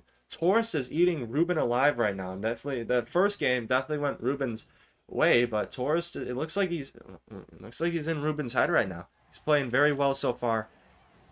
Both players playing very well so far, but that early damage from Taurus was just huge. It was just huge indeed. Yeah, pigs on tower. If you don't, if Reuben with the Mega Knight second play allowed Taurus a big opportunity to go in there and single. Earthquake just to take out the bush there. Makes sense. It's a -1 trade, and you know you get rid of the bush. Because an optimal bush position is to have it cross the bridge once you have split lane push. So you have to like pick and choose what to deal with. So if you can get rid of the bush, like the two little slow goblins are basically useless. They're not going to do anything. Arrows do come down on the Firecracker. We do see a Boss Bandit from Reuben as well. This is the deck. Only actual win condition, if you don't consider Mega Knight a win condition, is Bush from Reuben. But he's just making on bridge spam. It's super interesting to see decks like these play. And a few years ago, you would have never, ever, even like last year, you would have never, to reiterate, ever seen decks like this being played. But now, with like overpowered Evos and stuff like this, they're just everywhere. And Evo Mega Knight is able to hop its way onto the tower and almost, get Taurus tower down to half HP. Taurus still with a huge damage lead, and had the problem was he got all that damage because Taurus had to save the log for the bush there. That bush would have gotten a ridiculous amount of damage as bush does if it was just allowed uncontested on the tower. So that's why Taurus looked like it didn't defend too optimally there. Evo Cannon comes down immediately as the bush happens. I don't know if that was a prediction or not, but it worked. It worked wonders. Does Mega Knight does not find its way to the Firecracker in the tower. Hits the pigs, is able to damage it down a little. Another Mega Knight plops down on the pigs, but Taurus is just getting so much Firecracker chip damage right now. All he needs is 2 Earthquakes to take this right now. Boss Man ability is popped. Mega Knight is almost gets on tower. It's on tower for 1 punch. Hold on. Reuben might be able to take this. He's got some good spam going. Minions at the bridge. Defensive Firecracker, Evo Firecracker too, comes down and cleans all of that up. And that's just going to be, Taurus is just waiting, trying to recoup his elixir here. And now drops the Earthquake. He's going to super cycle, get to the next Earthquake, and that's going to be GG's. Mega Knight is not going to have enough time to hop its way over there. Taurus takes it. Taurus takes Game 3, up 2-1 after the first game loss. And again, Taurus does have to win 2 sets here. 2 sets to beat Reuben for the final prize. Yeah, Reuben not too happy about that. A little stressed out. I'd be too. I'd be too if I was getting reverse swept here. Okay, we're showing the decks. We're showing the decks so far. A lot, like, even now, not even at the final game, 24 cards eliminated from both players' pool. And more importantly, 6 Evos. Like, you know, there's some good Evos, there's some bad Evos. Evos are very pivotal because you want to use your... You want to make sure good Evos are used. But once it gets down to the 5th games, you basically know what your opponent's remaining Evo pool is, and you can largely predict the decks off that. When I walked away, Taurus took it by a pretty good margin. Taurus took it there, even into the Mega Knight bait. RG has always been Reuben's back. Well, I mean, it would kind of be crazy to see no RG. RG doesn't, like, it has bad matchups, but it's a rather consistent deck. Like, RG and Evo Snowball Drill, they have every deck has bad matchups, but, like, the more consistent a deck, the more, like, possible it is to win no matter the matchup, the more you're going to see the pros played. And RG is a very popular deck for that very reason. Yes, Taurus, my goat here. He's on the reverse sweep run. One more win from Taurus, and he's got it. And he's got this first set, and then he goes on to the the bracket reset. He's going on to the bracket reset.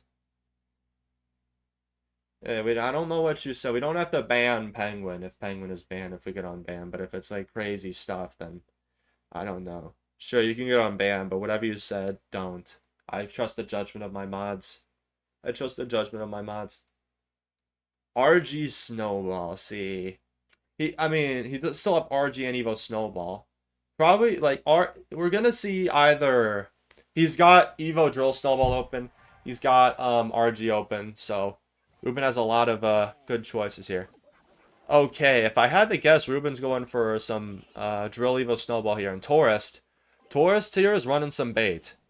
Taurus here is running some bait, knowing that Reuben has used some very good barrel counters. Bar barrel, World Delivery, arrows are all out. Reuben's probably going to have maybe a log in this. No, actually, it's Evo Snowball. It's Evo Snowball. So, the bait spam choice. The bait spam choice is huge from Taurus here. And Reuben knows it. Reuben knows it already. We do see a Snowball come down on that. But Snowball doesn't full counter the barrel. It will full counter the barrel with no tank. But if there's a tank on that, the Snowball is not going to do too much. And especially don't want to have to use the Evo Snowball on defense. You want to be using it for offense. So that's going to be Taurus' goal here. Getting that Evo Snowball out on defense.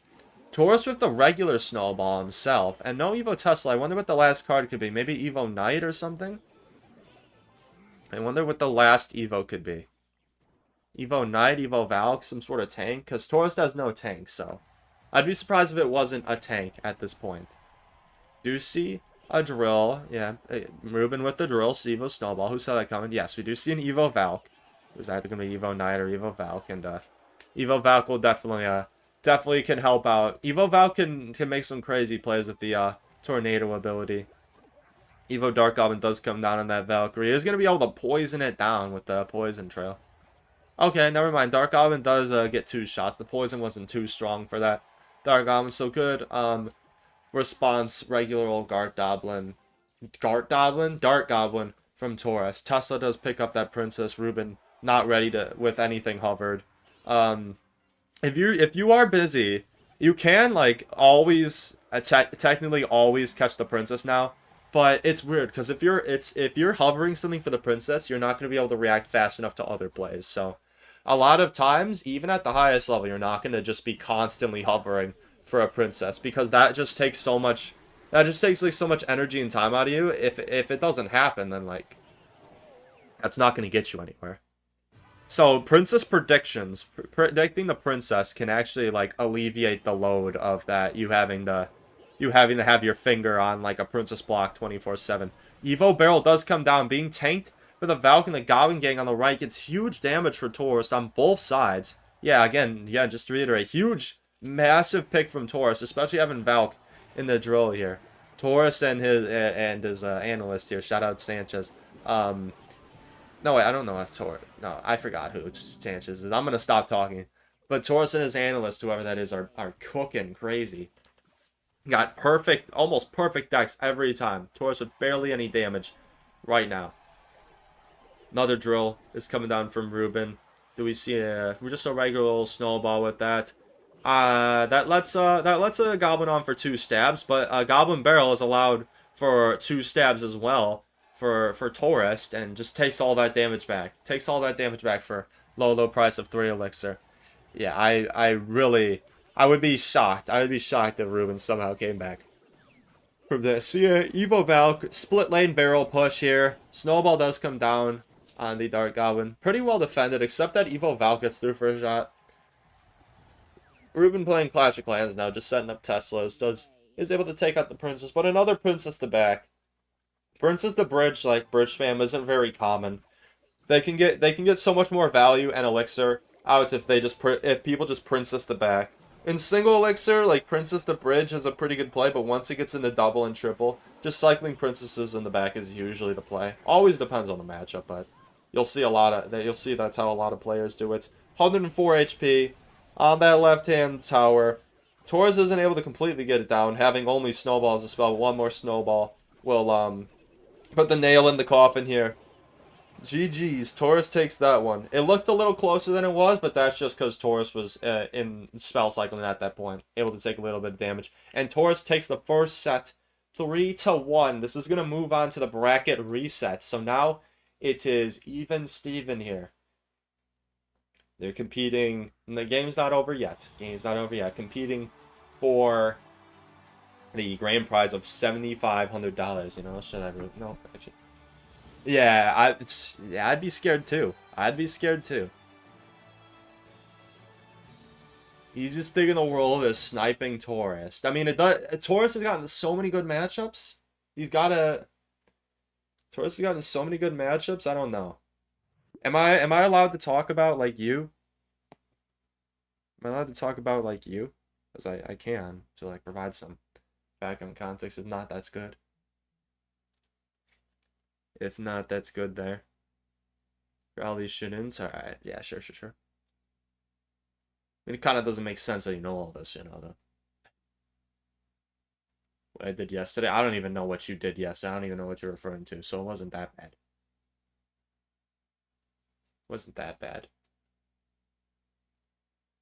I mean, we'll just say Ash knows a thing or two. Ash knows a thing or two about, like, analysis and matchup. Can we be freaky now? We'll save the freak for tonight, alright? Save the freak for tonight. We can wait on the freak. Okay, yeah, so the set's gonna reset. All of these decks are gonna become playable again. And hopefully that starts soon. We're going to the last set here. Could be 5 more games. The match is ending a little sooner than I anticipated, so I guess I'll be able to show up work early, which is nice. We can save the freakiness for later. Wait, did the new emotes get approved? I don't think so. I didn't get like an email. No, still. They approved my other ones so fast. So yeah. It's a refresher on the bracket right now. We're going Reuben versus Taurus right now in the grand finals. Again, the lower bracket round 3. Nobody saw that coming. I did, but they're pending approval. Like, Twitch has to manually approve it ever since that little incident a while back. The patriotic thing. Yeah, but there we go. We're going to the bracket reset, and now it is, as I said, in the most cringy way possible, even Steven. For Reuben and Taurus now. It's whoever wins this BO5. Oh, come on. Come on, Penguin. That's no way to act. No way to act there. It's literally PG stream too, man. Come on. Maybe later. Maybe another stream. But yeah. 2 strikes you out. 2 strikes you out here. I don't know if that's supposed to be the scoreboard. Hello, Roy. Yeah, there we go. Scoreboard's reset. I got a little confused there for a second. Yeah, you dropped a middle finger in a PG stream. What are we doing, Penguin? Come on. Okay. We're getting back into this. No more silly children, Twitch children shenanigans. Alright, so we got Taurus here with Evo Skeletons, Evo Knight, Bullet E-Giant. This E-Giant variation actually plays Goblin Hut 2. So both sides whipping out Goblin Hut game 1. Yeah, this is like a splash Goblin Hut variation, and Reuben playing the ever popular drill Evo. I mean, it feels like an Evo. It feels like a 0 cycle Evo, honestly, but Goblin Hut. A new and improved Goblin Hut here. So yeah, we already Reuben's last card is going to be arrows, and then Taurus' last cards are going to be Goblin Hut, Tornado, and Lightning. If they are all just playing the normal versions. On both sides, just a elixir standstill right here. Yeah, every season bowler, the boosted bowler just becomes more and more meta. Snowball comes down, cycle on the Evo drill. Neither sides really have any damage to their name yet. Another Goblin Hut comes down, spawns 2 goblins. Both sides just kind of chilling. Taurus just letting that Spirit Goblin ship go. He does have a heavier deck. It's interesting to see E-Giant come out. I don't know what Ash is talking about. Taurus seems like some pretty unsnipable picks. I'm surprised at like what I'm seeing. He's not going too... He hasn't been going like crazy consistent decks all the time. He's been going for some brave deck choices. Double bowler coming down right now. Not enough elixir to set up an E-Giant anywhere, but double bowler still has to be defended. Reuben did get some pretty good damage there though on the left hand side with that drill push, even into a bowler, and with the Goblin Stein as well. The Goblin Stein ability did do a decent amount there. We do see an E-Giant at the back here from Taurus. Probably what we're either going to see here, the strategy from Taurus is to either do what he did similar with the RG match, is to wait till triple and then build up a double E-Giant push, or just lightning the Goblin Hut, which is probably going to be his preferred method of getting through. And Reuben's going to know that and do everything he can to prevent that. But E-Giant is getting through here, and another Goblin Hut is cycled on the board. As long as Reuben keeps playing his 2 elixir cards here, he should keep that Goblin Hut in cycle whenever he needs it, even if Taurus is able to lightning it away. Because we're looking right now, Taurus has no champion for 3-card cycle, and Taurus has about a 11 elixir cycle, whereas Reuben has potentially a 6 elixir cycle, so can cycle almost double as twice as fast as Taurus. So Taurus is going to need to probably end up building some big double lane pressure in order to break through here, and we're probably going to be seeing that going into triple elixir. Baby Drag isn't even allowed on tower. Reuben with the almost flawless game here. Evo Bomber comes down to get a lineup on that whole E-Giant push here, and we're about to head into the triple. Regular old Drill just comes down on defense to defend against that E-Giant. E-Giant is still at large. Goblin Stein ability comes down, but not for full because it gets killed. Snowball comes down on the E-Giant, does get 2 reflection shots. Taurus is getting a little bit of damage here. A little bit of decent damage here. He's got to play a lot of bowlers too, because bowler gets a really good amount of value in this matchup as well. Evo Skeletons come down on the right hand side. I really don't know why. Prediction or something? I guess just a cycle. Taurus hadn't gotten the Skeletons out of hand for a while, so I guess he just said, I don't need those anymore. Let's help with my cycle a little bit. Goblin Stein ability is chipping down on this push, but lightning does come down. Bowler is locked under the tower. E-Giant gets some good reflections. Baby Dragon on the right, but who really cares at this point? Taurus takes the damage lead here. Bowler does come down on the drill here. Arrows comes down on the drill. Snowball, that's not going to be able to knock the bowler back there. 10 seconds left. Taurus can just sling a lightning on the tower. Taurus wins this. Game 1. Game 1 of the set here. Doesn't even need to go for crazy opposite lane pressure. He just got good connections with the bowler and kept spamming them, knowing that it was very hard for Reuben to end up breaking through here with these. GG's. GG's. Didn't say perma. You just been I'm not going over this. You just been being annoying and toxic and non-PG several times, and it's the mod's discretion. It's the mod's discretion. Hello, Sirius. How you doing? Might be cheating. I mean, like apparently it's been a glitch where you can see the opponent's like decks, where you can see their decks on their profiles after they log out or something. So maybe, but you can't really cheat. Like you can't really cheat. You can't really cheat there. Reuben has never been good with any of the decks they're choosing. Yeah, I don't know. I think we can tell after we've gotten a lot of data. We've seen a lot of games. It seems like Taurus analyst going crazy. Reuben's analyst, I don't know. He's just not getting good decks. It's been enough games where it's like, it can't be up to chance at that point, It can't be up to chance. Just a show my cam. Enough lip reading. Enough lip reading, right? This has been going for 4 hours. The last CRL, like the group warm-ups were all less than 3 hours a thing. And this has gone 4 hours. This has gone 4 hours and we're still going. It's probably gonna end up being 4.5 hours. So this is the final day, It's more exciting. But yeah, this is definitely a bit longer. A lot longer than I've ever yapped and casted, but it is the first time for everything. I'm powering through. Both sides just at a stalemate right now. Standstill. Western standoff style here. Towards the neck crack and me with the water break.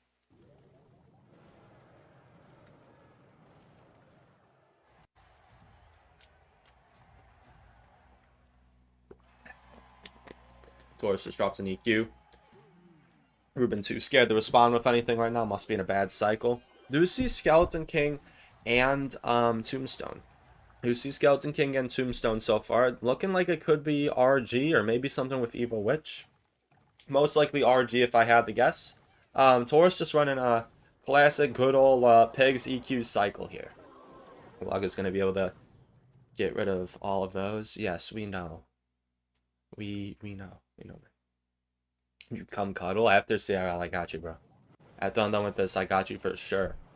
2 Earthquakes just cycled from Taurus right now, along with a teeny weeny bit of Pig's chip is all the damage that's been dealt in this match so far. Lightning does come down in the Queen from Reuben. A little bit of an oversight there, perhaps, or maybe just testing the waters, seeing if Reuben has the Lightning. But yeah, with seeing the Evo Witch, this is most likely going to end up being RG at the end of the day.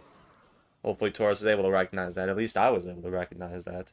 But yeah, 1 Lightning on the tower isn't the end of the world. By any means, Cannon is going to come down to clean up the Skeleton King. It's never really wise to pop a Skeleton King ability into a middle place Cannon, so we're probably not going to be seeing that from Reuben. Yeah, just opting to keep his elixir in his bar and wait until double to get something done. There we go. We got the Evo. Regular ORG in the back, cycling to the Evo. Next, we might see another split lane push. I think it's going to be hard to top last set's Taurus RG push. The old 12 shotter. That's going to go down in history. The 12 shot push is gonna be known for years to come here. And Evo Ice Spirit does come down. Evo Cannon as well. That's gonna be able. 2 Evo defensive cards are gonna be able to clean up an RG here. We do see an Evo RG in the back, same lane.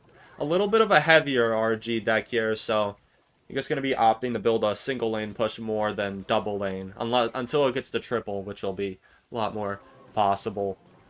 Then yeah, he's just playing a Skeleton King in the back, not opting to go like a faster cycle deck would have maybe gone RG opposite lane at this point, but yeah, Reuben's just placing RG in the back to just keep up the pressure. But Taurus is just getting so much chip damage right now, just from a few pig shots, earthquakes and logs. He's almost gotten the tower to half health, so Reuben really needs to be proactive here and keep these pushes coming. And there we go. We see the double lane. We see the split lane RG push. Evo Cannon is going to stop that RG from getting directly on the tower. But the knockback is able to kill the guards. Do we even see any shots on the tower? We do see 1 RG shot. 2 RG shots.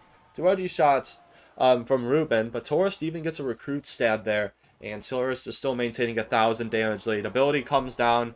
But defensive Earthquake to handle it. Good use of the Earthquake there on defense instead of just opting for some damage, because that could have been so much more damage. Good value on that Earthquake and improving cycle overall. Yeah, Taurus has been cooking in a huge way. Reuben is definitely up against the wall now, having lost out a set. It was in a very good, comfortable position to start, but now Taurus is gaining huge ground, and Reuben hasn't really done much to respond here so far. Earthquake does come down on the Witch here. Queen ability is gonna just gun down that RG there. We see an Evo RG cycled in the back from Reuben. He's gonna be getting to another split lane push here for any chance to break through. If I had to guess, it's gonna be a split lane RG push, and then whatever lane is looking like it's the best, another RG down there, because we only got 30 seconds left. Only about enough time to do that. Not gonna be able to have enough time to get another double RG push going here. Evo Ice Spirit is able to freeze the left side. Right side gets damaged down by all those guards in delivery. He's got 2 cannons on the board. It looks like Taurus is taking this one. Evo Witch does lock onto the tower for a little bit. Delivery ensures that it does die before it gets healed up, though. Evo RG is coming down. Evo, no, just regular old lightning, but cannon in a far placement to protect against any potential troops or spell value comes down, and Taurus wins that very comfortably. GG's Taurus up 2-0 in this set. Reuben started with the winner bracket advantage here, and now he needs a reverse sweep to win. He needs a reverse sweep now to win. I think he's won. Yeah, he's won out of these 6 games played so far. He's won 1. Taurus is 5-1 against Reuben right now. This is insane, and this definitely says something about the dex picks and the gameplay right now. What's the 15,000 prize pool about? This is a CRL Warmups right now. This is CRL Warmups. I can't really show it well on the YouTube since it's vertical format, but if you want the full stream come over to the Twitch, and you know, that's where it's better. It just looks kind of dumb on YouTube, but I'm streaming there for vertical format people. But the prize pool is $15,000 for this event, and we're in the final two. The winner of this gets $7,500, and whoever loses, since they made it to second, they still get $3,000. Oh, I mean, no, it's not for anyone. This is Clash Royale League. This is the main esports league. We're just casting here.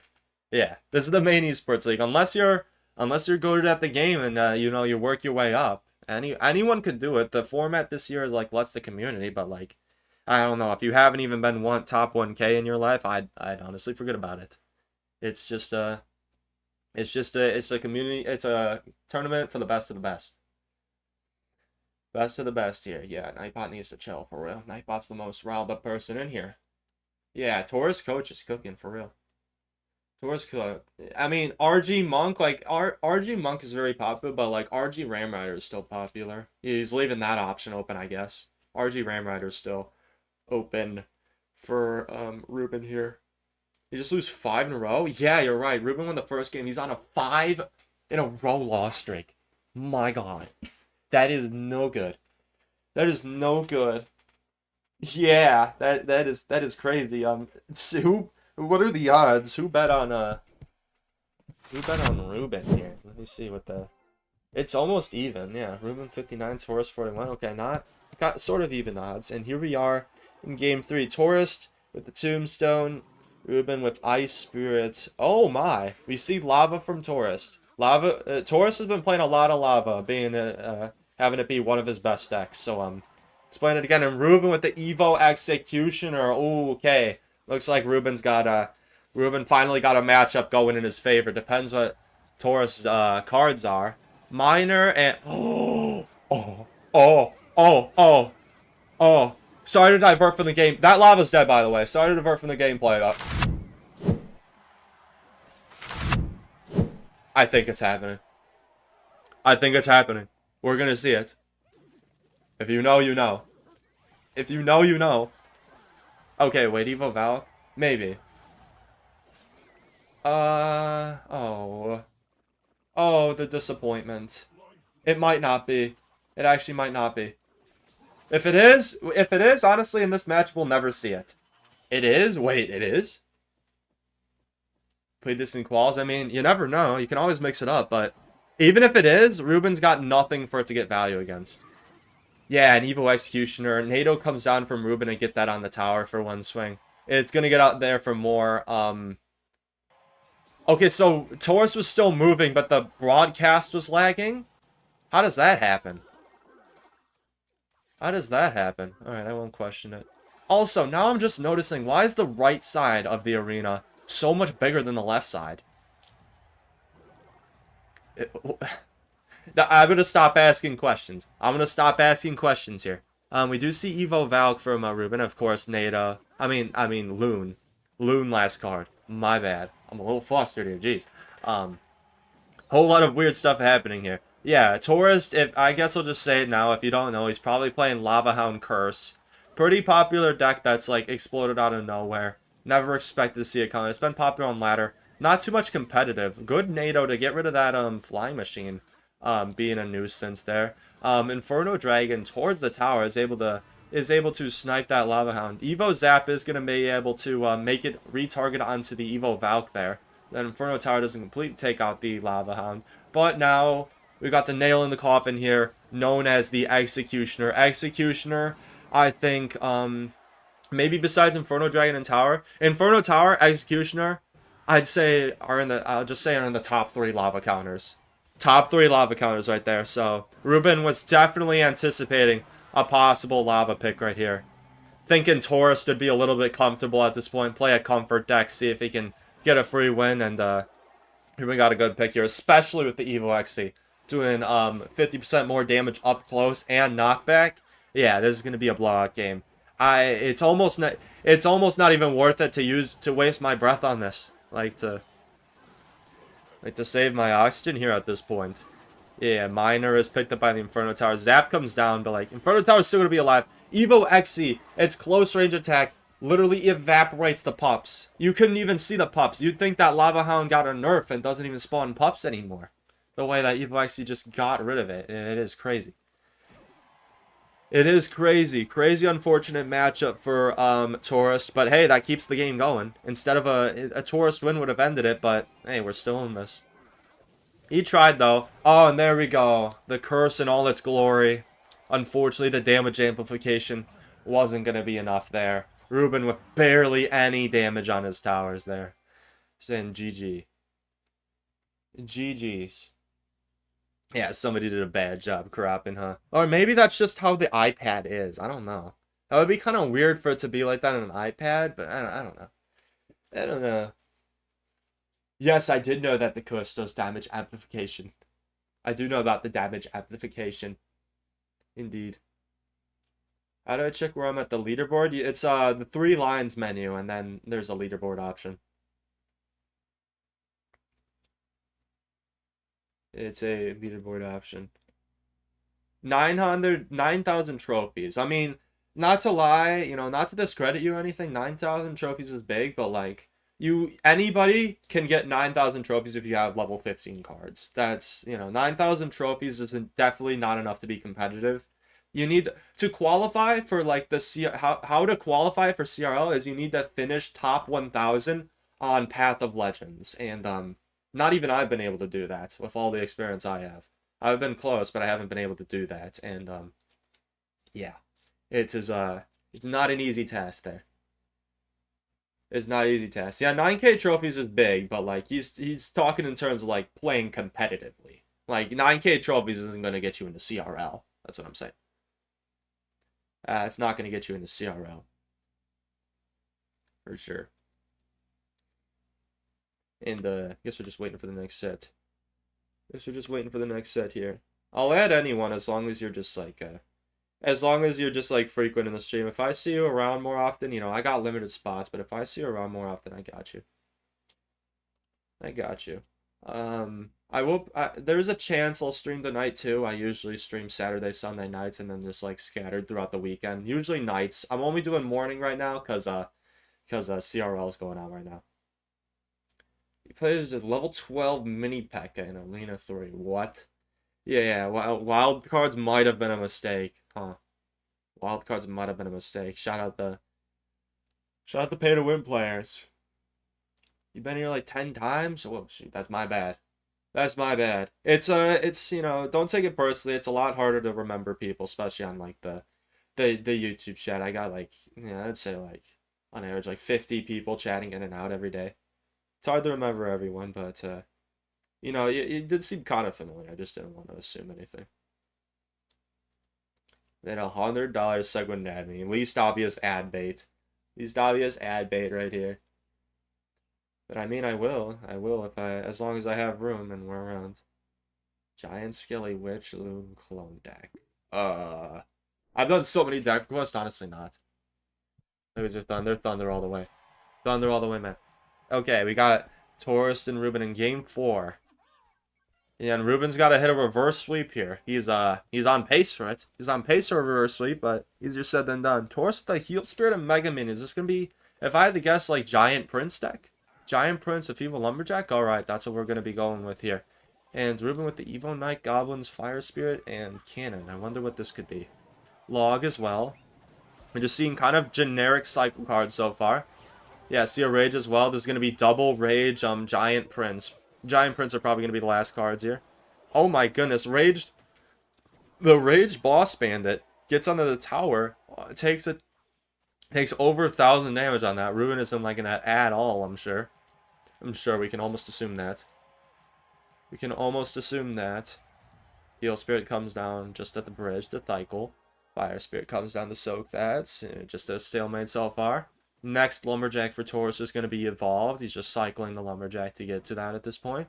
And then he's probably going to be using the Evo Lumberjack either opposite lane while he's building a push for pressure, or just stick it behind the Giant. Stick it behind the Giant and make a huge play.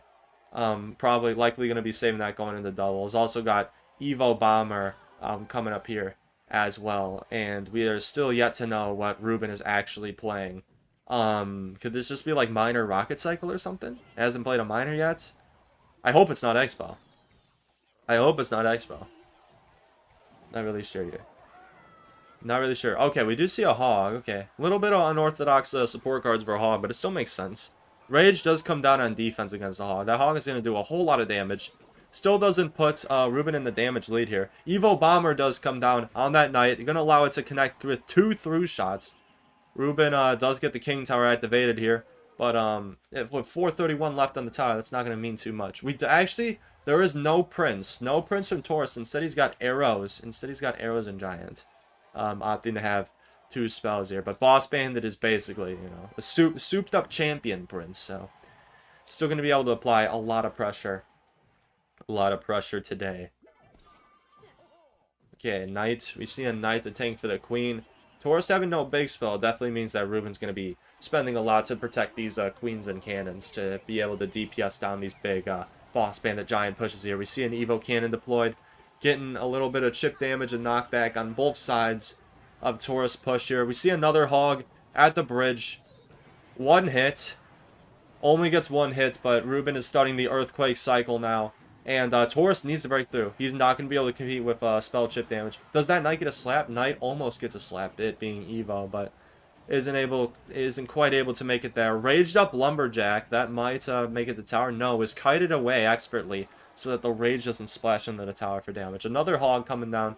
It is pretty hard for Taurus to full defend the Hog here. Can't even defend the shot from going down there. Oh my goodness. This might go to game 5. This might go to game 5 here. Boss Bandit is allowed to connect on the right-hand side, along with the Mega Minion. Nope, barely comes down in time. Evo Lumberjack Giant push. Cannon goes down, but the Evo Lumberjack and Giant push is felled. Heal Spirit here to try to get chip damage, but it's not happening. Taurus is not a fan of that whatsoever. Reuben on pace for a reverse sweep here. Literally, $4,500 on the line for 1 game. It comes down to 1 game. The script writer here cooked. Eliminate the 2 best players, the 2 favorites, and make it come down to this. The script writer needs a raise. The script writer ought to get first place prize here. Script writer ought to get first place prize. Now, let's do a little analyzing. Let's look at both of their. Let's all look at both of their cards and predict what they're gonna play next. What do we think? Looking at Taurus here, he's got Goblin Hunt out of cycle. He hasn't played Drill yet. Or Evo Snowball, so that could be a big option. Haven't seen a Hog Rider deck from Taurus either. Reuben, oh yeah, we haven't seen an RG deck for Taurus either. Taurus has got a whole lot of options, whereas Reuben, what could Reuben play? Oh, come on. We were looking at that. You know what? Rewind. Rewind the broadcast. There we go. Yeah. What are we looking at here? I just got to make sure that, I just got to double check and make sure we're not missing any of the gameplay for the last match. But yeah. Eye-Dragger, Eye-Tower for Taurus. Yeah, you're right. He's got some good DPS opportunities. Reuben goes Lava. Maybe. But then, then again, wait, who mentioned that? Yeah, Oxalate's immune system. Both Infernos are open here. Okay, let's get live at the broadcast. Just double check. I'm not even gonna. We'll watch them yap. When's the face reveal? Okay, I'm not even gonna stay on my cam for that long because I want to be. This is the last match. This is the most important match ever. Like, ever. In CRL history. Ever. I know there was, like, 1 match between Riley and Mo. There was, like, several $100,000 on the line. But this right here is the most important there. They're showing the prize pool again. This single match it's come down to is the difference between $3,000 and $7,500. Yeah, shout out MTU. Guess we got our predictions in. What they're going to end up playing. It all comes down to this. Just say we'll be RG and you look smart. Aura farm. Yeah. I think RG. RG is a very obvious pick, but it's just mind games. You know, it's mind games. When 32 cards have been played by both sides, You know, there's going to be limited options, and you're going to be a lot easier able to predict. So it's like, do you go with the most obvious but safe option, or do you go with a risky but unpredictable option? You know, it's always up to that. You can't just say what the analysts are thinking right now because you know we're not in their heads. You can see what the players are doing, but not what goes on behind the scenes. And there's a lot of work going on behind the scenes to get these players trained and ready for an events like this. Oh, come on!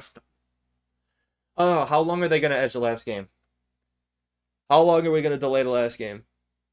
Ooh, the Royal Tingret. I'd like to see a Royal Tingret here. $7,500,000. Is that what I said? Is that what I said? Oops. $7,500. All right, $7,500. I hope nobody's watching on audio only. We do a little bit of misinformation around these parts. Okay, we're just waiting. We're just waiting here. 78, 48 wins. 3 crowns. Is that even good? Well, like, I personally have 3 times that. 3 times that. And, like, any pro is going to have, like, double mine. So, I mean, like, I would put your CRL dreams to rest. But, like, compared to the average player, you're definitely, like, way above 50th percentile. I'll say that. You're definitely top 50% player. I don't know for sure, but, like, I can say that without a doubt. So, yeah, that's pretty good. That's pretty good. It's a whole lot of experience there. Like, 7,500 wins, that's like, yeah. If you play as much as me, that's like 2 years of playtime. And, you know, I play a lot. I stream the game too. So, yeah. That's a whole lot of time. A whole lot of experience you got there. Definitely a formidable opponent. Definitely think you really couldn't go up against any of these players. I couldn't. Not many people. I don't think anybody here could compete with these guys right now. Okay. We are right into the last match of this. Reuben with the good luck.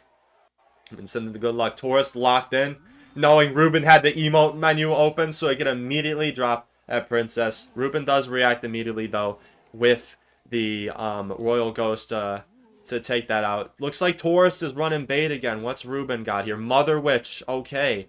Okay. Mother Witch is going to do great things for Reuben here. Probably going to be seeing some, okay, Void. Players breaking out Void in the 5th set again. And we see an Evo Snowball this time instead of regular Snowball from Taurus. Switching it up a little bit. Could this be pigs? Could this be... this might be like giant skeleton pigs here, if I had to guess. This deck looks like that. You know, I know what I'm talking about, right? Okay, Taurus brings out Monk.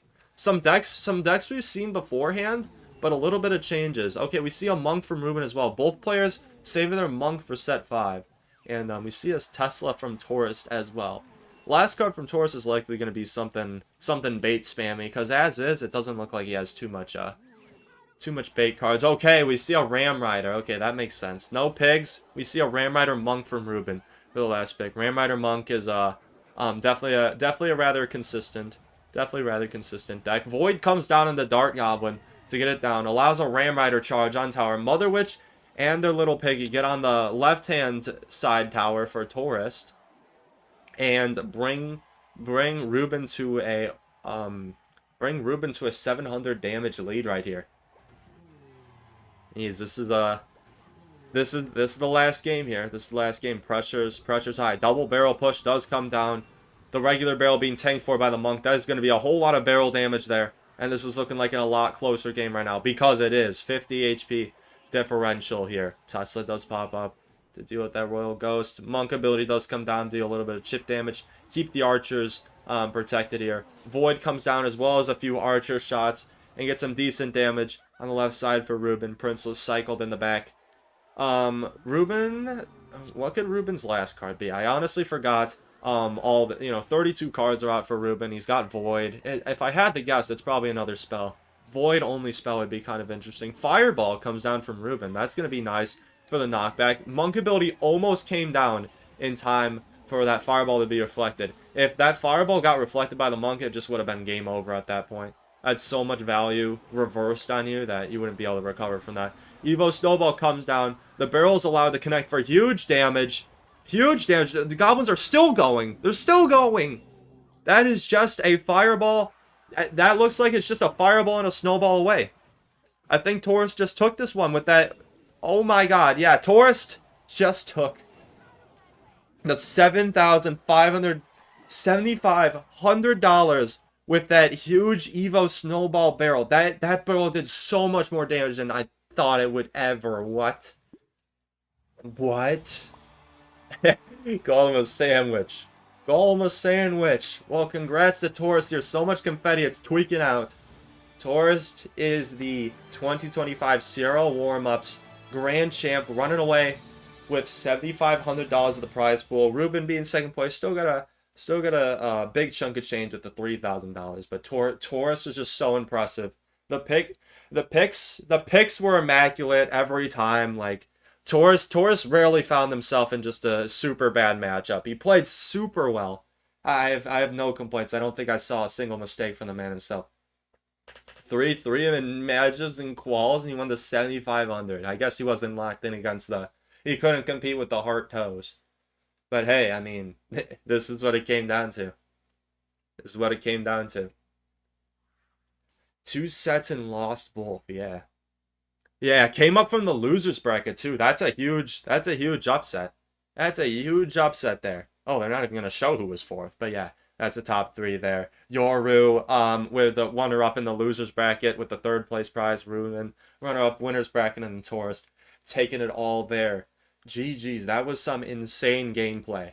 I'm glad I had the opportunity to cast it for y'all and yap over it. That was exciting. Gets me hyped up for CRL. Yes, good comms, Ash. Pedro, up getting the 4th place, and everybody who made it to day 8, Mo Light, Riley, who else got eliminated? Yeah, Mo Light, Riley, and then 2 others I forgot, are getting the 500.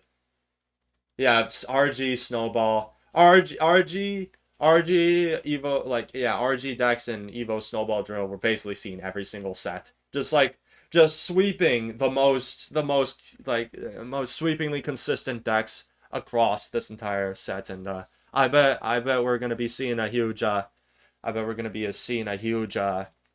increase in the use of those. So I mean, I think they're just wrapping up here. I don't really have much to I don't know if they're gonna do anything else important. Or if it's time to wrap it up. But we're done with the games. CRL Warmups is complete. Taurus is the 2025 champion. This doesn't do anything like with your chances of getting into CRL, but it's just like a mini tournament. It's like a mini CRL here. So yeah, saying you won the mini CRL that's definitely an achievement. I'm not speed running a lettuce, plug. I'll pass. W stream though. Yeah. Taurus coach needs a raise. The script writers need a raise. This was some beautiful stuff here. Quick? No, I gotta get to work. I'm an hour late. I told my boss I'd be in late. But I guess I'll stick around for a little bit. Will you be freaky now? We'll just save it until next stream, alright? Y'all can let all of your bottled up freak out maybe tonight if I end up streaming and I don't just fall asleep at or after work. Tomato, no fruits, no vegetables. I'm gonna be speed running a breakfast sandwich or something off stream and then head off to work. All right. But here we are, rip. And yeah, the ASAP stuff was rough too. Would have liked to see him in the finals, but no bias here.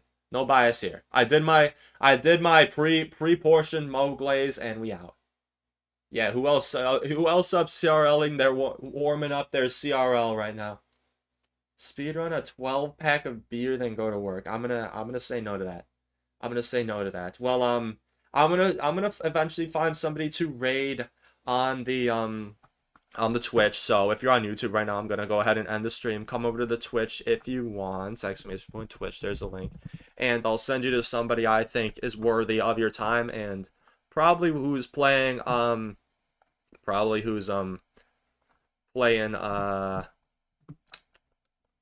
More Gooners, please. Yeah, Doc is online, but he dropped the N-word or something during the PG broadcast. He knows that kind of made me a little angry or something. But yeah, if you want to come over to the mainstream and we're gonna raid out, do that. If otherwise, I'll see you when I stream, maybe tonight. Bye bye. 4.5 hours of CRL in